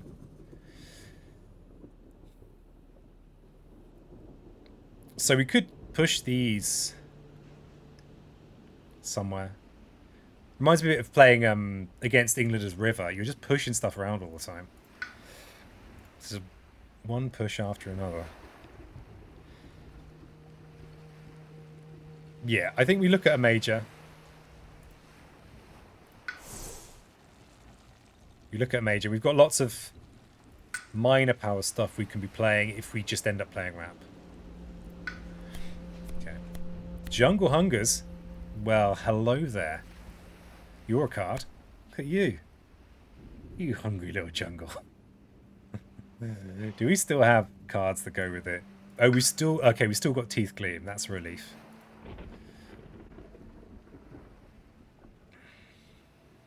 I'm hungry too. Well, it's understandable. Better start preparing for dinner. Oh, I was there when you guys were talking about healthy eating and stuff like that. See, I don't, you know, as far as I'm concerned, if it's not in a can, if you can't be bothered to encase your food in metal for a while, leave it in a warehouse for a year before you eat it, is it even real food? That is not, of course, a serious opinion. I don't think any of these other cards are even close. So let's not think about that too hard. What do we get rid of? Probably not any of our zero cost stuff. Definitely not Prey, definitely not Teeth. Probably Pact finally goes now. It's not doing enough. So even though, yeah, I think Pact goes. Yes, we threshold it, says Bacon. We threshold it. Time to prepare for belly filling then. Okay, what are you having for dinner, Argan? All right, what fancy food are you having? I'll go first. I had tin hot dogs with kidney beans, with baked beans and sausages on top, with turmeric, chili, and black pepper. Proper classic pizzo meal. Hungry too. I'm eating the licorice my partner got me for Valentine's Day ahead of everyone. That was perfect 3-cost major goodness, second to pen. Yeah, pretty good, huh? It's pretty good. Can we afford it this turn? We've got other duties. Of course, to play this, we need a presence in a jungle. So it's not ideal. We can't really play it this turn. We can play it. No, we can't even play it next turn either. So although it's good, it's also not. We still need to survive for a while. You're really into the turmeric and black pepper? Well, someone called Flat Eyes told me it was good for me to add black pepper. I was like, yeah, I like black pepper. I'll add it in. So the fact we've got back-to-back ravages in this land is a bit of a pain. Even though this is, let's just quickly double check these. No. Is there a world where Power Storm works for us? Kind of matches up in elements with RAP. Not that we want to double RAP, of course. But maybe if we could be double pacting? could be good.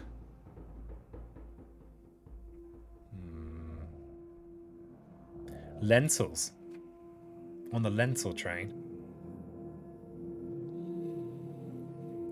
I don't have much to do with lentils these days. I used to make dal a lot. Like lentil soup. But yeah, these don't compare.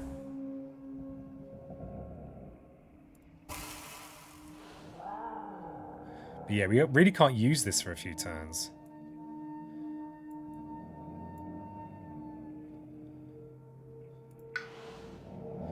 So we have to place from the bottom track.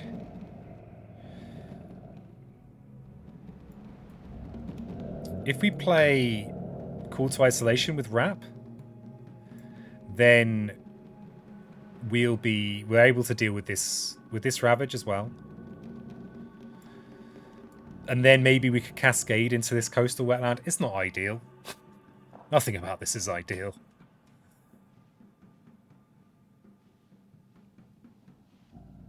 Or we could do something even more maverick.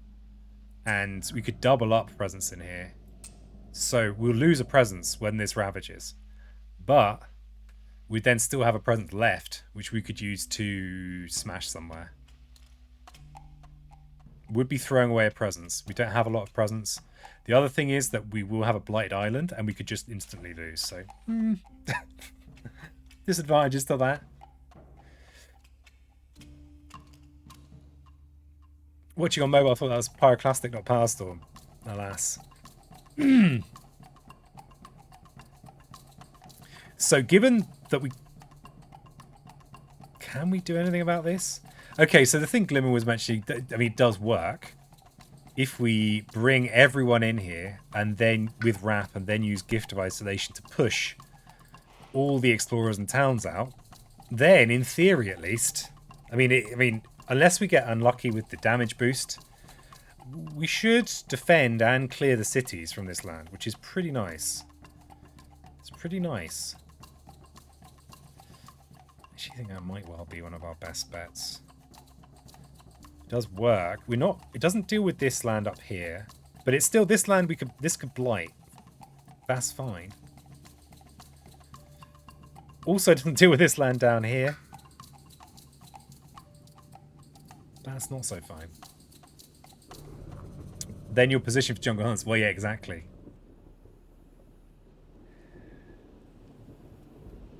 You can focus on both wetlands instead. You're getting 2 blight in every scenario I can spin out. Yeah, but I mean, I guess the key thing is we won't be losing to the London thing. We'll have dealt with the immediate London danger.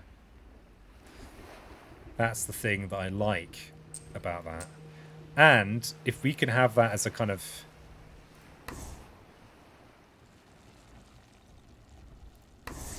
If we can have this as like a keystone of our... If we can be like throwing out jungle hungers a lot... I mean, there won't be many cities left on the board if we do manage to wrap into here.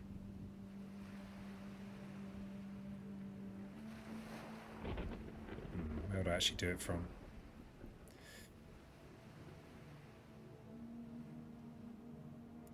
So if we do this option here, we get our ranging hunt as well, which means that I can position my presence a little bit. I need to rescue this presence. We could just lose here, by the way. Just by the way. Even if we execute the Glimmer plan flawlessly. Wait a second. We might have a similar situation with the presence placement to that last one.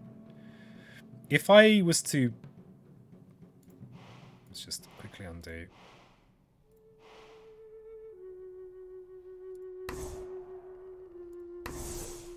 Oh, damn it. I've already placed the presence. Sorry about this. You can innate on bottom sands to rescue the wetlands presence. Yes. Yeah, my plan right now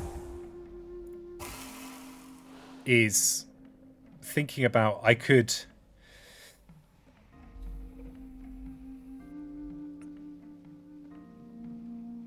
was thinking if I placed the presence in here, God damn it, I don't want to do this now, but okay, fine. If I place the presents in here, turn this into a beast. Oh no, it doesn't work. It doesn't work, peasant. Okay, that doesn't work. So yeah, we do this. Oh, I guess that's the thing, is that I can bring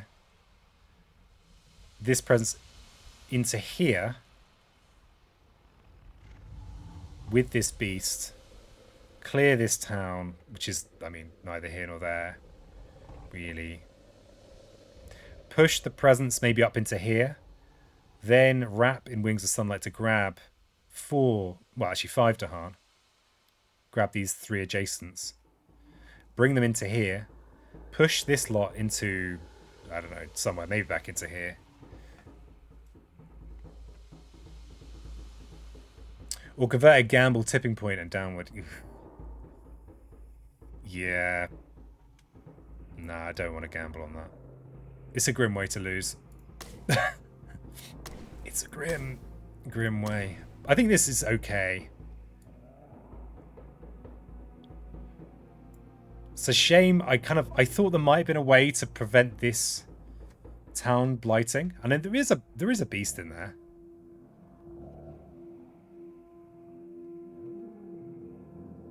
But I don't think there is, as well as rescuing this presence. So that presence going down there was a mistake. It was a mistake. So, but we do now kind of know what we're doing. So we kill that town. We push our beasts. So, damn it, they're building a town in here. I'm going to put a beast back in here anyway. I'm going to put a beast in here. Not going to move the presence. Energy. So, we wrap. Oh no! Damn it, peasant! Can you just do it right, please? Please. So I need the presence in here for my devious plan to work. So we'll actually do it this time. Okay, so we push a beast up here, and this can go. This can go. Let's go here, and we bring the presence up there. Okay, all right. Then we wrap. We've got threshold, so we can grab in these guys. And then we can move them in here. And we'll move all of them.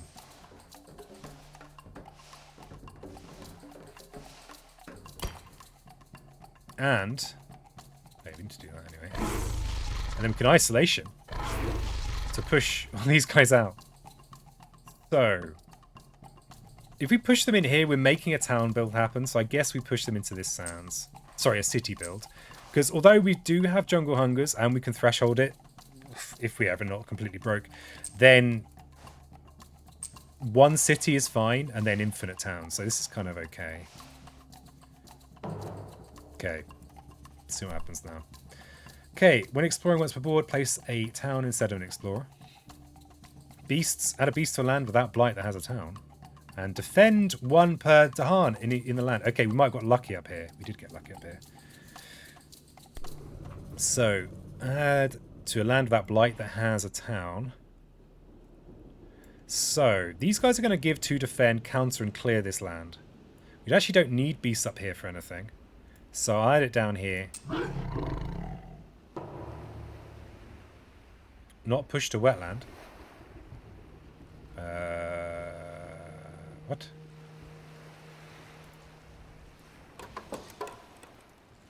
Oh. Oh, of course the builds before the Ravage Pet. That was a mistake. Oopsie. Just making a mistake. The 2 towns.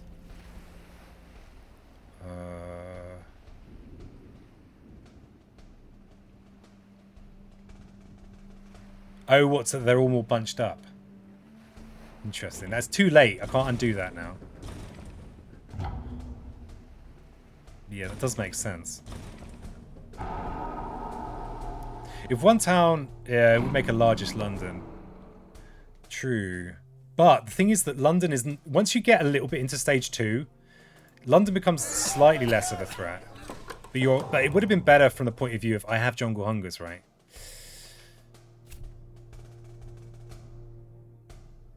Okay, so we've got 3 choices of London here. So this is about to shuffle down, so probably Mountain London is preferred London.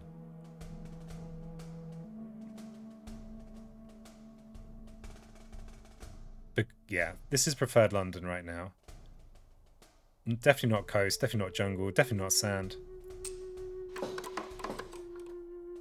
And one of these is going to explore with a town. So let's not completely fill in the interior. I think that's right.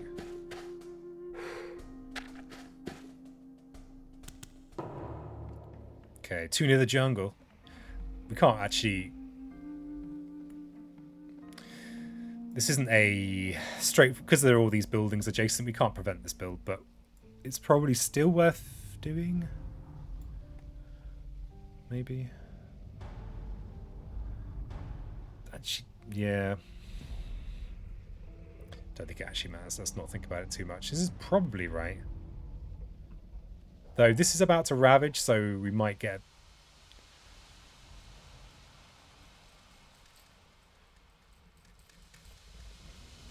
Annoyingly, we've got build into ravage in this land here.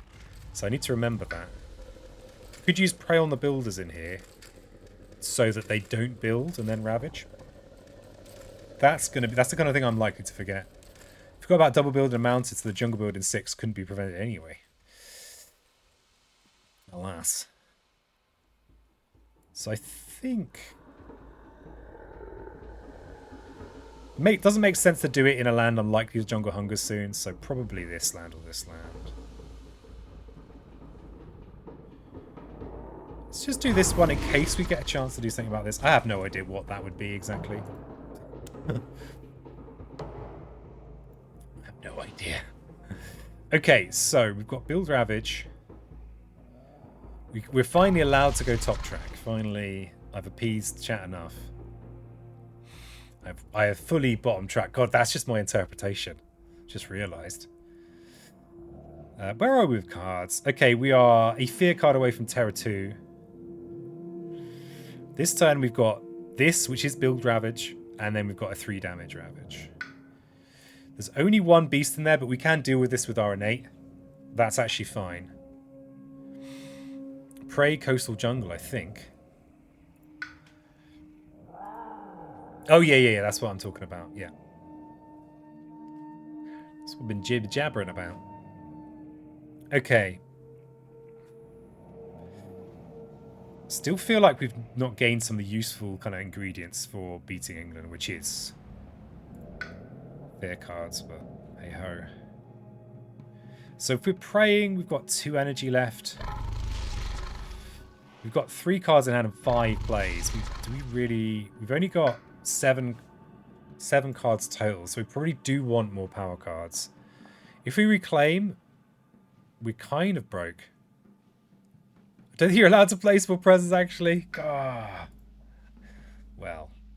I actually like reclaiming semi-often as long as living energy is around. Interesting. Yeah, especially with... I mean, we've got 5 plays. It's silly to try and make... I mean, we do have 2 reclaims, so... so Chris, it was because we've got... I was forced by the cruel hand of chat to play bottom track Fangs only. Although that's kind of how I generally play anyway, but just don't tell chat. They like to feel powerful, the people of chat.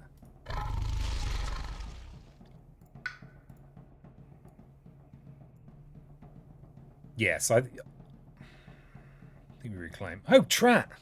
Coming in 3rd, I think. What does prestige even mean anymore? I don't know. But congratulations. Just snipping in there ahead of the rest.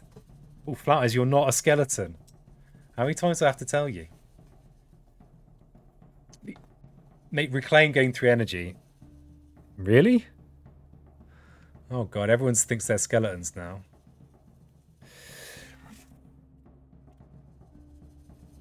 It has to be very good to not be placing presents and beasts. So yeah, we've got a solution. I think we are reclaiming. And I think probably we're gaining a minor power now. Hey there, gamer, Mr. PK. Have you seen the trailer for the Uncharted movie? I have not seen the trailer for the Uncharted movie. I have not. In my opinion, it looks a little meh. Okay. It saved me a little bit of time. Midnight may have a point. Playing at Jungle Hungers could be a priority here. How many times do I have to tell you I could be anything I want to be? You can be. You can be Flat Eyes, but not everything. Okay, and also Blues now thinks they're a skeleton. Oh dear. Oh dear. Prestige has lost all meaning. What are you talking about? How dare you? It's important. It's not just some weird satirical imaginary currency. Okay, so we don't have a lot of energy. I'm just trying to think, do we... I mean, I think all of our cards actually do something for us here. So I think this is a minor power pick. Yeah, it's a minor power pick. And if we're lucky, we'll get something. What meaning did it have in the past? Well, yeah. Never really had proper meaning. No real meaning here. God. Okay, Lure of the Unknown at least is a cheap way of jungle hungry. And I do have a relatively clear board. So it actually is useful. And it's quite good for manipulating London. And Londoners. And yeah, the cheap moon plant means we could squeak out a jungle hungers a little bit easier. It means something to me. Here there be monsters. Yeah, like just a fear minor power. What they do so much. Fear minor powers against England 6 are so good. And this doesn't really cut it. I mean, it's off-brand anyway. Well, actually reasonable. Not actually that off-brand because we've got Prey and Gift. It might be tempting. Wait. We can actually use it to prevent this Ravage from placing Blight. But we can just kill this town anyway this turn. Interestingly, it also works. It is Moon for our Jungle Hungers, but it's expensive and we're broke. And at the moment we've got so many plays that we just don't really know what to do with them. So I feel like Lure is good.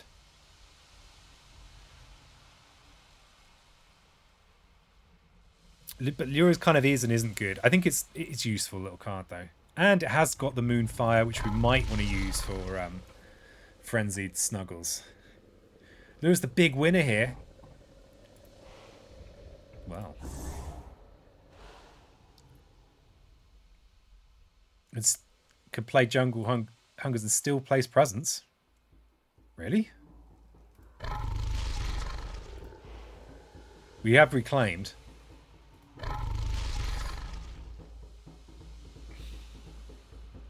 It's still... Did my math wrong? Still Lure. Yeah, it is still Lure.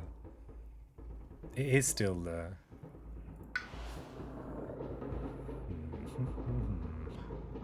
So to kill this town and keep ourselves clean, squeaky, we probably just, yeah, we just convert a beast that's in here.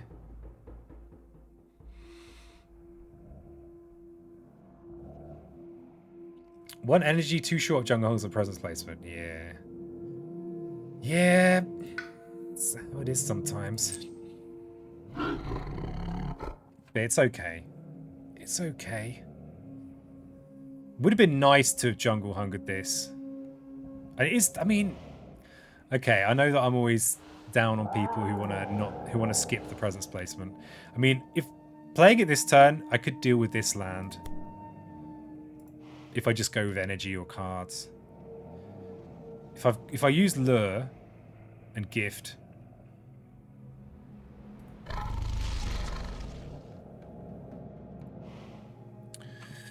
I mean, the advantage would be that we'd destroy a lot of stuff in here. And we keep our fear cards going, and we get to Terra 2. The disadvantage, of course, is that we are further away from getting actual proper energy income. But this land, I mean, this is beyond our ability to deal with.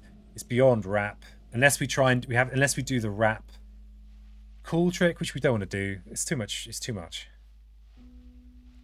You need to start Jungle Hunger's ball rolling expensive presence placement. I might imagine things, or was the math overlay sped up significantly? Oh, who knows? My poor bot. It needs to be updated. Need the energy more than the presence. Yeah, God. Oh, look at all that. Look at all that energy. So we can still. Can we still do? Oh, actually, I could eat this presence, and we could still clear this town. So like this.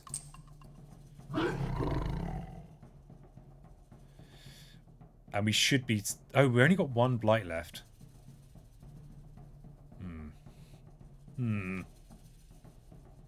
So, given that we've got an energy, we could go Teeth Gleam and actually get some stonks on the board.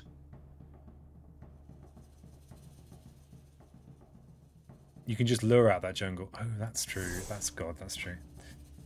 Okay. That's true. I didn't even see that. But then we're luring into a city build. I'm not sure I like that. Don't like that at all.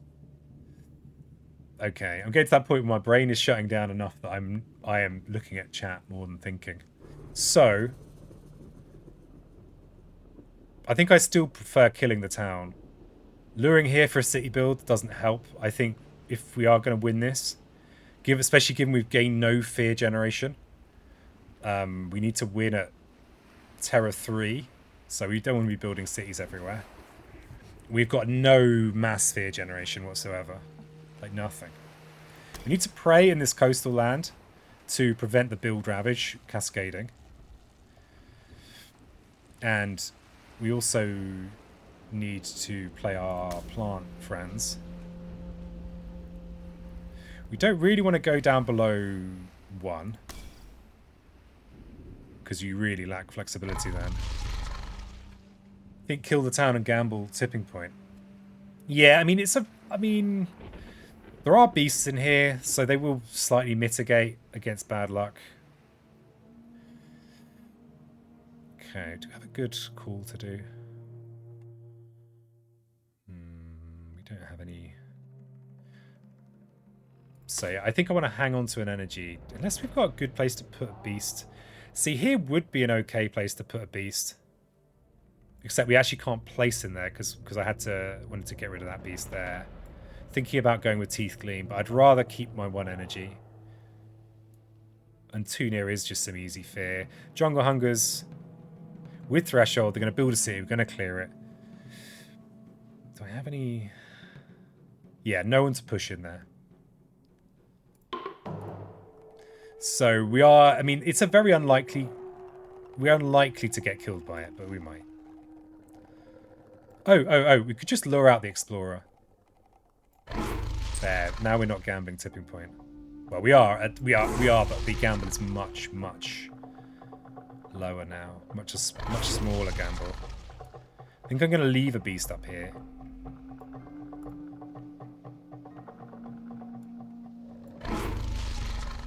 And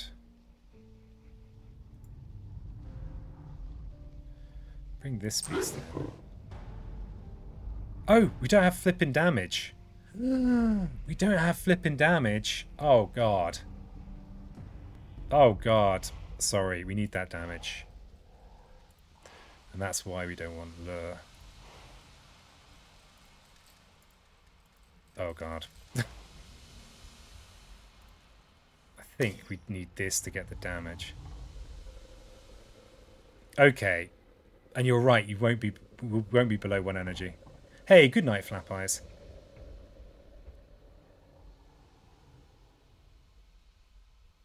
Oh, you're saying replace lure with isolation to get innate. I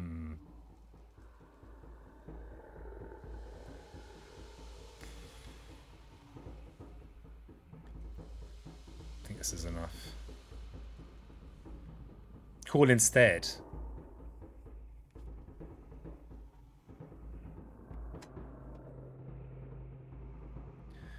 I'd rather do this, I think.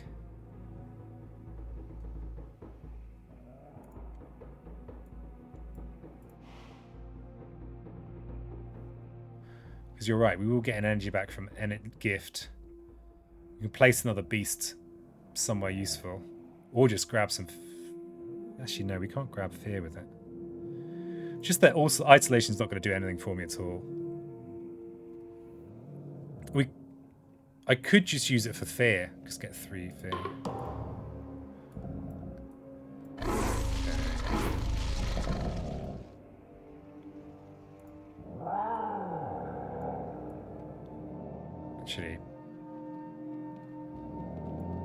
Actually, I'll bring this beast down.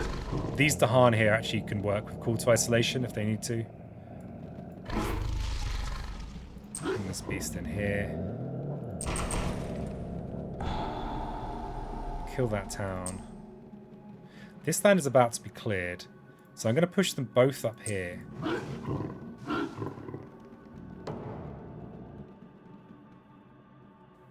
Okay, let's see what we get. On each board, add an explorer to land without invaders or Dahan. Well, okay then. I guess that's this land. They're going to build a town in here anyway. Hey, what else have we got? Each beast destroys an explorer. Damn it.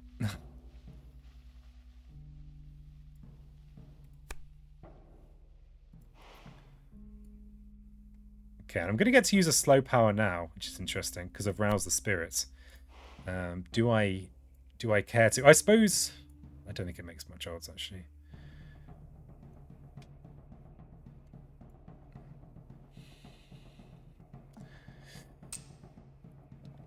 Okay, so do get to destroy. So yeah, get to destroy a couple of explorers. And I can use something fast now. So we want to wait till the city's built here. There's no reason to do it now. So we're going to wait till after this build. So do we want to do this early? I don't think there's any reason to do this. What about Teeth Gleam? I mean, if we use it to gain fear... Actually, I don't think I could use it... I can't use it to gain fear. Oh, well, let's just get a beast out.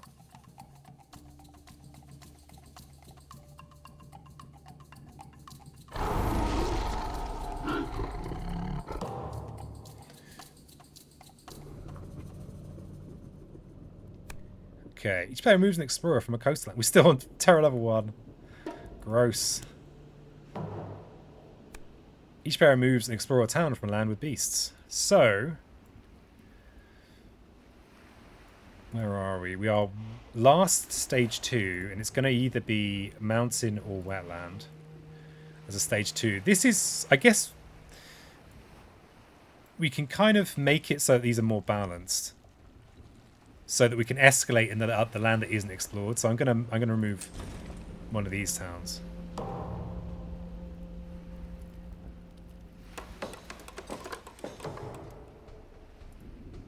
Okay, Jungle Ravage. Nope.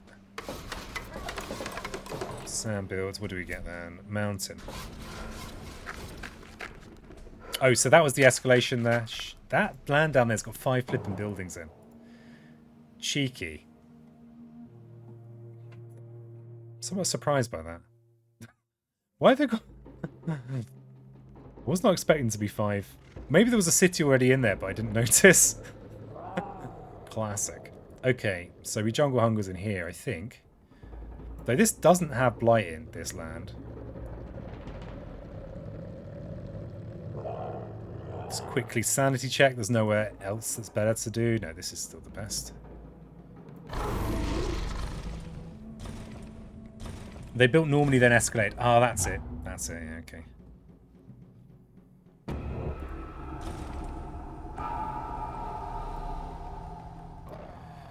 Okay, now 2 near the jungle somewhere.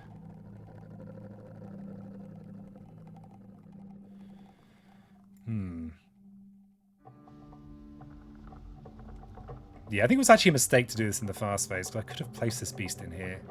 Never mind. Okay, let's just kill the only explorer I can kill.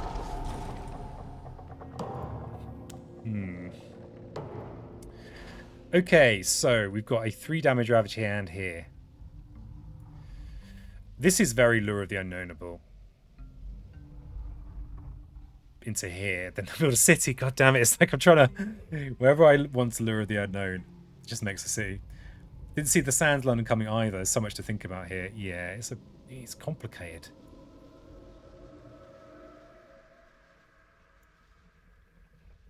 So we could just use Wrap to come in here. It feels like a lot of, you know, I'm using 3 energy to destroy a city. It seems ridiculous. It's ridiculous. There aren't any beasts over here. But could just try and force out more and more jungle hungers.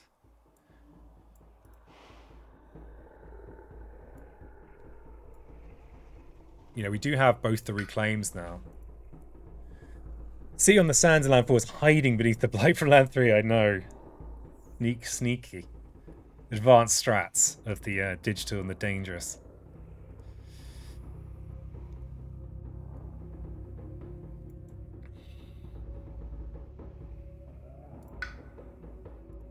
I mean, but on the other hand, if we can skip the reclaim, that's kind of good.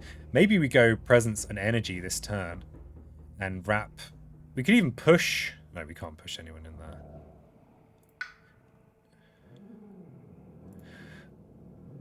The nice thing as well is that we then get our fear card, so we wouldn't be facing the double build.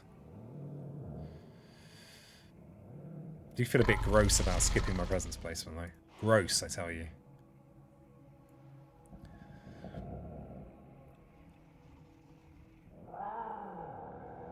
And we're still gambling on tipping point as well. So maybe we...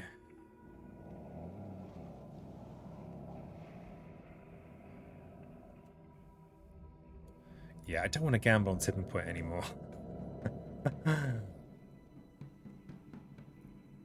Seems like such a waste to Wrap for a single city though.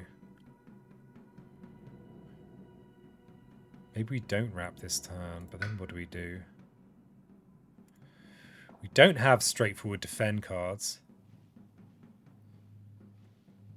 Maybe we look at a minor power. Oh, this is a good build to prevent, by the way, with Prey, because then this is a 5 damage Ravage versus a 5 defend. That feels like a much better use of Wrap as well. Move town from land 7 to jungle with Lure. Yeah, I mean, that's possible. Then they just build a city here. Not so... I mean... And we just still haven't gained... We still don't have our Fear Stonk card, you know? I guess the big Jungle Hungers is a lot of fear, but... So I think we need to look at a minor power. We can, of course, Lure in here. We could Wrap it. We could Wrap with that. Yeah, and actually, if we gain this, we will have the 3 energy to Wrap and Lure. And place presence. And grab some things from the discard. Though I would like to Prey as well. Ideally, just a regular defend would be better. Would be nice. I think you guys must be on a chunk of delay. Or maybe I'm just not seeing it for ages. That's also possible. So I think looking at a minor power. What do we get? Well, Rain of Blood. Look at that. Beautiful. What a card. What a lovely card. And big old defend here. Does need the Sacred Site though, which is less appealing. But this is the perfect card for just tacking on the end. The fact that it has Beast on as well is just a bonus, really. Needs a Sacred Site though, which is gross. I always gamble tipping point with Fangs. I hate having more than 3 presents on board. Probably bad play. I think my island gets blighted more often when I'm not converting presents. Yeah. Yeah, Rain of Blood also. It's annoying, isn't it? What do you need a Sacred Site for? It's blood.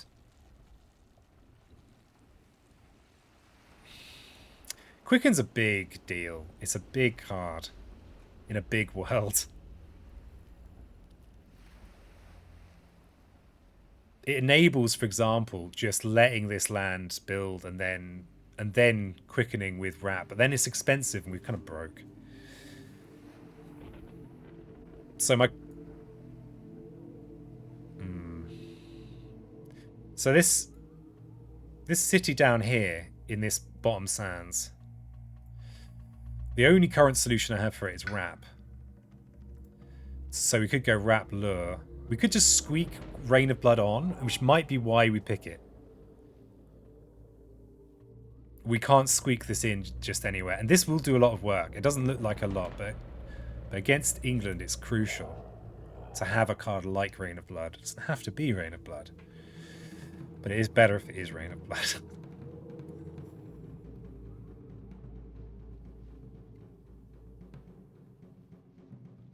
Yeah, and we can actually just use Lure to bring the town out next turn. And defend again with Wrap. Quickens all your 2nd and 8 icons. True. We do have a lot of beast kicking around now. We haven't gained a beast major. Rain of Blood is perfect elements for beast mages. Well, is it? For some of them, anyway. Rain of Blood, Rain of Blood, Rain of Blood. I think Ray needs to push some fear. Yeah, I kind of think we do need to push fear. It's also cheap, and this is like the perfect thing to just tack on. Making sure the Sacred Site happens is a pain. But we could tack it on this turn. I think for that reason alone, that makes it more useful. Also, we can use this anywhere. As long as we've got a Sacred Site, we're going to be able to use this. And I just thought I'd add an extra and on there. So, we need a Sacred Site. We need to wrap in here. We need to lure. We need to play another plant card, so we could grab these two.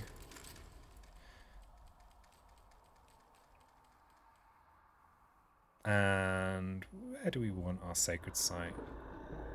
I guess the jungle's probably the most...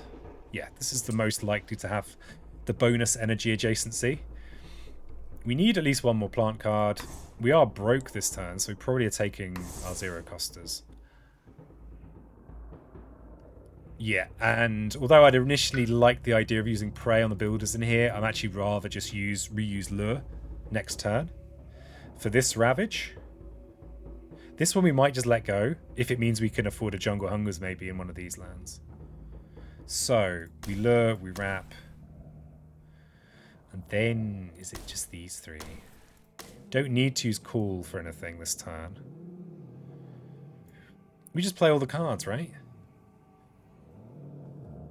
We do have Frenzied Assault. What are we short for that? Just short a Beast. So we could use Isolation instead of Energy to get the 3 damage Assault. Which is a town, and actually a chunk of Fear. Town and an extra Fear. So we 3 Fear, but we'd lose a Beast. Where is there a place on the board where that one town makes a difference? I don't think so. I'd rather have the energy. So I think that's the play. And Frenzied Assault, we might do it. Depends what it looks like in the slow phase. Okay, so we gift. I've not thought about the ranging hunt. Oh god. So. Okay, so if we wrap in here, which is the plan, this land will be clear.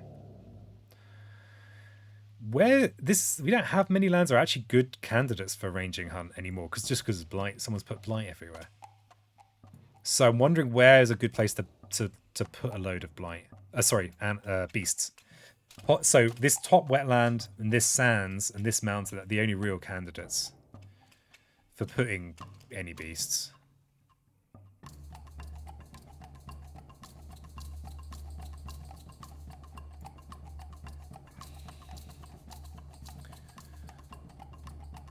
I only use a Frenzied Assault against England. I can't pass up any tools. Well, it's not about passing up. It's about, is this actually going to make any impact? Is it going to make enough impact?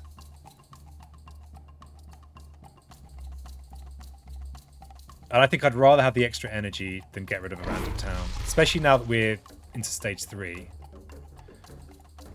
So, I'm going to leave these Dahan here. You know what? Actually, I'd rather these Dahan were in here. Especially as these are about to move to here.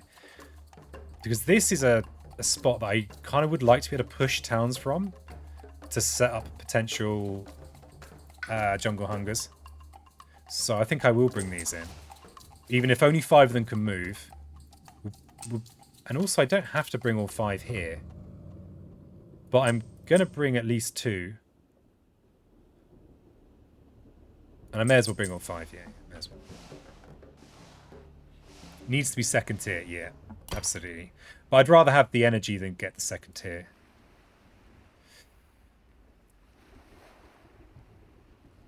So...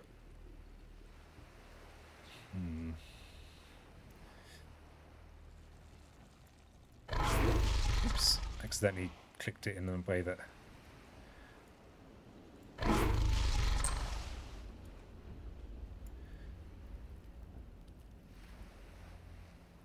So...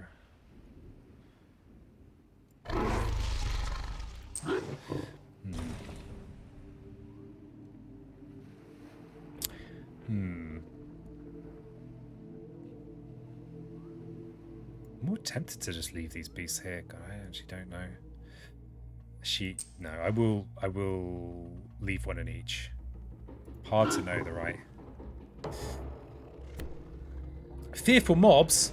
When ravaging, invaders do +3 damage per land and lands with 3 or more invaders. I don't think that's relevant, hopefully. Okay, so we're doing damage to invaders and Dahan with disease. Do we even have disease? And then fierce mean. Okay. We get a fierce mean from here. Defend 2 in all lands with presence. Each spirit gains an energy per sacred site they have in lands with invaders. No, we don't do those things here. And Sand Ravage. It's fine. And good. We've got that fear card. We can kill the town in jungle in the slow phase. Oh yeah, with Frenzied Assault. Interesting. Interesting. Might well do it. Especially as this jungle's come up. Oh, right. Oh, right. So we do some Rain of Blood. For yet more fear. 2 near the jungle. Probably. I mean, this is not gonna... Oh yeah, this we'll get rid of this one. I don't think it makes much difference, actually. And I think the Frenzied Assault is worthwhile. I'm sorry, little friend.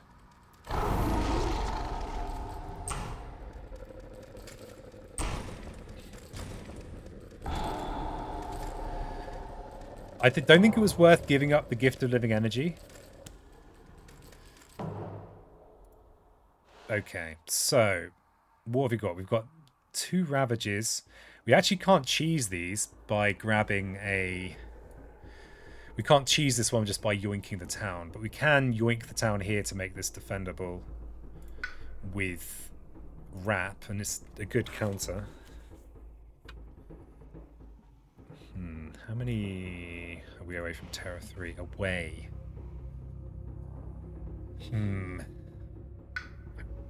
We need to be doing actual beat stick things, though.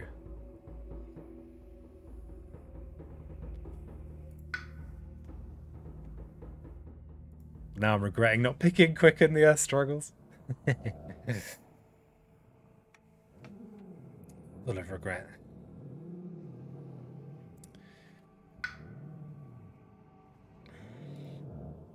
I still think this is still a good wrapping Wings of Sunlight into here. Also realised I shouldn't have pushed all of those to there.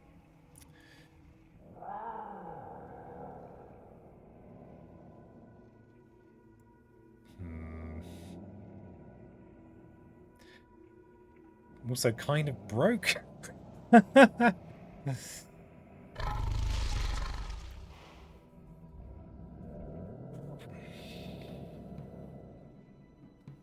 So maybe...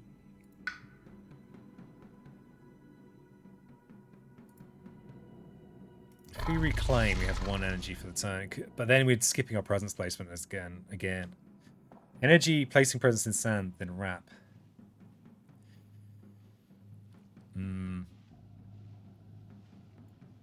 I'd have to move presence there with my innate. But that's possible. That's fine. It's quite easy to... you just need to get 2 beasts to move some presence around.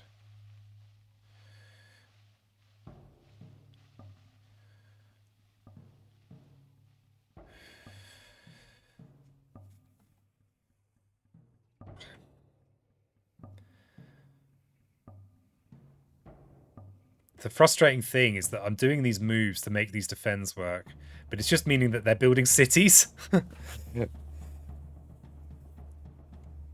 You can reclaim 2 cards. Yes, I can reclaim 2 cards.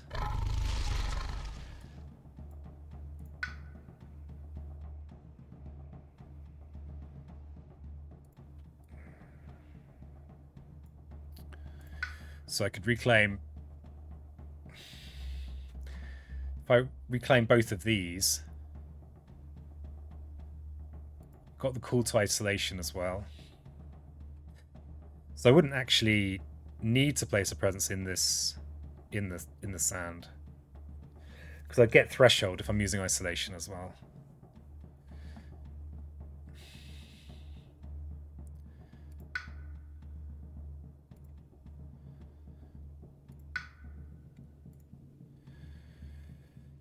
And if I'm using isolation, I could just push a town out.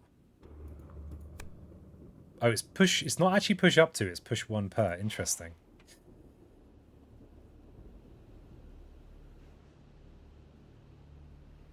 I'm wondering whether to gain, just to hopefully gain another useful power card. So we've got 1 energy. We'd gain another energy from our income. We'd have 3 energy. So we could play call, wrap, blood. You know, we've got a turn. And we can keep on, hopefully, till we actually have some energy. And we can at least convert this into a beast as well.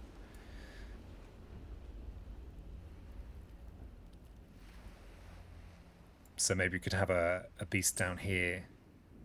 Though I should get my innate if I do that stuff, especially as we're revealing this plant. So where would I actually use it for innate business? Maybe it'd be good to gather some beasts into this sands here.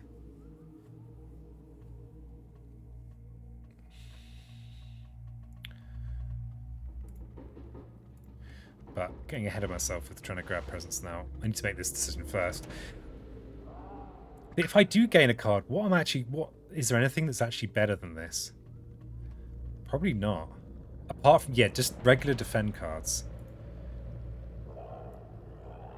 Rather than having to defend with a 3-cost major. And the trouble is, by defending with this, it means I am not using this to actually clear stuff. That's the trouble. Yes, you are correct. There's 2 builds in these sands. And the thing is, it's looking like we're not going to be able to win at Terra 3, so we're probably going to have to win at Terra 4. And that means generating a lot of fear and surviving. We're in stage 3 now, so the likelihood of us losing to a London is much lower at this point.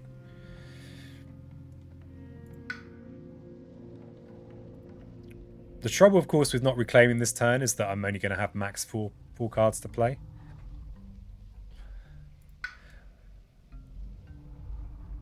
Because I can only reclaim 2, and I've got the call there. So it'd be something like wrap, rain, call. And there's this as well. But I need just like an extra little bit of help.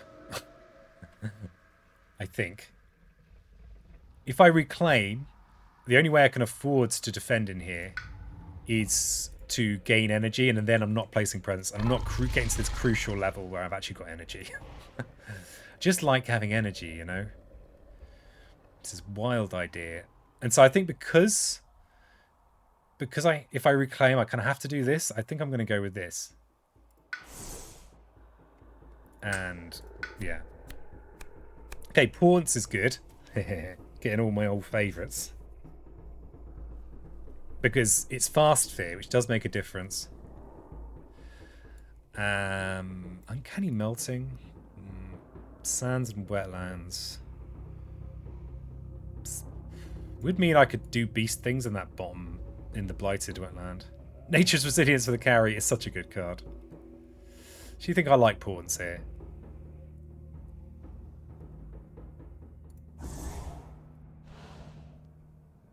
Okay, so at least now I can keep placing presents, which means beasts and so forth. The trouble is we are into stage 3, so it's a lot of we kind of need to get a wiggle on. So I think if I add one here and turn it into a beast, then when they build the town, there'll be 5 health worth invaders in there. But if I push some beasts in here this turn, damn, I'm not sure. Blight removal cards are probably too expensive, I think. Yeah, I think so. We just kind of broke, and that's the... We didn't get Gift of Constancy. Reclaim often for fear. Terror 3 cards may keep you in the game. That's true. I mean, we should have a good fear end. I mean, we've got 2 of the best fear cards now. So... Where do I want a beast? If they're building a town... Okay, this is that kind of out of reach, I think. Okay, so we're reclaiming this to prevent our double blight placement, and we're going to reclaim... Do we claim for the energy or for the fear? I think we fear. We push the fear game. Ports and rain, it's a lot of fear, right? It's like, not quite downpour levels of fear, but yeah, there's several fear. Oh, we don't actually get to do beast damage this turn, but we do get to do the beast rearranging. I think this is still okay. I mean, we are in YOLO territory. That's kind of the nature of England 6 anyway. Anyway. Oh, and by the way, I'm just letting this land go. I think. You know, just be aware that's happening. Solid, okay plan now. Yeah, it feels like more of a plan than it's been for a while. Okay, so we do have wrap, and we don't need to position. We can just gather some of these in to move them across. We need to call to isolation to push a... To put it will, unfortunately, it will push it will push both towns out, but hey, you can start pushing some of those beasts out of blight areas at least. The part of the reason I like leaving beasts in built up lands is that sometimes the events will just clear cities. We saw that in the last game, and it was wonderful. Importance in here. So we're going to be pushing some of these towns somewhere. Where the hell do we push them? Probably into this wetlands.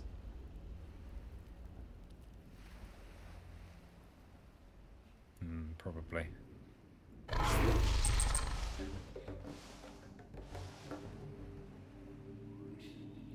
There are 2 fear cards, so maybe Mountain 8 gets resolved. Yeah, possibly. Can dream. So, I think I move all of them. Yeah, I need to make sure... Yeah, do I leave some behind?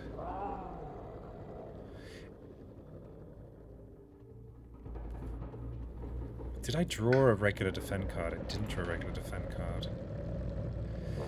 See, if I move only 2, then if we get a bad news disease event, we can use it in here instead of in here. Sorry, in this jungle instead of this mountain. If we have 2, it actually pushes both of these towns out. So we only need 2. Let's move 3. Then we've got 2 in here for a counter. If I get a defend card. If I don't get a defend card, what are we against? Standard city town explorer. We have Sacred Site Minor Power Fangs. Yeah, I know, right? It's the world coming to. And we really want to defend in here. So maybe we are going to be wrapping in here anyway. Because this is our, you know... Yeah, okay, we just move them off, sort of. I'm just going to overthink this minor decision. I mean, I think maybe for like a top tier player, this, you know, there might have been something there. Okay, so we have to isolate here so that this 7 attack doesn't overwhelm our 5. Defeating the whole purpose of this defend. So, given that wetland is the only land type that's not going to do something this turn, guaranteed, I think we push into wetland. Yeah, and it's... Unfortunately, we have to push all of them. Okay, and now we can rearrange some beasts. So these beasts in here are not doing very much. This city's about to be destroyed. I kind of almost want to jam beasts into this land. And I know that I can't use my innate in there, but... Interestingly, because these lands I've got beasts, I've got loads of beasts in, I have blight, I actually can't push from them. But this land's about to be cleared, so I'm going to grab one of these beasts and maybe put it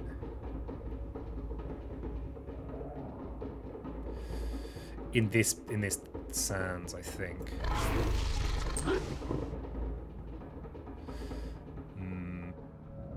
Oh, I forgot to convert a beast. Damn it. Foolish.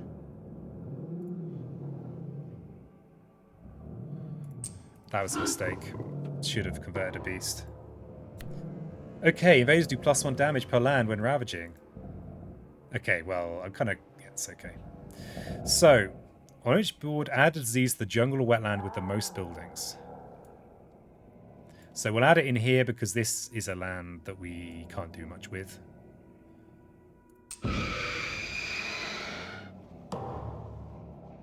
Okay, fear card time. Each player adds a strife in a land with or adjacent to beasts. Invaders skip their normal explore and build in lands with beasts. Well, okay.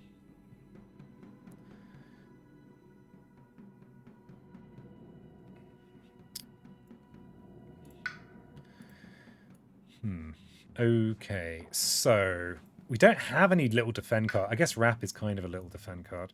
If we strife this town, then it makes this a very safe defend and counter. The strife here keeps it unhealthy. Well spotted, Glimmer and Chris. So that's the best choice. Yeah. Keep the unhealthy for another turn. Okay, let's see what my other fear card is. Skip the next normal build.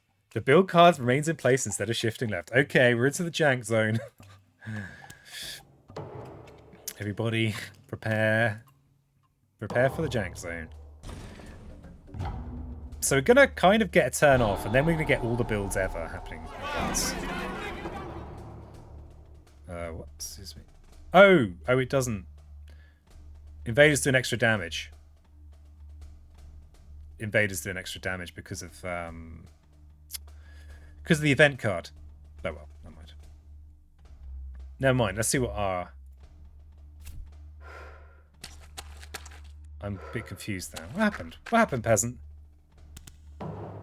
Oh, did the event clean one up? God damn it, sometimes it just... Yeah, right, the event cleaned one up, but also added one. Because of this +1 damage. Damn it. Probably wouldn't have strifed there if I'd... Okay. Alright, but we do have Rain of Blood, so it's all okay. Okay, so we've got 2 Terror level 2 fear cards. We steered you wrong. That's my fault. Okay, we are 5 fear away from Terror 3. Which is when the cards get serious. And we have a turn with no Ravage. So... Oh, Jesus, I'm broke this turn. If I do this and reclaim, then I can afford my jungle hungers. I think jungle hungering this turn is the thing to do. What? We've got a lot of builds. We've got every single land is building. Because we've got all 4 different land types. Fear card prevented double builds in sands. Ooh. Yeah, loads of... I mean, yeah, the fear cards did a lot of work there. So I think this is... We have to jungle hungers this turn and take out one of the big lands. Like this land. Which will be... Because the thing is, we then have a ravage on every land on the board, right? We've kind of got to get the job done this turn. Where are there going to be cities? Bearing in mind, everywhere builds. They're going to be cities on almost... Okay, there's cities everywhere. But if we can upgrade our fear cards, do we have any fast fear? We've got portents. We don't have fast fear. I mean, if we could do a big ranging hunt, but I don't think we can.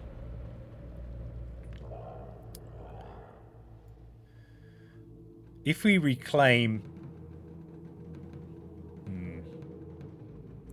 Is there a power card that prevents a ravage in every land on the board? yeah, there is. Yeah. We'll just grab that one. That's what we'll do. We'll be fine. I mean, yeah, we've got such a healthy collection of cards that we have to reclaim this turn. If we reclaim like this, we just have... I mean, we just can't really play anything.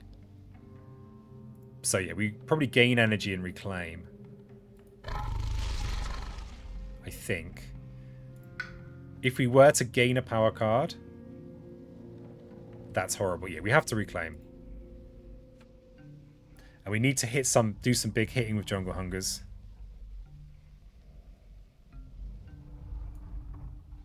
Okay, so mountain's kind of actually going to get like a couple of builds. But mountain is the only place we can't jungle hunger. Portents and rain set for portents and big ranging hunt. Yeah, something like that. Just there's a lot of... It's quite a lot of fear to generate. But we still have a healthy island, right? Okay, so I think... I don't like skipping the presence place, but I think we have to this turn. So I think we gain energy. Reclaim cards. Now, if we could get 5 fast fear, it would upgrade our 2 existing cards into Terra 3 cards, which is a huge jump in power. So I can afford jungle hungers this turn with threshold. And a whole load of 0 cost fear stuff. So I could hit a land like this land would be a good one to hit because it's going to be 3 towns and a city. But if I could get... So I've already got some fast fear. If I could get a little bit more fast fear...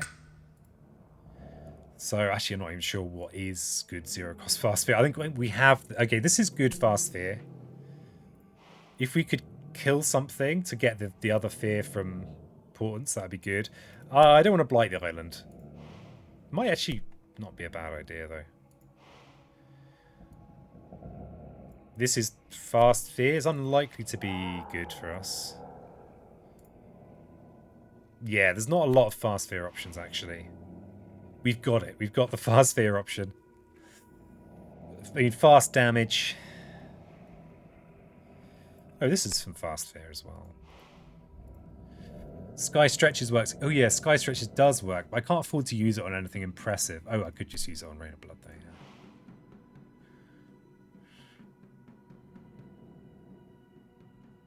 Thing is, if I look at a major, some of the cheaper stuff, like Pent, would be pretty good for us, right? It's a bit late for Savage Transformation. Tigers Hunting could be good. Might also be a bit late. Not even convinced there's much here that's that great for us. Well, I mean, Sea Monsters could be nice. So I think we look at a minor power. And it could be Sky Stretches. It could be something else. It's weird. I feel like most of my cards are necessary, even though I do have a hand of 10 cards. Yeah, because we can't afford to play most mages this turn. The only one we could afford is Tiger's Hunting. But our odds of getting that one particular card are relatively low. So I'm just going to look at a minor. These are not fast. Never mind. Inflame the Fires of Life. It's kind of got all the elements we ever want.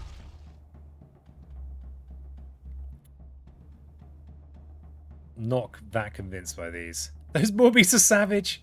Everyone loves Meow Beasts. They are very, very savage. This is a little bit more fear.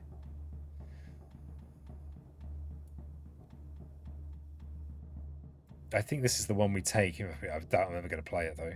Just not going to play it. Okay, so we don't get our upgrade unless the event card could give us our upgrade, because I'm still going to push fear. So we might already have... Yeah, we've already got our threshold from Portents, and remember, we've got a plant on our track as well. You are Sacred Site, Fangs. What? This is an outrage. So, we don't have our damage from Ranging Hunt, so we're going to want that. Our Call to Isolation is actually doing very little for us this turn. We will be able to use it next turn to push the town that gets built in here somewhere. Except we'll be pushing it into the big Ravage. Unfortunately, because it's a slow power, fast power, we won't be able to join it up with Jungle Hungers. Do you have a slow push? We don't have a slow push. So I think we too near the jungle here just for that extra one fear, and we do need to actually convert to a beast. Need to remember to do that. So to get our most from Portents, Meow Beast is 1 fear for 0 cost, though. It's true. It is true. That's a true fact. Too near is a fear. So where am I ranging hunting?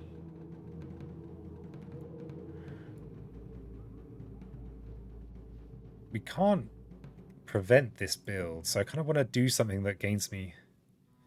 Oh, the good thing about this is I could actually... I could push these somewhere where they could kind of all join up.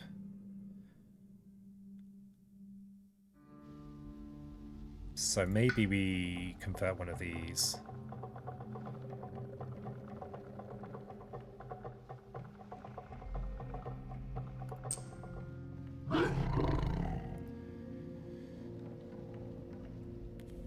Okay.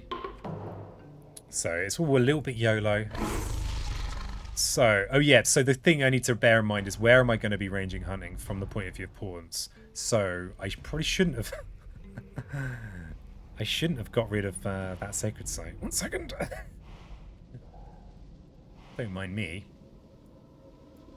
So in that case, I will...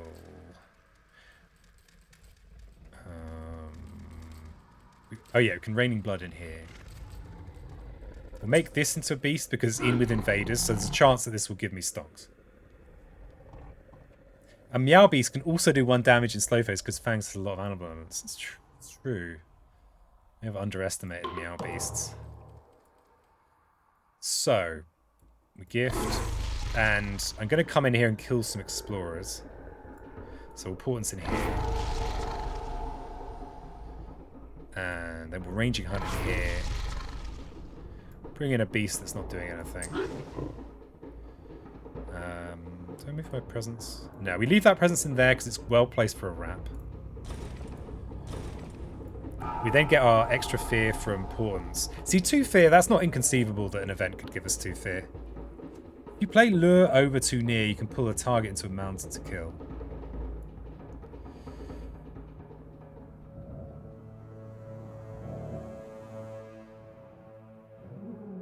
I needed the other thing to bear in mind is I needed the animal element. I've only got 3 animal elements. So they're going to build a town in here anyway. So I'm going to maybe leave 2 beasts in here. Or if I push 2 beasts in here, I could maybe kill this. No, but then there's a town and a city.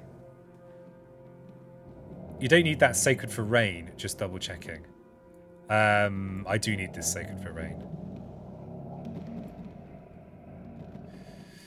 So these beasts, the thing is that this is a land that currently has nothing in it. So we want our beasts to be in lands with invaders when cards get drawn. So maybe... Actually, you know what? Gonna leave that presence there. So I'm gonna make sure that these are in with invaders for when the fear card happens.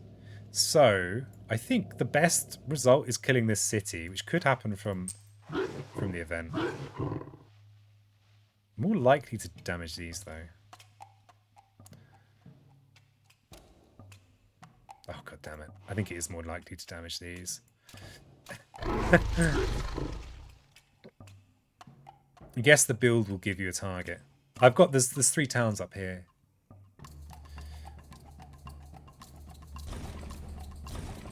Okay. So finally I'm gonna put these in here because they're more likely to do something in here. They either will clear this and it'll be glorious, or they'll do nothing, whereas they're more likely to have an effect on that. Okay, let's see what the event is. Give me 2 fear, please. Damn it, cultural assimilation. Oh, beast attack! Ah! I mean, it still does something good in the mountain, but it's not quite as good. Never mind. I need more coffee. I'm missing a lot of stuff. There's a lot to miss. Okay, we shouldn't get hit by cultural assimilation, though. And beasts are attacking now. Damn it, I didn't stack them in here just yet. So, we clear this land. We don't quite clear this land. But we do want to kill the town. They do lose a beast. And we get the upgrade. Okay, that's crucial. And finally... So yeah, got a bit unlucky. I mean, I think this is still good. The thing is, there are quite a lot of beast events that kill that kill explorers, and yeah, we don't. Do we have any slow damage this round? No.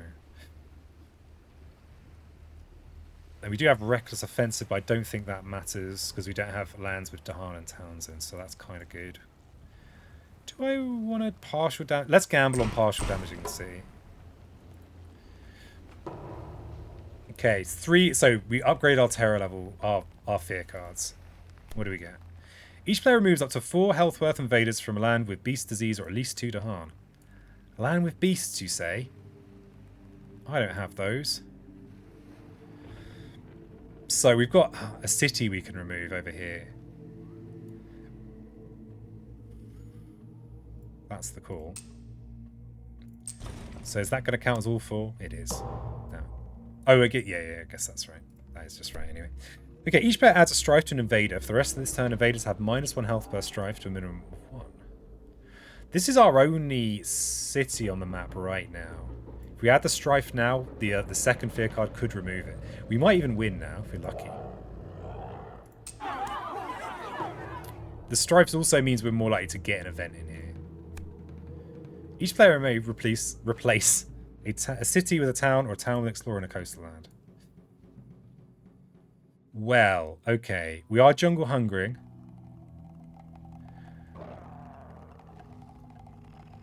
So this is where we're jungle hungering because there's more stuff in here. So let's remove a town in here.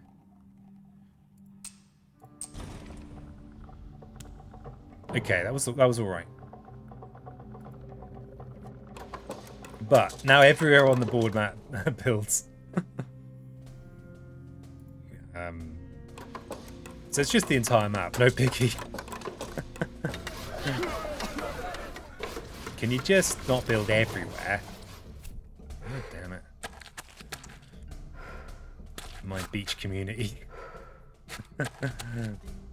Yeah, it's still pretty sketchy because next time there is ravaging every single land on the board.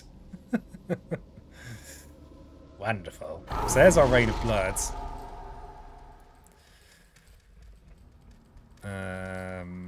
Quick sanity check. At least this is kind of defendable.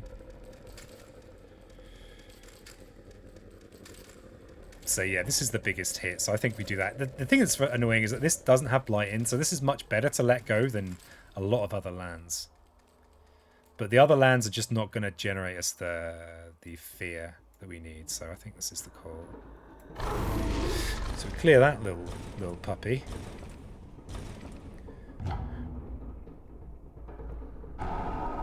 Getting a few more of the old fears. We proclaim not minding losing. Exactly.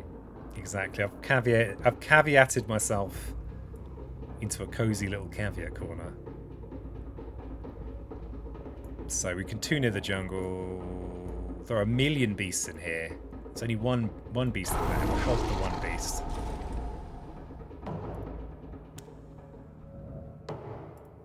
Okay, so we are 11 fear from a win, but we have to survive this turn, which is could be rough. I mean, we still have a healthy island though.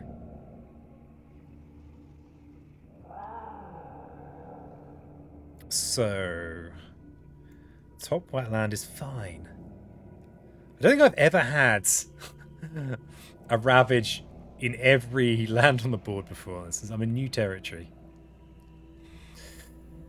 So what now? Well, yeah, I just retire now. I'm just like, yeah, I've done well to get to this point. So, okay, so how do we win? Surviving and generating 11 fear. We can't generate 11 fast fear with what we have.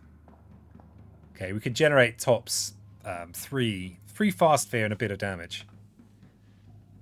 Serpent's card would have been nice. Yeah, Aegis would be good. Something that could defend a lot of different places. So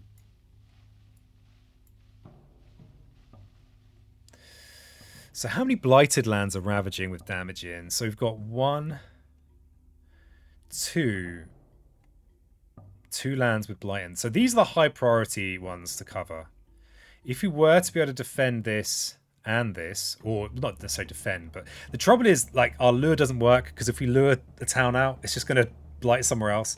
It does need to go to an empty land, unfortunately.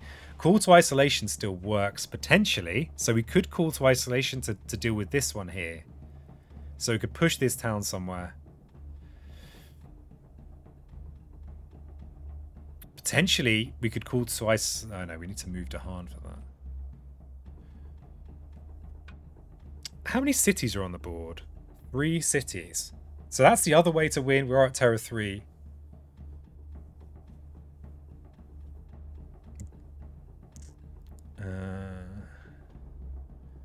Oh, you can click the eye icon. Oh god.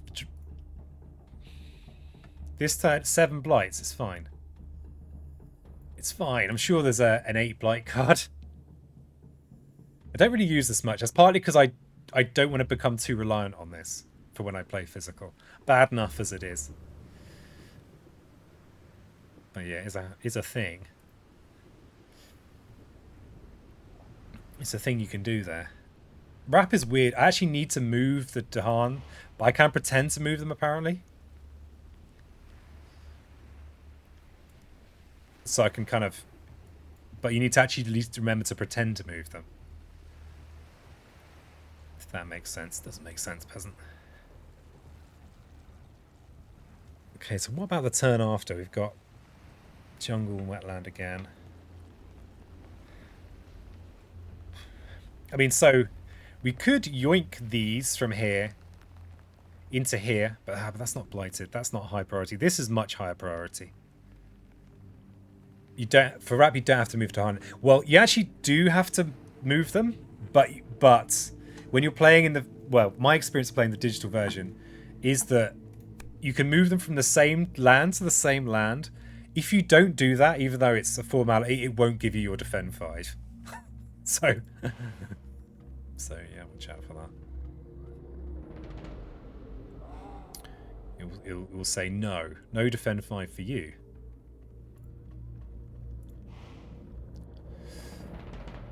How much energy would you actually have? Other options we have are looking at big fear generating mages.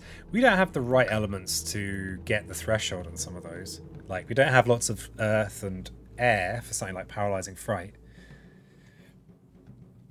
We don't have... we've got a chunk of moons, but we don't have the energy to actually, I think we've already discarded... oh no, that was the last game.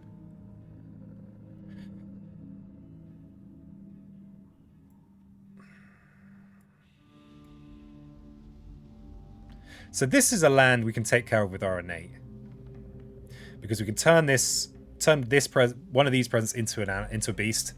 We can gather a beast and kill the town before the ravage. That's quite an easy one to solve with our innate. This one we can solve with call to isolation. We've got these blighted lands that are kind of more important to solve. So we could wrap to... oh yeah, we bring this presence in here as well, by the way. To get it out of this land. We'll probably let this land go. We could wrap from here into here.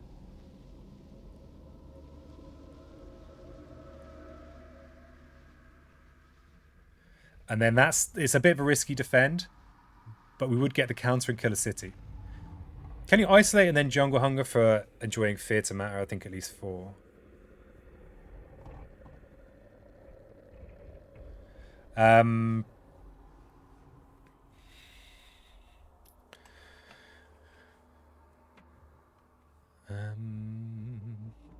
Innate East Sands, rescuing presence in the mountain, wrap into East Mountain, lure out of West Jungle into North Wetlands. What's the point in luring? There's a ravage in every land on the board. Oh, but I guess it's a less blight, isn't it? Yeah, you're right. You are right. You are absolutely right, and I'm absolutely wrong. So yeah, that does damage limits. So we'd be no blight in here, probably no blight in here, blight in here, blight in here, blight in here, blight in here. 4 blight. So we could still just lose, but we do have a fear card. We'll have another fear card. And that's using our existing cards. So we could go something like place a presence to fund all this. And we can still do that with 0 cost cards. So we could keep placing presents. Can't see anything for bottom wetlands. Yeah, I need to figure out the position for myself. 1 second.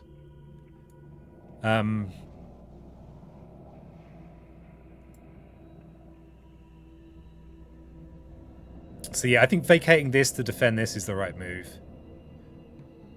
So I like those bits, but then we've got this. Bringing that up to make a... But what... I mean, I guess the thing what would be ideal is to gain a defend card. So if we did look at a power card... there are a whole load... Like, what's that? Jungle defend. Jungle has got lots of nice defend options, right? Even Dark and Tangled Woods. Oh, that'd be lovely. Got Dark and Tangled Woods. Got Drift Down that works in jungles. Nature's Resilience. Steam Vents wouldn't work.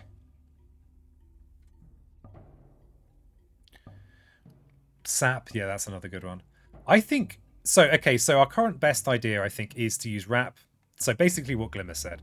So Wrap to bring from here to here. Bring this... So after we've wrapped, bring this presence in. We will convert one of these to a beast. We'll kill this town. But all that stuff it costs us 0, right? So I think if we could grab Portents and Rain of Blood from our discard, then that's, you know, this is basically should be 6 fear. If we survive this turn where every land on the board is ravaging, I think we're good. 4 blight is kind of fine. Portents can win next fast phase. If we get a 3 blight card, we just lose though. It's unfortunate. So I think we need to, if we could find just a useful defend card, a useful 0 cost defend card. I guess if we do this, yeah, I think this is right. So drift is good. Dark entangles is good, but it costs us an energy. And we are pretty broke. Oh, when we place this presence, we'll have another energy. So we could get dark entangles, which is another 2 fast fear. Big deal. And it's a 3 damage ravage, so it's kind of perfect.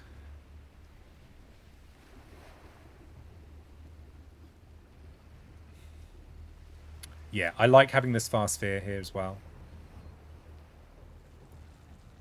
Drift down is also going to do... Oh no, it's still got jungles next time.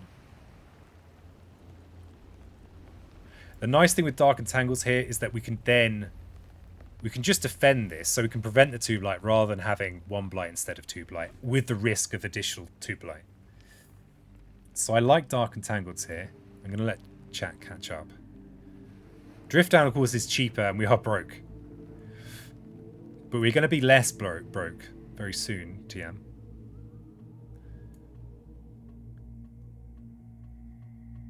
And 3 defense versus 3 attack should be pretty safe.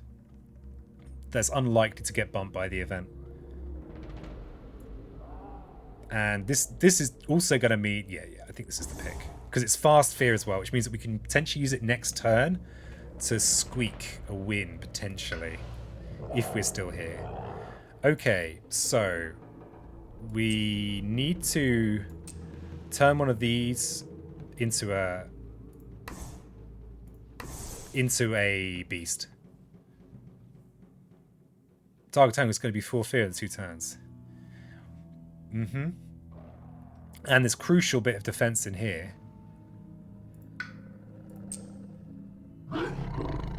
So now that's this town set up to be destroyed, and this presence rescued. Because bear in mind, we also need to think about tipping point. So we're wrapping Pawns, Dark Tangle Woods, Rain of Blood, and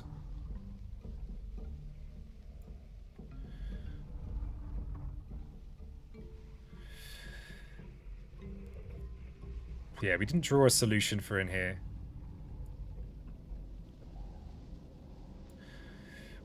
We don't really have any good counterattacks. Just trying to think what Call to Isolation will do.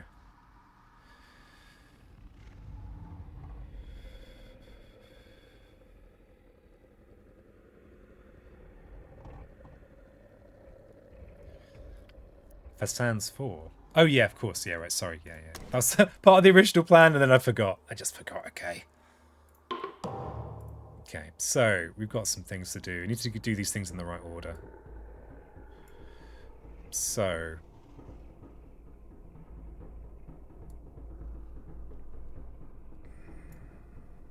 yeah, we're gonna make a sacred site in here, then Pawns once we've got the sacred site. So ranging hunt in here. Bring this beast. Bring this presence. Kill that town. Get a fear card. So we're going to keep this sacred site where it is because it's safe here. We're hoping to defend in here. So I think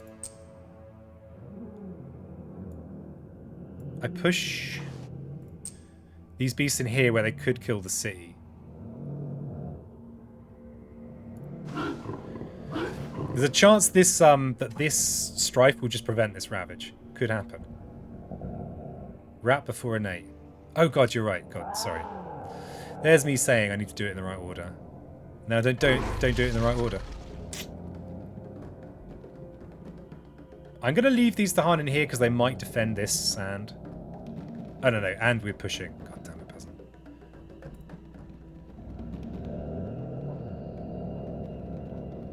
Yeah. Yeah, this ordering. Sloppy. Terror 3 scapegoats coming now. It would be alright. That would be alright.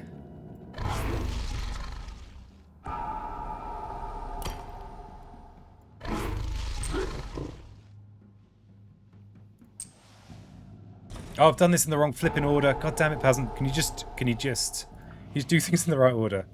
Okay, I actually can't portents in before this. Of course I can't.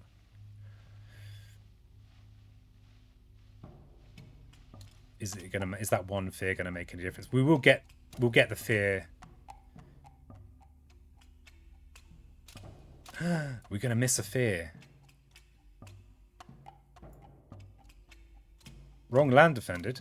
What are you talking about? Sure. Why would I defend this land that has no blight in it?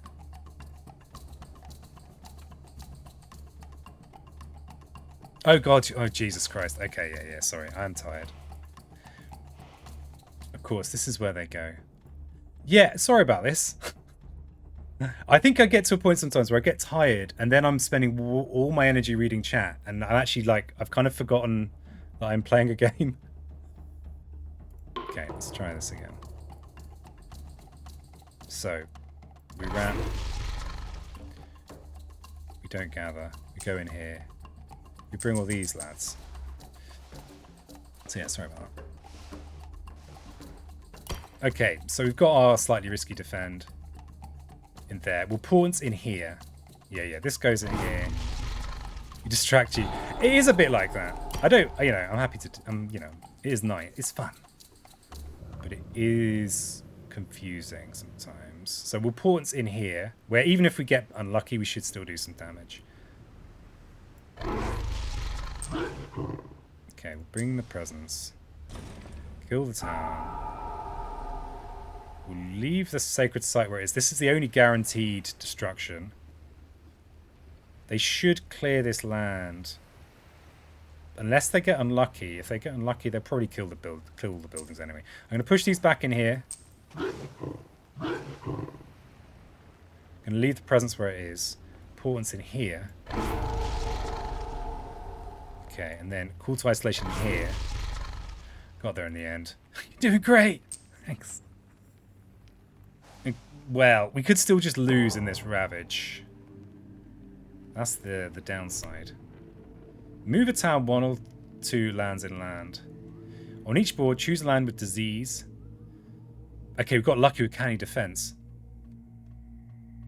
You could use portents in Sand 7. No, I can't. I can't target it, Chris. Because I need a sacred site to target it. Yeah, that's what I was puzzling about earlier. I do wonder how understandable I am. I do wonder sometimes. Okay, so we're moving a town inland. We do get canny defense. Oh, the town. Okay, there isn't that doesn't matter anymore. So we move this town 1 or 2 lands inland. Okay, we can get out of the, okay, we lucked out. Let's put it in this horrible land. Do we put it in this horrible land? Oh, though, Dahan are going to do 1 defend per land. So we'll put it in here. And we'll get ourselves a free fear. Let's quickly check that. Yeah, that's good.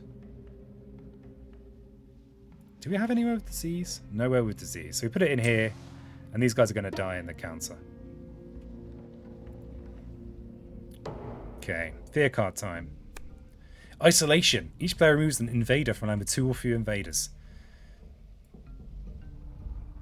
Lands with 2 or fewer invaders? Do they even exist? So this guy's going to die anyway. That's a 3. Okay, this is a good opportunity to remove... Damn it, this is a nice one for picking off cities sometimes. So I think we get rid of the town. Yeah, we're preventing a city build as well.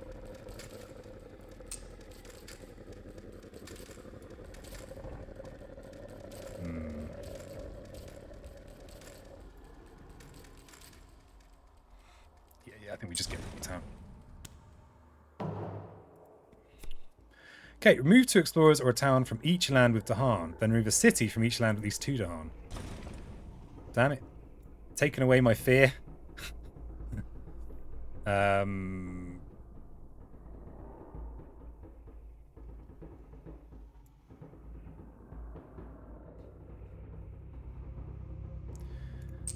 I kind of wanted that fear game. You've not helped me there. God damn it.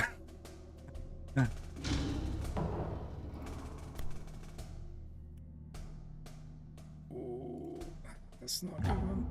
Actually, is it okay if did I get enough extra defense if I survive? See more flummoxing game states, but the one is up here. Not that complex per se, the number of options is high. Yeah, it is kind of high. That's frustrating. The game just was like, you know what? You wanted that 3 fear. Well, you can't have it. You can't have it, peasant. Are we about to lose? We'll get rid of... Just going to agonize over this pointless decision for one moment. Okay, where's our biggest build-up? We'll keep this sacred site.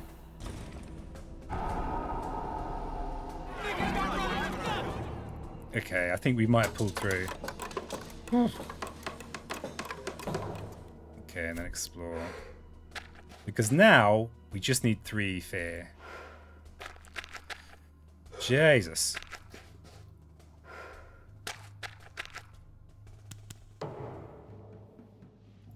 Okay. There is El Rainio Bloodio. I actually wasn't expecting to do it this turn. But I thought it might... But the thing is that it was at the point where I could do it in the fast phase next turn. Crikey. Oh! Well, there we go. Thanks for the well done. Thanks, everybody. Thanks for hanging out with me today. On Patience Spirit Island. Thanks for watching on YouTube.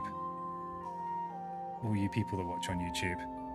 Cranky? I think I'm fairly averagely cranky today.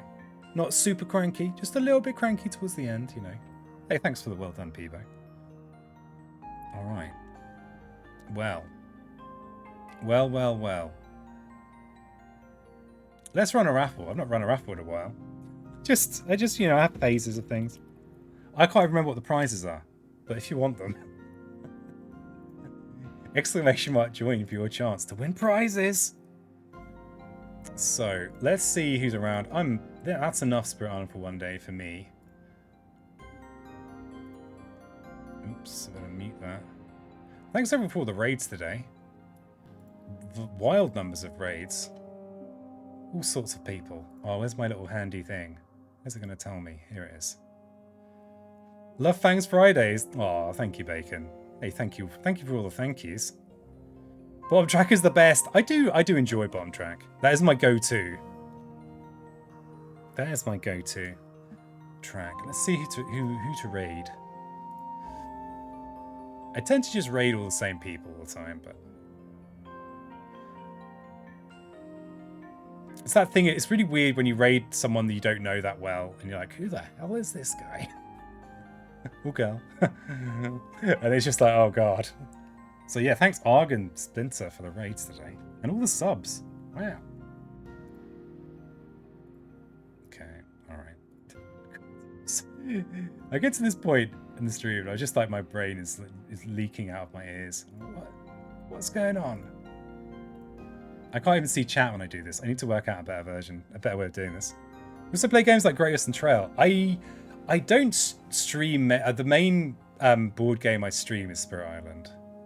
I do occasionally, very occasionally, do stuff like Race to the Galaxy. And very occasionally I do... jeez, I've forgotten how to use a computer. Through the Ages. Very, very rarely, though. I'm not very good at Through the Ages. So, who's around? What are they doing? What are they doing? Oh, let's raid Zeri. Zeri's playing Alina the Arena. It's a very cool game that I played the other day. They are claiming to be a new and dumb player, so that sounds good. Hey, well won, Peebo. So let's raid Zeri. Zeri's one of these futuristic VTubers. I'm too much of a boomer to understand, but they are playing Alina of the Arena, which I streamed recently. So, if you have emotes, feel free to just spam them. That's kind of what we do. Alright. Okay. So yeah, I'll be back with more Spirit Island on Friday, and I will be... so bad with the computer. And I'll be back with the computer on Friday. And hopefully new show on Thursday. I did have to cancel because I was tired. Oh, hey, that's me. It is you. Did I just use unraid? Oh, god damn it. Such a flipping boomer. Doesn't. Use a computer. It was you. If you want to win a arguably dated but cool Steam key, Discord is your friend. That's where the list is. All right, I'm going to click the button. Let's say hi to Zeri. Playing a cool game. All right. Peace out.